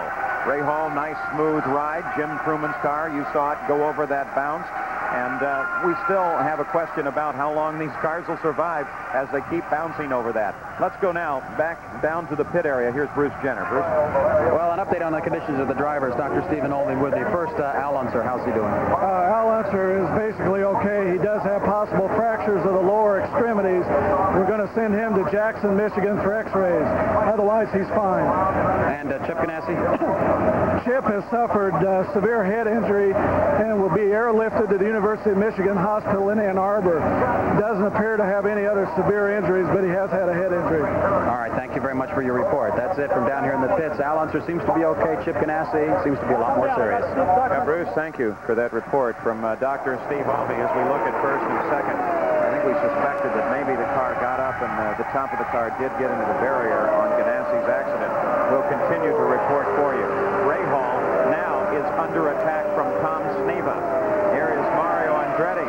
Andretti, who has stayed with the fight all day and continues to go. Our pole sitter originally has engine problems. He's keeping in there, and he's continuing to kick at him. Well, he is, and apparently those spark plugs really helped it. And they're look at how close they're getting again there, Paul. They're moving up on each other, still having a good race, and about 5 guys are still going at it, tooth and toenail. Well, Mario went from the pole way down in the field. They changed his plugs. He went a lap down during that. Now has worked back up to 6th place. There's Mario Andretti. He has not had the best of luck here. Hasn't won on an oval in 4 years now. The last time he won was here, and he's running right now in 6th. At the front of the field, Bobby Rahal being chased by Tom Sneva. The battle moves back to the front as Sneva closes in. Yes, he is closing in, and here's the battle between 3rd and 4th place. They're not very far behind. And Gordon Johncock right there.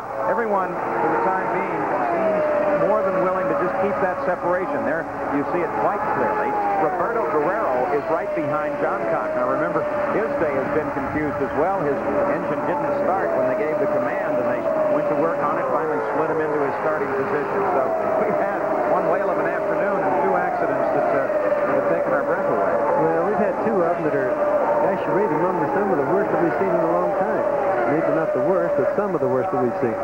At least we'll be able to report that little Al is not apparently life-threatened. They say serious head injuries to Chip Ganassi. Now, we continue to watch the Michigan 500. 177 laps are complete. The scheduled distance, of course, 250 laps around this 2-mile circuit, 500 miles. Tom Sneva starts again an attack on Bobby Rahal. The time now begins to run out.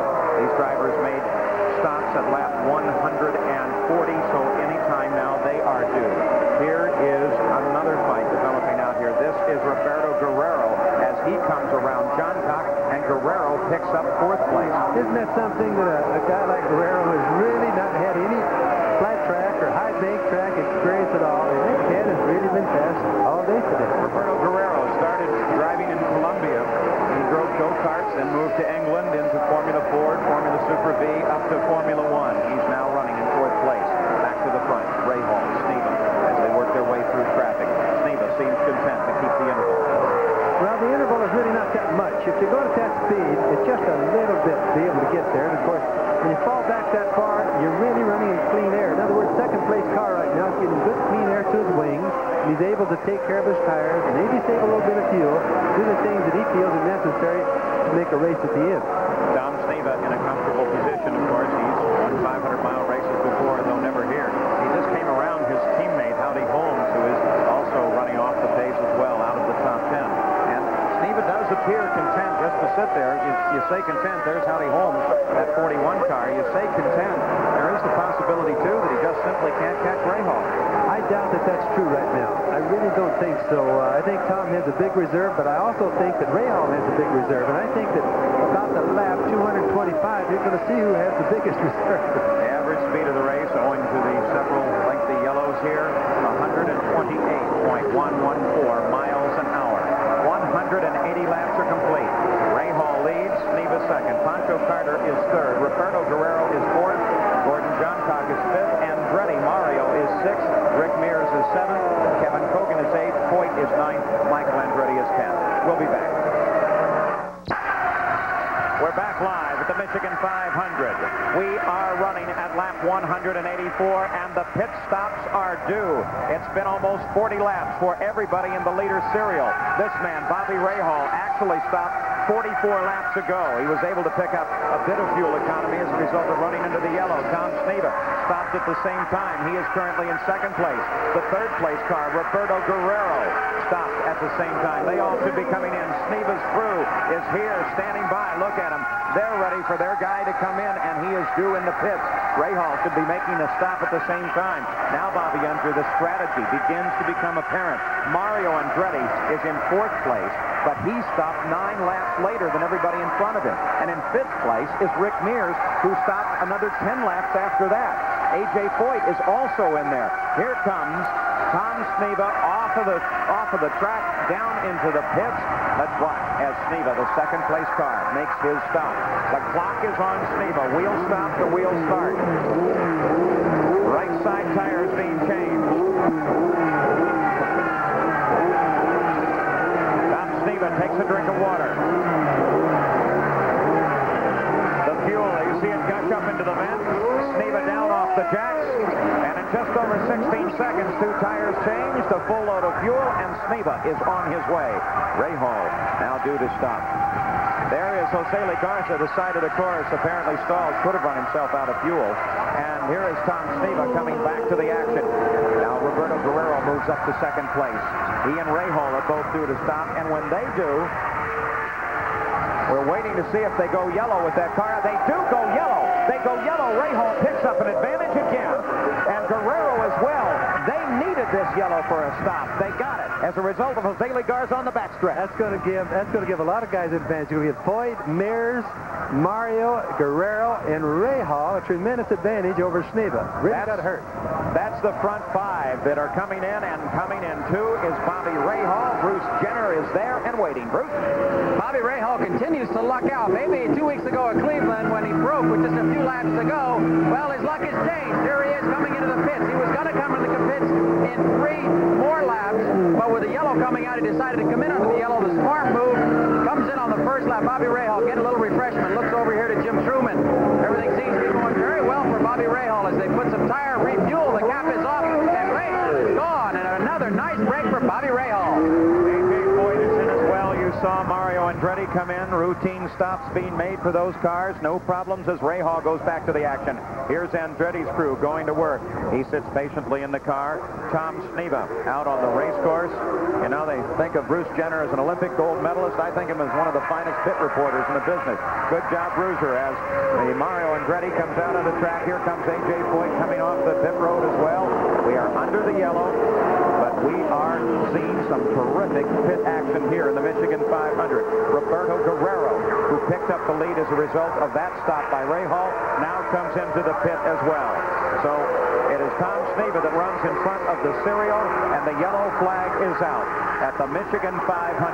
The top of the order scrambled as a result of the pit stops. We'll put them back in order, and we'll be back with more live from the Michigan 500 right after this. We're back live at the Michigan 500. Paul Page, Bobby Unser, Bruce Jenner, Gary Gerald. The battle of the pit stops has now been waged once again. And you're looking at the man whose team won it. They haven't won it because they haven't fought it. Rick Mears comes into the pits. He is the leader at the moment, but he is making a stop, and he hit the brakes pretty hard coming in. We watch as Mears, and the way they're looking at that car, Bobby, Jerry Breon reins over the back of the car. Maybe they're worried about something? No, I don't. I think that all he's running is fuel, and that's all it is. He's got a drink of water and fuel. Well, he's got it. Rick Mears has fuel. Bobby Rahal has the lead. No problem. I just don't understand why that they didn't bring Rick in just a tick earlier. All right, let's take a look at the cars that have fallen by the wayside in the Michigan 500. You saw Ed Pim's pit fire. Steve Chassie had an overheating problem. Al Unser Sr., they tried to change the radiator. It didn't work. Phil Kruger, that accident. We'll still wait for an update on Phil Kruger as well. Stan Fox, his engine let go when the oil pressure dropped. Chet Phillips got the right rear of the car off. You saw that occur. Then Al Unser Jr. in that accident. The report there, possible fracture, left leg. Chip Ganassi, the doctors quote, severe head injuries. We'll wait for an update. And Spike Gelhausen's engine let go. We're 191 laps into the race, and so the attrition has really not been too bad at all. 33-car field started. Still a fine field of cars out there. You know, this race is not too far from, or not too much left of it, Paul, and there's a lot of cars left on the racetrack. About 59 laps to run in the Michigan 500, just over 100 miles. Al Unser Jr., fracture left leg is what they're worried about right now. Of course, he'll have to be x-rayed. Here is the accident again. Bobby, you watch it one more time.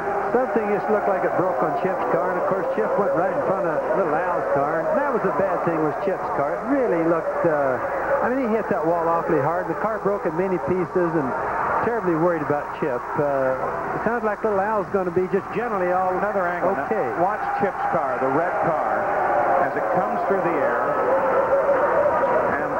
If he has an injury to the head, that's where it happened. Yes, it is. It looked like it caught the Armco barrier upside down when it hit in, and the engine ripped completely loose.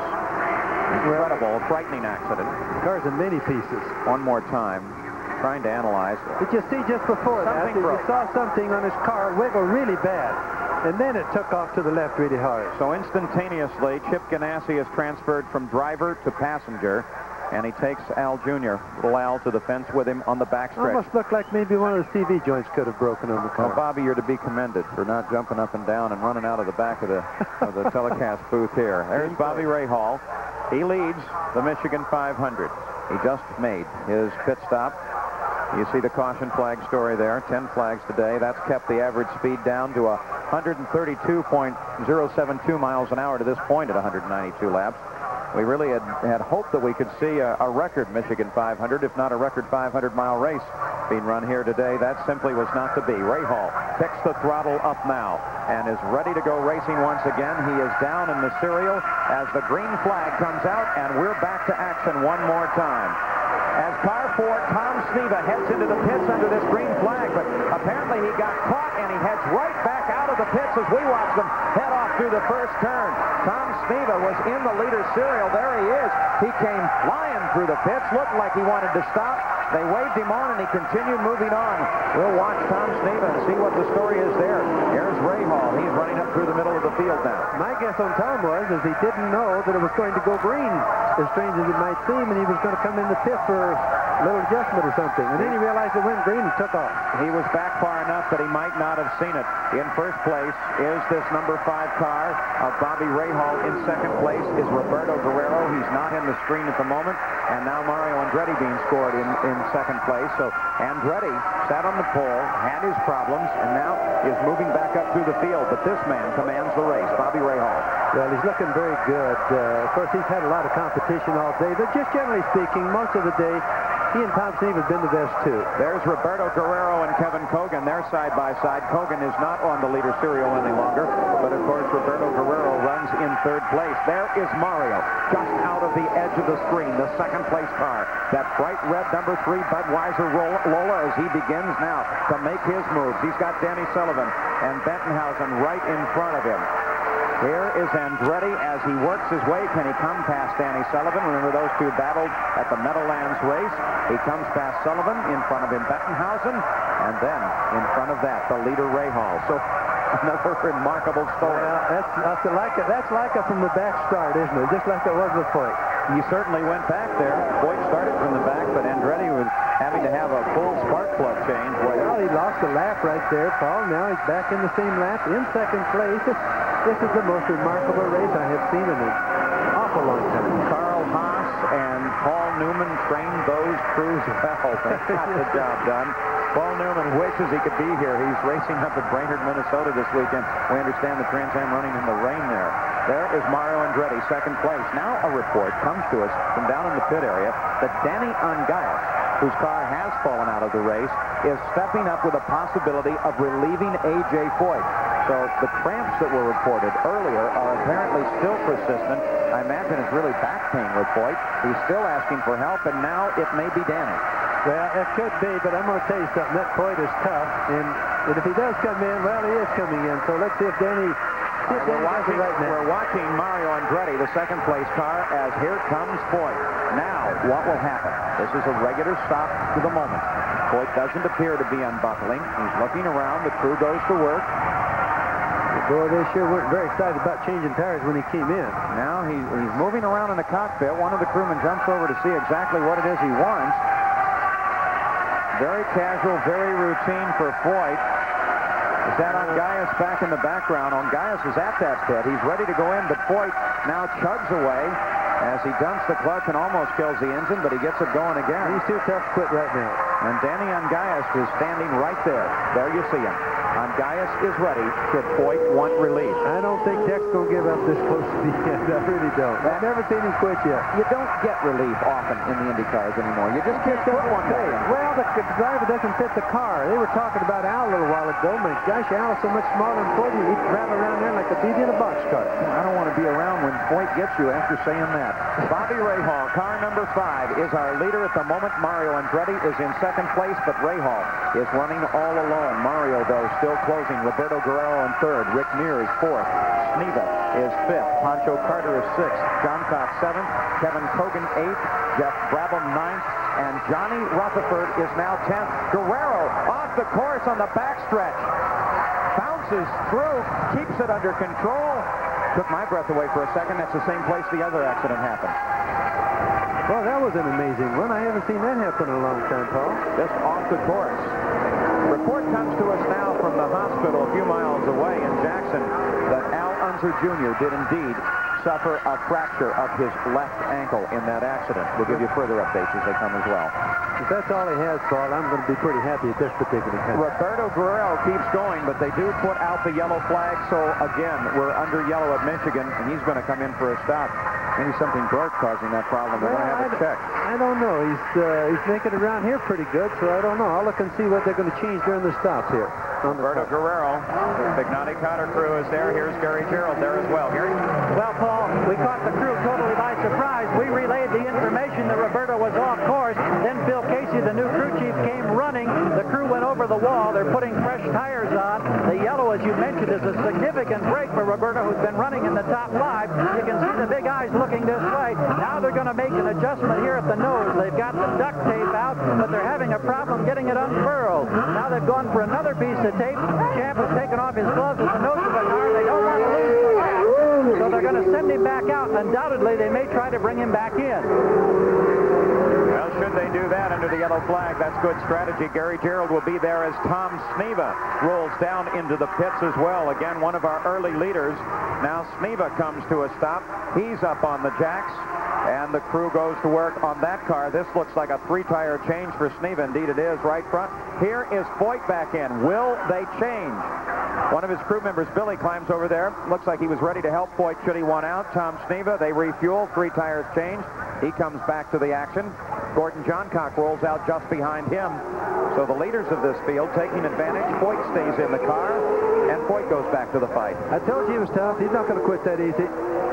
Doesn't look like he's going to quit at all. No, I think he's going to. I've never seen him have to take relief yet, so it's hard for me to believe today that he would have to. Well, Bobby Rahal stays out. We are 201 laps in of the 250 that are scheduled as we watch A.J. Foyt go back to the action under the yellow flag.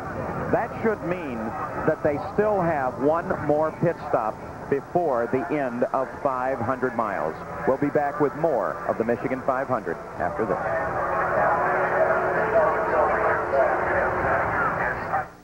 Live at the Michigan 500. The yellow flag is out. It is out as a result of Roberto Guerrero's spin coming off of 2. He stopped once. He is coming to stop again. Here's Gary.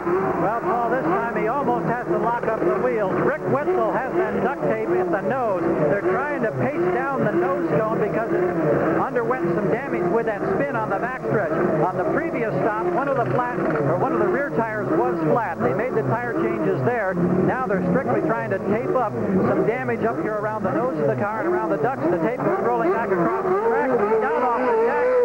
Guerrero spins away once again. Roberto Guerrero, his first ride on a super speedway. Good job this afternoon. Handsome young man, rookie here in the Michigan 500. Beautiful wife, Katie, too, in case you ladies were interested. He had his problem coming off of turn 2. Here is right now the leader serial, 203 laps complete, 250 scheduled. Bobby Rahal, Mario, started on the pole, fell way back, comes back up front. Tom Sneva, Gordon Johncock, and Rick Mears. Rahal should be due to try and make a stop under this yellow as well. Bruce Jenner is there as Rahal comes in. Bruce? Bobby Rahal coming into the pits. They're looking at the tires. They're going to put 2 outside tires, and they're going actually with a 3-tire change. Rahal getting a little bit of refreshment, and there's the overflow. The thing is out. Mario is out right, also coming in right now. So Bobby Rahal trying to stay out there under the yellow as long as he possibly can. Quickly get a word with Jim Truman. Jim, can he make it to the finish line? We think so. I don't think it'll be a problem. If this yellow lasts a little bit longer, should be no problem. All the leaders have pitted within the last 3 laps, so we're all in the same boat. Now it's a sprint. I think so. I think he understands that. Okay. Paul, that's only about a $55,000 gamble for Jim Truman. Mario Andretti got out ahead of Bobby Rahal. Of course, there's Tom Sneva, who stayed out on the course and helped smoke. No idea what that is, but Tom Sneva now picks up the lead with Gordon Johncock in second place as we take a look at him on the backstretch. The backstretch was where Roberto Guerrero got in trouble. Let's go back now just a few moments ago as Rahal comes up to speed. At the top of your screen, you saw him just when he started to spin. Now we'll tilt back up once again. There's Roberto Guerrero. That's the same thing that Ganassi did. Maybe something broke, or maybe there's a problem up there. Well, maybe it's the track. A little bit earlier than Ganassi. Yes, it's a possibility the track's just plain slippery right there, too. The green flag flies. Rick Mears is in third place, Johncock second, and Tom Sneva leads. There comes Sneva as he has plenty of traffic to contend with. And Gordon Johncock comes down alongside to challenge on Tom Sneva. That's Sneva's teammate. There's Tom Sneva. Gordon Johncock was alongside with the challenge. And Gordon Johncock gets him. Gordon Johncock now in the lead at the Michigan 500. Remember, he's won one of these races. He knows how to do it. He sure would like to do it again, and he got past Tommy there. I told you he's a tough guy at this track. He's really quick here. He loves this racetrack. Gordon Johncock badly fractured his legs here a year ago. Fractured them again at the Indianapolis 500 just last May, but you can't keep little Gordy down. He lives 25 miles from here in Coldwater, Michigan. He loves to race. He gets broken feet, broken legs. He just keeps driving the race. He keeps an open account at his orthopedic surgeon. Gordon Johncock now out in front of the Michigan 500. Sneva second, Rick Mears third, Pancho Carter fourth. Roberto Guerrero stays up in the front, running in 5th place right now. Yes, well, Jose Garza's back in with field 2. I noticed he's running right behind Johncock there. Garza, who stalled earlier on this racetrack, they got him started, got him back in the action. Now, Bobby, what about strategy, though? Well, the strategy is that everybody is going to, all the leaders, let's say that, are basically together right now with fuel and laps and everything, and they're going to have to stop again, I think. I don't think they can make it to the end without an awfully long yellow, and that means that it's going to see the last stops are really going to be the big deal. But one of the things that's important is Mario didn't get tires on the last stop. Bobby Rahal did. Now that's going to become a very important factor. We're watching Gordon Johncock. Here is A.J. Foyt. Now, A.J. has been having his problems. We saw Danny Ungaya standing by. A.J. is currently running in 12th place, but he's slowing well down off the pace. I wonder if it's the engine, or I wonder if Foyt's finally giving it up. Well, I just still going to tell you that I just can't believe that it's Foyt, but we'll have to see. I could be wrong. We'll watch Gordon Johncock. Out in front here is Foyt as he rolls down into the pit area. We'll watch A.J. Foyt. Danny Ungayas was there before. He pulled off the pace, slowed down. Let's see what's going to happen. No, it's mechanical. Yeah, that's a sayonara thing. Foyt's getting out, but I don't see Danny getting too excited. Billy looks at the back of the car. A.J. Foyt's engine is off. It looks like what was a spectacular afternoon for A.J. Foyt may now be over. Gordon Johncock is in first. Bobby Rahal, there you see him, the second-place car. Michael Andretti down low on the course as well. The number 99 machine looks like he's shutting it down. So here now in the final laps, with just about 41 laps to go, attrition is becoming a factor. Well, it's later this year, Paul, than we've ever seen. I hope we don't have any more. Hey, Look at that point. Now, there's nothing wrong with that guy. I don't care what they say. There's young Michael, Mario's son, as he pulls off the course. So quickly now, they're beginning to drop by the wayside. Michael drives it behind the barrier. Johncock leads. Rahal second. Sneva third. Michael Andretti out. Pancho Carter fourth. Look at Foyt. Helmet off. He certainly proved to everybody, though, that he's still very much a factor. That man started last, went up to the front, stayed in the fight. This man's still a factor, too. A lot of gray hair is showing up for these guys. It doesn't seem to be slowing them down. That Johncock's tough. He's tough, and so is Foyt. That Foyt really wanted to race today, and you remember we discussed yesterday about the fact that maybe he was going to just try to run to the front, not worry about dropping out or not. Well, I'm guaranteeing you he was going for the finish, wasn't he? He certainly was. And A.J. doesn't seem totally displeased with it. I think he really knows what he's done. He's proven that he's a factor once again. There was some question of it. There's Gary. Gary, what do you think? Let's talk with A.J. Well, A.J., you put on a heck of a show. These people up here gave you a standing ovation when you got out of the car. That doesn't hurt the disappointment, I guess. Yeah, we really are. We broke the struts on the pod. And car's spinning. We've got a problem, Gary. We've got a real problem, Gary, as we have one car spinning, Gary Bettenhausen, and it looks like that was Howdy that got right into him. Got a car up against the wall. Want to hesitate because we're getting two different reports on what that car is on the outside there. The drivers are okay. That's the main thing. They look fine. And that is Roberto Guerrero against the wall. No. Now they're giving us another report, so I'm just going to stop and wait. We know that that's Gary Bettenhausen. That's Gary Bettenhausen climbing out. But we really can't tell with this other car. There's three different possibilities. Bobby, I don't even want to suggest. You know him a bit better. Can you tell? Well, it looks like possibly the 41 car to me, but that's again, what I thought. I just really can't tell. You can't see the rear wing. The helmet would be... We'll just wait. But apparently, the 82 car lost it, and there was nothing that could be done there. You know what? Bobby Rahal comes off the course. He was involved in that accident. I think that's what got to us. We couldn't really tell. There's the Rahal car, and he's out of it. Well, I was guilty on this one, Paul, because I was watching the monitor, so I really didn't see what happened on the racetrack. Really confusing there. We'll try and make sense of that one in just a moment. All right, we'll try and take a look at it again. Apparently, two simultaneous accidents occurring here, and we'll try and show them to you. You're looking at Gordon Johncock. Al Holbert high. Obviously, somebody's lost it in front of him. That's Bettenhausen. Oh. And Rahal catches the wall alongside of Holbert. Look at that car up on top of the other one there. Now, as we continue to watch, car was clear up on top of the other one. Cars were double stacked there for a while. Somebody had to suck their breath in on that one, too. That's a pretty close deal. That's dangerous.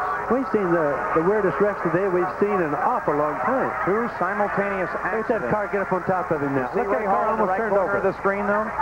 You've got two accidents here, and I think that's Howdy, but I'm still not sure. Let's wait. Cart is trying to get us all the official reports. And as you can see, maybe if you got one of those wonderful giant screen TVs at home, you can tell better than we can on the small monitors here. But we're watching. Let's take a look at it just one more time. Again, here's Johncock. That's Rahal high. Holbert in there, crowding into Rahal. Rahal up against the wall. And there's the second accident. But you can't tell. There is a car under there. That's really two cars. Maybe we can get a clarification on the whole thing if right now we go down to the pit area. Bruce Jenner is with one of the drivers that might have been very close, if not involved. Okay, with me right now is Al Holbert, who was driving well, but unfortunately went out of the race. She had some front-end damage. But Al, could you put a little light on this? What happened out there?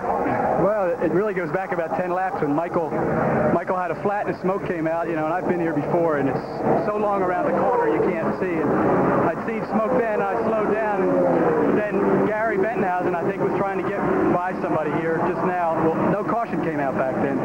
Gary was trying to get back by somebody, and Bobby had just slapped me, Bobby Rahal. Right. And he saw the smoke, and the lights came on. I saw the smoke, and I hit the brakes, and he hit him better than I did, and he slowed down, and I just had nowhere to go. I'm sorry, Bobby. Unfortunate.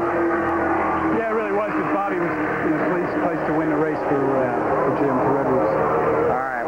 Best of luck next time. Sorry about that one. Okay, Al Holbert. Paul? Well, there's some sportsmanship from 1983 IMSA champion. All right, let's look at it. We've got a couple of other ways we can look at it. There is the Gary Bettenhausen spin. Now, we should see another car come in and collect him. And without question, I think that is Howdy Holmes now. But look at that. Look at that. All over the top of the roll bar on Howdy's car. I can't believe it, Paul. That's the first angle that we've been able really to tell who the second car is. And they slide to the wall. Believe it or not, we've got even another way that we can look at it. That's just short of a miracle. Looking across the turn, turn 3. There's the spin. Now you can, if you watch up to the left, you'll see the other situation occurring as well. There's the first spin. There you see Holbert and Rahal go up to the wall. See, they were ducking the smoke. They don't know what's in that smoke is the problem, so they both ducked it. Now you see why that camera's unmanned, too, because as Holbert came sliding through there, he was still throwing some parts off. Now, Gary, we're sorry we interrupted you, and we're sorry we interrupted A.J. Gary Gerald. Well, Paul, A.J., thank you for staying with us. Paul was extending a thanks, too, for your sticking by while they checked out that accident situation. Now, it was the left side pod that broke on your car, right? Yes, it broke, and it started coming all apart, and it got where I like to spun right there after we changed tires twice, and then I knew it wasn't no tire problem, and I didn't know the pods was about to fall off, and the whole left side, the underwing was off, so I had no ground effects, and after I turned sideways and saved it, I said, 3 years in a row I went to the hospital, I'm not going again. Now, you had the report of discomfort, you were getting some cramping, and we're talking about a relief driver. Yes, I was. I asked if Al Unser could drive the car because, he's drove for me before, but I guess Roger Penske said that no, he couldn't, and he's on his way down, but I guess Roger stopped him according to what the crew come back and told me, so I said I'll stick it out. Now, how's your back? You had some minor surgery recently. I know you had some discomfort because you were throwing some tubing out of the cockpit. That's quite true. We had some rubber. I had a deal built up to hold my legs up, and I had nothing under them, and it was just cramping so bad under the yellow I couldn't hardly. It was like Charlie horse. It was hurting. Thank you, A.J. Good to see you back in Michigan. It was a great ride while it lasted. It's awful nice to leave here and not be at the hospital for a change. Thank you. I'm sure you'll second that. Back to you, Paul. Gary, I think that interview goes down in the record books. You got A.J. just out of race and then held him for another 5 minutes and interviewed him again. We're under yellow once again at the Michigan 500. We'll give you an update on the status of these drivers, but as of right now, Mario Andretti is back at the front of the serial with Rick Mears in second place. We'll be back right after this.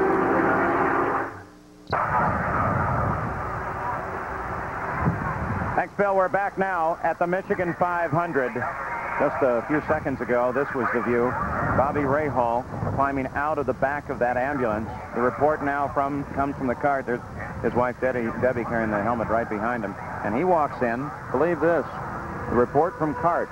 In those double accidents there, no driver seriously injured. They're going to check Rahal over. Everybody else is going to walk away from it. Now, here's that accident. Bettenhausen loses it. That's a scary one right there, Paul. Now, look at this. As Howdy Holmes runs right into him, at the same time Rahal and Holbert get crowded to the wall. That speaks to safety. They've really done a magnificent job. More than you could ever believe, because, 10, 15 years ago, a lot of those drivers just wouldn't even be here with us today now.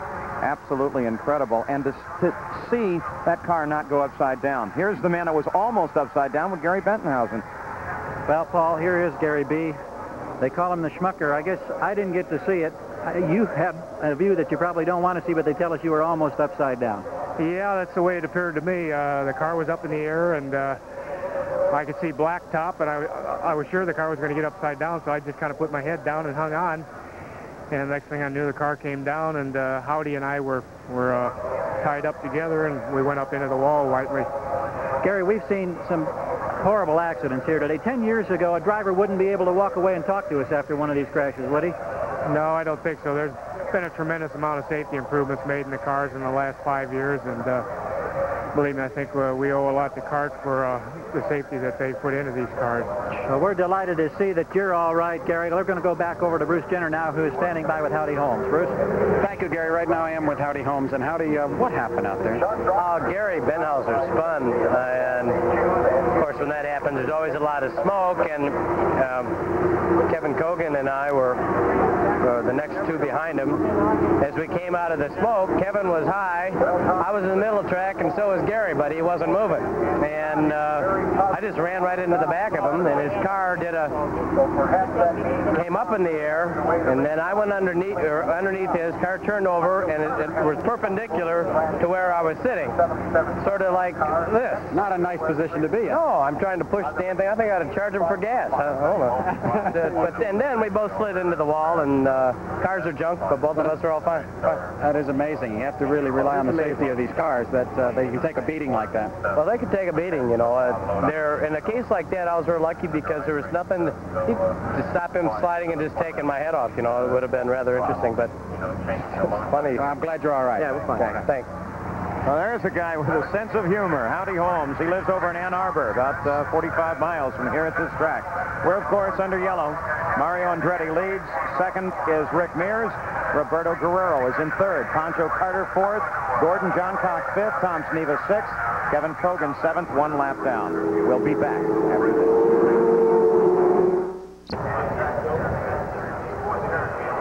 We're back live at the Michigan 500. This is Paul Page with Bobby Unser, Gary Gerould, and Bruce Jenner. We are still under the yellow flag. A double accident, really. Remarkable occurrence. The equipment is now going back to position. The story, 223 laps complete, 250 scheduled, and Mario Andretti sits at the front. Rick Mears sits in second place. Can they make it to the end of the race? We'll check first with Bruce Jenner, who has an update on the accident. All right, thank you, Paul. With me, Debbie Rahal, Bobby Rahal's wife. You have his helmet. The rest of his body's okay. He was banged up, and as they always do, they're just checking him to make sure that nothing's broken. But I think he was jarred terribly, and he says there's really nothing left of the car, that it was amazing that he wasn't hurt. Probably the toughest thing for anybody to do when somebody's out there competing, especially in a sport like this, is to be on the sideline all the time, especially after Cleveland a few weeks ago. How frustrating, and then again today. As Bobby says, if we didn't have bad luck, we wouldn't have any luck at all. It's just one thing after another, and it's just one of those risks you take with the racing, but it's sure disappointing. But he's okay. All right, keep your spirits high. Let's go over to Gary Gerould now. All right, Bruce, we've got Carl Haas, who's up here on the wall. Carl, the question is, you took the last stop somewhere around lap 212. Are you going to try to go to the distance, or are we looking at a repeat of the Meadowlands here? Well, we really don't want to tell everybody, but we're going to try and go all the way. You're going to try to go the distance? We might. Do you feel like you're cutting it close? It'll be close. It'll be close. All right, that's Carl Haas, the car owner, along with Paul Newman, who's busy racing this weekend. The story in the Andretti pit as we go green, Paul. Carl just did indeed tell everybody they're going to try to go the whole way, a repeat of the Meadowlands here, because it's actually 204 laps is the last stop, so that's stretching it quite a bit, Bobby Unser. It's a sprint to the finish. We're back under green racing, 225th lap that we're working on now, so we're coming down the final 50 miles of the Michigan 500. There's Mario Andretti, the Budweiser Lola number 3 out in front. Rick Mears is in second place, Roberto Guerrero third. Well, it's going to be interesting because everything is going to depend on when they stop for the last time, and there's a little bit of discrepancy on what we have on that. But if they have as far as we showed them they have to go, they may not make it without another fuel stop. It's certainly going to make a lot of difference on the fuel right now. Most of the cars that we watched in the last yellow came in, and that really, there's Johncock going by Guerrero again, it looks like. We're watching Gordon Johncock right now. That's Roberto Guerrero. They're on the backstretch. Mario Andretti is out in front. As we watch Andretti, let's look at the serial. Here is now the man they're saying is second place, Pancho Carter. They're saying that Gordon Johncock is in third, Roberto Guerrero in fourth, Tom Sneva sits in fifth. So what we're looking for is a fight at the front of the field. A little confusion coming out of that yellow flag. So a fight up at the front. Can Mario Andretti hold them off? We're looking right now at the battle for third place, currently occupied by Tom Sneva, but being challenged by Johncock, Guerrero, and Rick Mears. Well, that's a good race right there. Of course, Mario is not too far out in front right now, so we'll just have to see. Everything's going to depend on the fuel. it won't be too much longer, Paul, before everybody really turns loose and lets go everything that they've saved all day. Certainly a gamble by Carl Haas and his team. I bet they wish that Paul Newman was here to help make the decision, but at least maybe share some of the blame if it goes wrong. Mario Andretti going to try to run further than he's run before on a fuel tank. Gordon Johncock right there. He is trying to win the Michigan 500 again. He is in third place. Just in front of him is the first winner of the Michigan 500, Pancho Carter, as Rick Mears runs down on the inside of Roberto Guerrero and takes a challenge. The fight here is for fourth place. But Guerrero holds Mears off as Mears comes way high off of that corner. It's obvious that Rick is just not turning his boost up, so I have an idea that maybe he's going to run a little bit short on fuel, or be close at least. And now Rick Mears cranks her in, comes by Roberto Guerrero. They both pull up high while Johncock lays down low. The question is, what of these cars can run to the finish? Well, Rick Mears, Pancho Carter, Gordon Johncock, Guerrero, they should be able to. Well, Rick Mears actually stopped at about the same time as Andretti, so he'll have to conserve a little bit. Those other cars have stopped about 10 laps later. They should be able to cleanly go to the finish. Which means they're going to be able to run more boost, which is more horsepower, and they should give all the guys who stop the last a little bit of an advantage. In fact, maybe quite a bit of an advantage. Watching the fight for third, here comes Rick Mears alongside Gordon Johncock, and dusts him off pretty easily, too. So what's the Rick Mears move? Well, I don't know, Paul. I know one thing, that Gordy should have more fuel than Rick, according to our fuel calculations here. All right, as we watch at the front of the field, here's the situation. The actual standings now given to us. Mario leads, Carter is second, Tom Sneva is third. Johncock, the fight we were watching, a battle for fourth place. Rick Mears fourth, Roberto Guerrero running now down there. Here is Rick Mears back out in front of Johncock again, so they keep changing positions constantly as we look back and forth from the charts to the track. You know, even though there's only 20 laps left of this race, Paul, we've never seen a 500-miler with so much racing at 20 laps from the end as we're seeing today. There is Tom Sneva. He is now around Pancho Carter and into second place. The leader is still Mario Andretti. A bit of confusion at the front of the field. There comes Carter through. Third place now. We believe it's established and firm here. It is Andretti. It is Tom Sneva. It is Pancho Carter running at the front of the field, and then Rick Mears sitting just a bit back from Carter. Still at a good groove. It's still going to be a heck of a race right to the end. 231 laps are now complete. Pancho Carter, again, a new ride for him. He has to feel wonderful about this. He won the first Michigan 500. We're back to the leader now. Mario never won a 500-mile race here, but the last race that he won on the ovals 4 years ago in the Michigan 150, remember, started early, the spark plugs went. His crew made a complete change of those plugs. He battled his way up from being a lap down and is now running in front at the Michigan 500-mile race. Now, here is Mario Andretti. Look back and find the second place car of Tom Sneva. Sneva running in second. They're on the backstretch. There's Mario. He's about almost a little bit between a quarter and a half of a straightaway behind right now, Paul. At the moment, he has a very good lead. The number 27 car pulling off and down the course. That's Bill Alsop. Now, he continues to run at speed, but he's off of the line. And will it bring out a yellow flag? It should not, as long as he continues to run on the circuit. But if he stops on the circuit, then the yellow will come out again. You think it was scheduled as a sprint before, it'll definitely be a sprint now. Yes, we've had so many exciting things today. One more just going to make it that much better, I guess. The leaders are being careful. There is first place. Now, you look just up behind him. Second place, Tom Sneva. Third place, Pancho Carter, as he's being chased down by Rick Mears. They're being very careful at the front now. 233 laps complete. 250 scheduled in this race. Kind of looks like it's been a sin to get up in front for a while. Something happens to everybody that gets up there. Penske team reporting that there has been a problem with Rick Mears' pop-off valve on his machine. They say, despite the fact he stopped at 202 laps, he plans to go the distance. Now, as we look back, there it is once again, first through fourth. Andretti with Sneva right behind him as he comes across those twin bumps in the third turn. It would appear that Tom is pulling up on Mario just a little bit. Not a great deal, not very fast, but he's still got about 15 laps left to pull the little tricks out. Andretti, Sneva, first and second place at the Michigan 500. Here comes Andretti again. He continues to maintain his interval. Right now, he is out in front of the Michigan Michigan 500. Mario Andretti leads it. Tom Sneva's in second place. Pancho Carter third. Rick Mears chasing him down. Gordon Johncock sitting in fifth. Roberto Guerrero is back in sixth place. We will be back. 500, this is Paul Page with Bobby Unser, Bruce Jenner, and Gary Gerald. There's a separation, first to second place, Mario Andretti and Tom Sneva just seconds ago. A fight developing for third place. There's Rick Mears following Pancho Carter, closing down on Carter as Mears on the backstretch. The fight for third. Rick Mears, his crew reporting that they have been having some problems with a pop-off valve. Watch him as he closes down behind Pancho Carter and tries a pass for third place. Well, he can work up on him, but if he's having trouble with pop-off valve, it means that Pancho's going to have a little power advantage on him. Rick may pick him up and handling. There he is as he rolls past, and that puts Rick Mears into third place in the Michigan 500, pushes Carter back to fourth with Johncock in fifth. Now our leader is Mario Andretti. There he is, running so smoothly. Just how low he's running now, Paul? 239 laps complete. He's down low on the race course. There's no question about it. The question, though, is one of concentration. Mario Andretti, who has driven so many miles on a race course. We ask him about concentration here in the late stages. Well, concentration is really a primary thing here because of the high speed involved.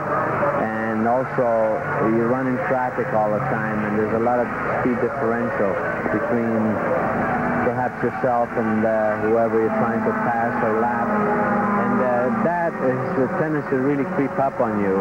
So it's easy to make mistakes, and surely you don't want to make any mistakes here. Mario Andretti, the leader. Bobby Unser, you said he was running low as Sneva begins to close. He's hunting that dry pavement on the bottom. You know, it's slippery every place else, and looks like Tom's going to start working him over pretty quick here.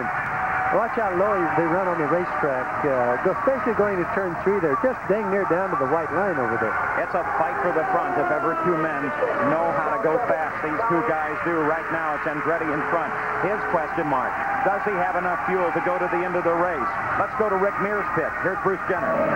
Thank you, Paul. You've mentioned a couple times about Rick Mears having trouble with his pop-off valve. Well, I came down here to check it out, and I see Roger Penske standing right here, and right down at his feet is another pop-off valve. So they're obviously having problems right now, but Rick Mears continues to stay up to speed. Paul? Tom Sneva makes a run on Mario Andretti, but has to fall back, and that cost him a bit. He used a lot of energy and a lot of momentum to try to catch him up. Now he's fallen back. Really, he's in a slipstream. It's really not hurting Tom. I think that was just a wake-up call. I think that's Tom just saying, hey, Mario, you better get going here, or trying to make him use up the fuel that he may not have.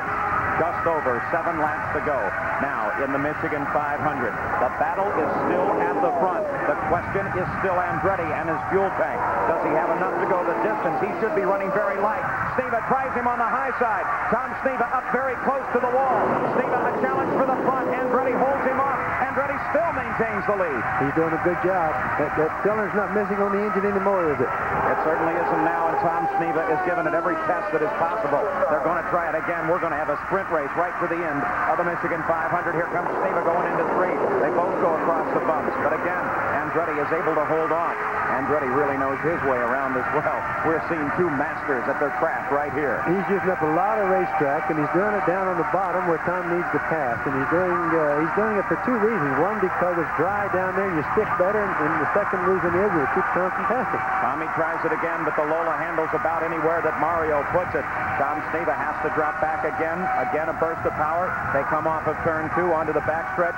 Now Sneva seems to pull up a little more than he has in the past couple of laps. He takes advantage of the draft. He puts a couple of feet of his wings into clear air, but he still stays back off of Andretti. Maybe he found out now what he needs to know as we come in the closing moments of the Michigan 500 for 1984. Well, there's 5 laps left, Paul. We're still going to see a big race between these two. It's not over yet. Andretti, Sneva, first and second place. After 500 miles, this is the fight in the race. Put you in mind of Mears and Johncock back at the Indianapolis 500. As they battle all the way around, you can see the fans. They just wave their arms. They're yelling, go, go, go.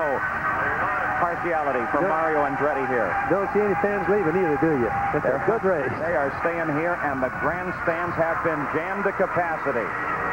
Here's Mario Andretti. Sneva behind him. There's what the pit crew can see. as they sit ever so quiet, saying, what's going on? And Steven tries it again. He's alongside Andretti, but again he drops back. And he pulls high as he comes off of Andretti. Andretti is keeping him back there. Tom can't seem to hold the bottom right at that particular spot, which is right in turn 2. And he seems to be able to get under Mario going into 1 and through the middle, but he can't seem to stay down there for long enough for a pass. Remember the unwritten rules of racing. The racetrack belongs to the leader. Mario can drive any way he wants, and it's up to Tom Sneva to get past. Of course, they're good, perfect race drivers, excellent sportsmen. They're both going to race just as hard as they can. They're both tough and they're both stubborn. That's what you're going to see when it comes right down the left. Here was a factor last year, the slower traffic. They begin to encounter cars in front of them with 3 laps to go now. Andretti still out in front, about 150 yards. Tom Sneva in pursuit. It's a Lola. It's a March. They are both Cosworth racing engines. They come down under Jeff Brabham. Brabham sitting high alongside Mario Andretti. In second place is Sneva, who closes up. Now they come up behind other cars. That's the Eagle of Peter Halsmer directly in front of Andretti. Look how quiet that crew is. Taking it ever so careful. Little smirk there. Marty Hoyer, one of the scorers, looking around to see what's going on. Where's everybody else in this 500-mile race? Everybody is watching this fight right at the lead. Andretti, Sneva behind him. Scott Brayton in front of him as they come down the backstretch. Andretti comes low. Plays it careful behind Brayton. Sneva closes up. Andretti still out in front. Andretti continues to lead the 500 as we are watching the white flag comes out for Mario Andretti. Now Sneva closes up. This is where it tells. Scotty Brayton is right in front of Andretti. Andretti closes down on top of Sneva, shuts the door on him. Scotty Brayton surely knows that the leaders are coming behind him. Less than 2 miles to go now. Now just that 1 mile to go. Down the backstretch. Here is Andretti. This is where the race was decided last year. What will happen here in 84? Andretti down through turn 3. Through turn 3, through turn 4. Sneva's trying him on the inside. An accident on the backstretch. An accident on the backstretch. As they come to the line, they'll see the yellow flag and the checkered flag. And Mario Andretti appears to win the race, but boy, it was close. It was close with an accident on the backstretch at the same time. Similar to last year. That was Pancho Carter flipping down the backstretch.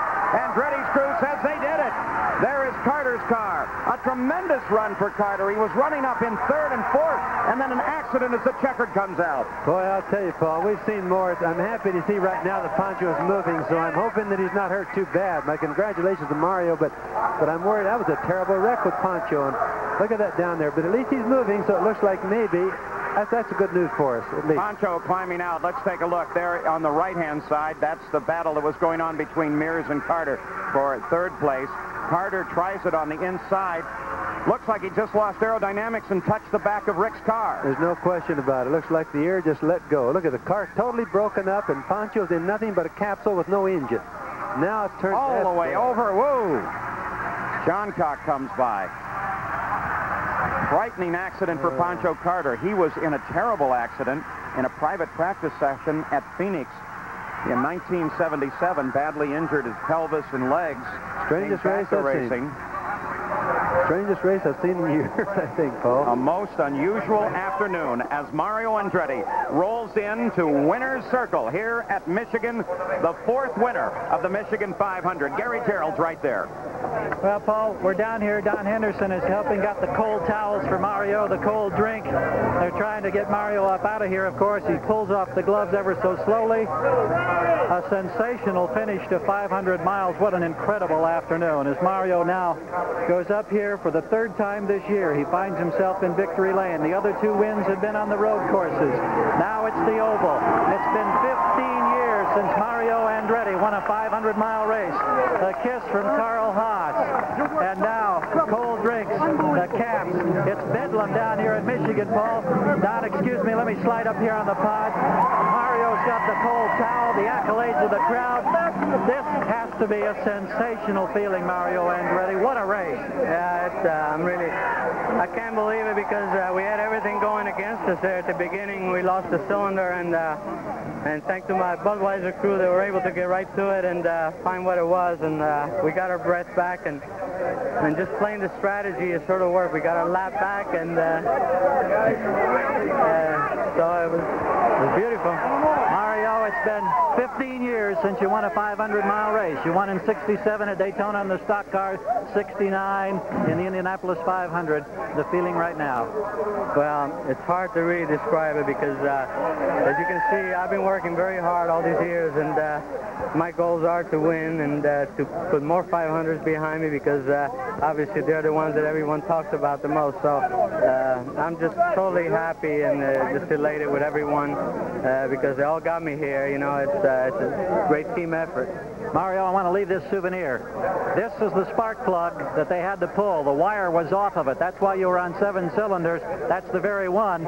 They put the right one back in. They got the wire hooked up. You win the race. That'll go in the trophy case, I think. I guess so. I guess everything ended well, so that's it. Congratulations, Mario. Let's go back upstairs now to Paul Page. Mario Andretti wins after a roller coaster afternoon. Here is the run coming to the finish. They split the difference between Scotty Brayton, but Mario gets over the line just a tick in front of Tom Sneva. The margin of victory, 22/100ths of a second. This may be the Andretti good luck piece. It's a 525-pound Tiger Bombay that belongs to Steve McMillan, who is a good friend of both Michael and Mario and one of both their sponsors. He got a lot of races now. That's Mario. It was taped this morning. Mario went by. There's a little advice from Bombay. Look at him. You notice the Tiger has bigger teeth than Mario, though. Yeah, right.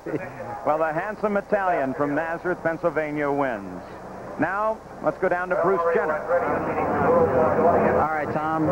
Very, very close 500-mile race. It came into turn 1 and 2, and it looked like Mario just closed the door on you. Yeah, it was more than just 1 or 2 laps in a row, too. You know, we tried him low, and he tried to kill me there, and we tried him high, and he shut me off on the wall. And, you know, that's Saturday night fairground stuff, and I don't think it belongs here at 200 miles an hour. He could have hurt us both, and you know, it's not a good situation. Speaking of that, you saw an awful lot of accidents out there, and you say you were just a little bit hesitant in trying to go around when Mario was closing the door on you, but there certainly was an awful lot of action out there on that track today. Well, there was. You know, it's a fast racetrack, and with all the aerodynamic security blankets we have on these cars, we're just going too fast for the strength of the vehicles. And, you know, we're going to have to rethink the situation quite heavily because we could have hurt a lot of people real bad today. All right, well, it was a very close race. It was very exciting to watch, and you'll get him next time. Well, we'll be after him. Okay. Tom Sneva. Tom Sneva, believe it or not the closest finish in the history of 500-mile races is we see Pancho Carter being loaded on the stretcher, and Bill Alsop, his friend. He's been talking with Bill Alsop. You see him moving around there. Alsop walks away. That's a good sign, Paul. Anytime you see a race driver moving, it's got to be a good sign. Here it is one more time, and we've seen so many accidents today. The roller coaster of the afternoon, up and down. This was the fight. It was actually a fight for 4th at the time. And then, as Carter got in behind, the car just spun around. He just never even touched Rick. It was all an aerodynamic problem of some sort. There'd be a lot of studying over this movie right here. You know, there's a lot of conversation. There constantly is. The engine comes off instantly. Again, that releases energy. We've said that more than enough in the afternoon. That's releasing too much on Pancho right there, though. Flipped end over end, but again, that carbon fiber monocoque is a safety cocoon that he is riding inside. It gives a lot of protection. 22/100ths of a second separated Mario Andretti and Tom Sneva as they came across the finish line. For Mario Andretti, it's a $61,000 afternoon. In 3rd place, Rick Mears. In Mario's pit, when he took the checkered flag, we were watching the accident, but you can bet they were happy as the gamble paid off. Look at that. Yeah. Look at Carl. I bet Carl bit that cigar in half. I bet he ate it. But, you know, in spite of all the accidents, if you take that out of it, this is still one of the finest races we've ever seen today. Marty Hoyer, Maggie Smith, Carl's wife, sitting up there on the scoring stand. Boy, oh boy, what an afternoon. And there's your champion, Mario Andretti. The Michigan 500. Let's go back to Gary. Oh, Paul, the ambulance is coming in. We just had a radio report from one of the doctors on the scene out on the turn. They told us that Pancho was conscious. He was talking with the safety crew. You can see the emergency vehicle just now arriving at the infield hospital. They'll be examining him, and, of course, if any emergency treatment is necessary, it'll be taken care of momentarily. But the initial report from doctor on the scene, it was either Dr. Crippen or Dr. Olvey, I don't know which one, but they said he was conscious. I'll tell you, I think that this is the most extraordinary race that I have ever seen in my life, and I've certainly seen enough of them, but I've seen Mario lose a lap by a spark plug and come back and win the race. I've watched the worst accidents, a group of I've ever seen in a race. I've seen the most racing for a 500-miler I think that I've ever seen. It's just truly been a great race, and if nobody's been hurt today too seriously, I'll be happy. At the Michigan 500, the extraordinary becomes commonplace. You've seen it once again, and you've seen it live here on NBC. Mario Andretti wins, Sneva second, Rick Mears in third, Gordon Johncock fourth, Roberto Guerrero comes home fifth. Pancho Carter in sixth place, despite the accident that you saw. Johnny Rutherford in seventh, Kevin Cogan in eighth, Jeff Brabham in ninth, Danny Sullivan 10th, Jose Legarza 11th, and Dick Simon in 12th place. Mario Andretti wins the Michigan 500. Unofficially, at the moment, it should be made official shortly, 22 100ths of a second, the margin of victory. An incredible afternoon. We've covered it with Bruce Jenner and Gary Gerald in the pits. A magnificent job. Bobby Unser, you stayed here despite all the emotions in the world. We thank you. And we thank you for watching the Michigan 500. This is Paul Page. So long. Now let's go back to New York. All right, Paul Page, nice job by everyone out there. And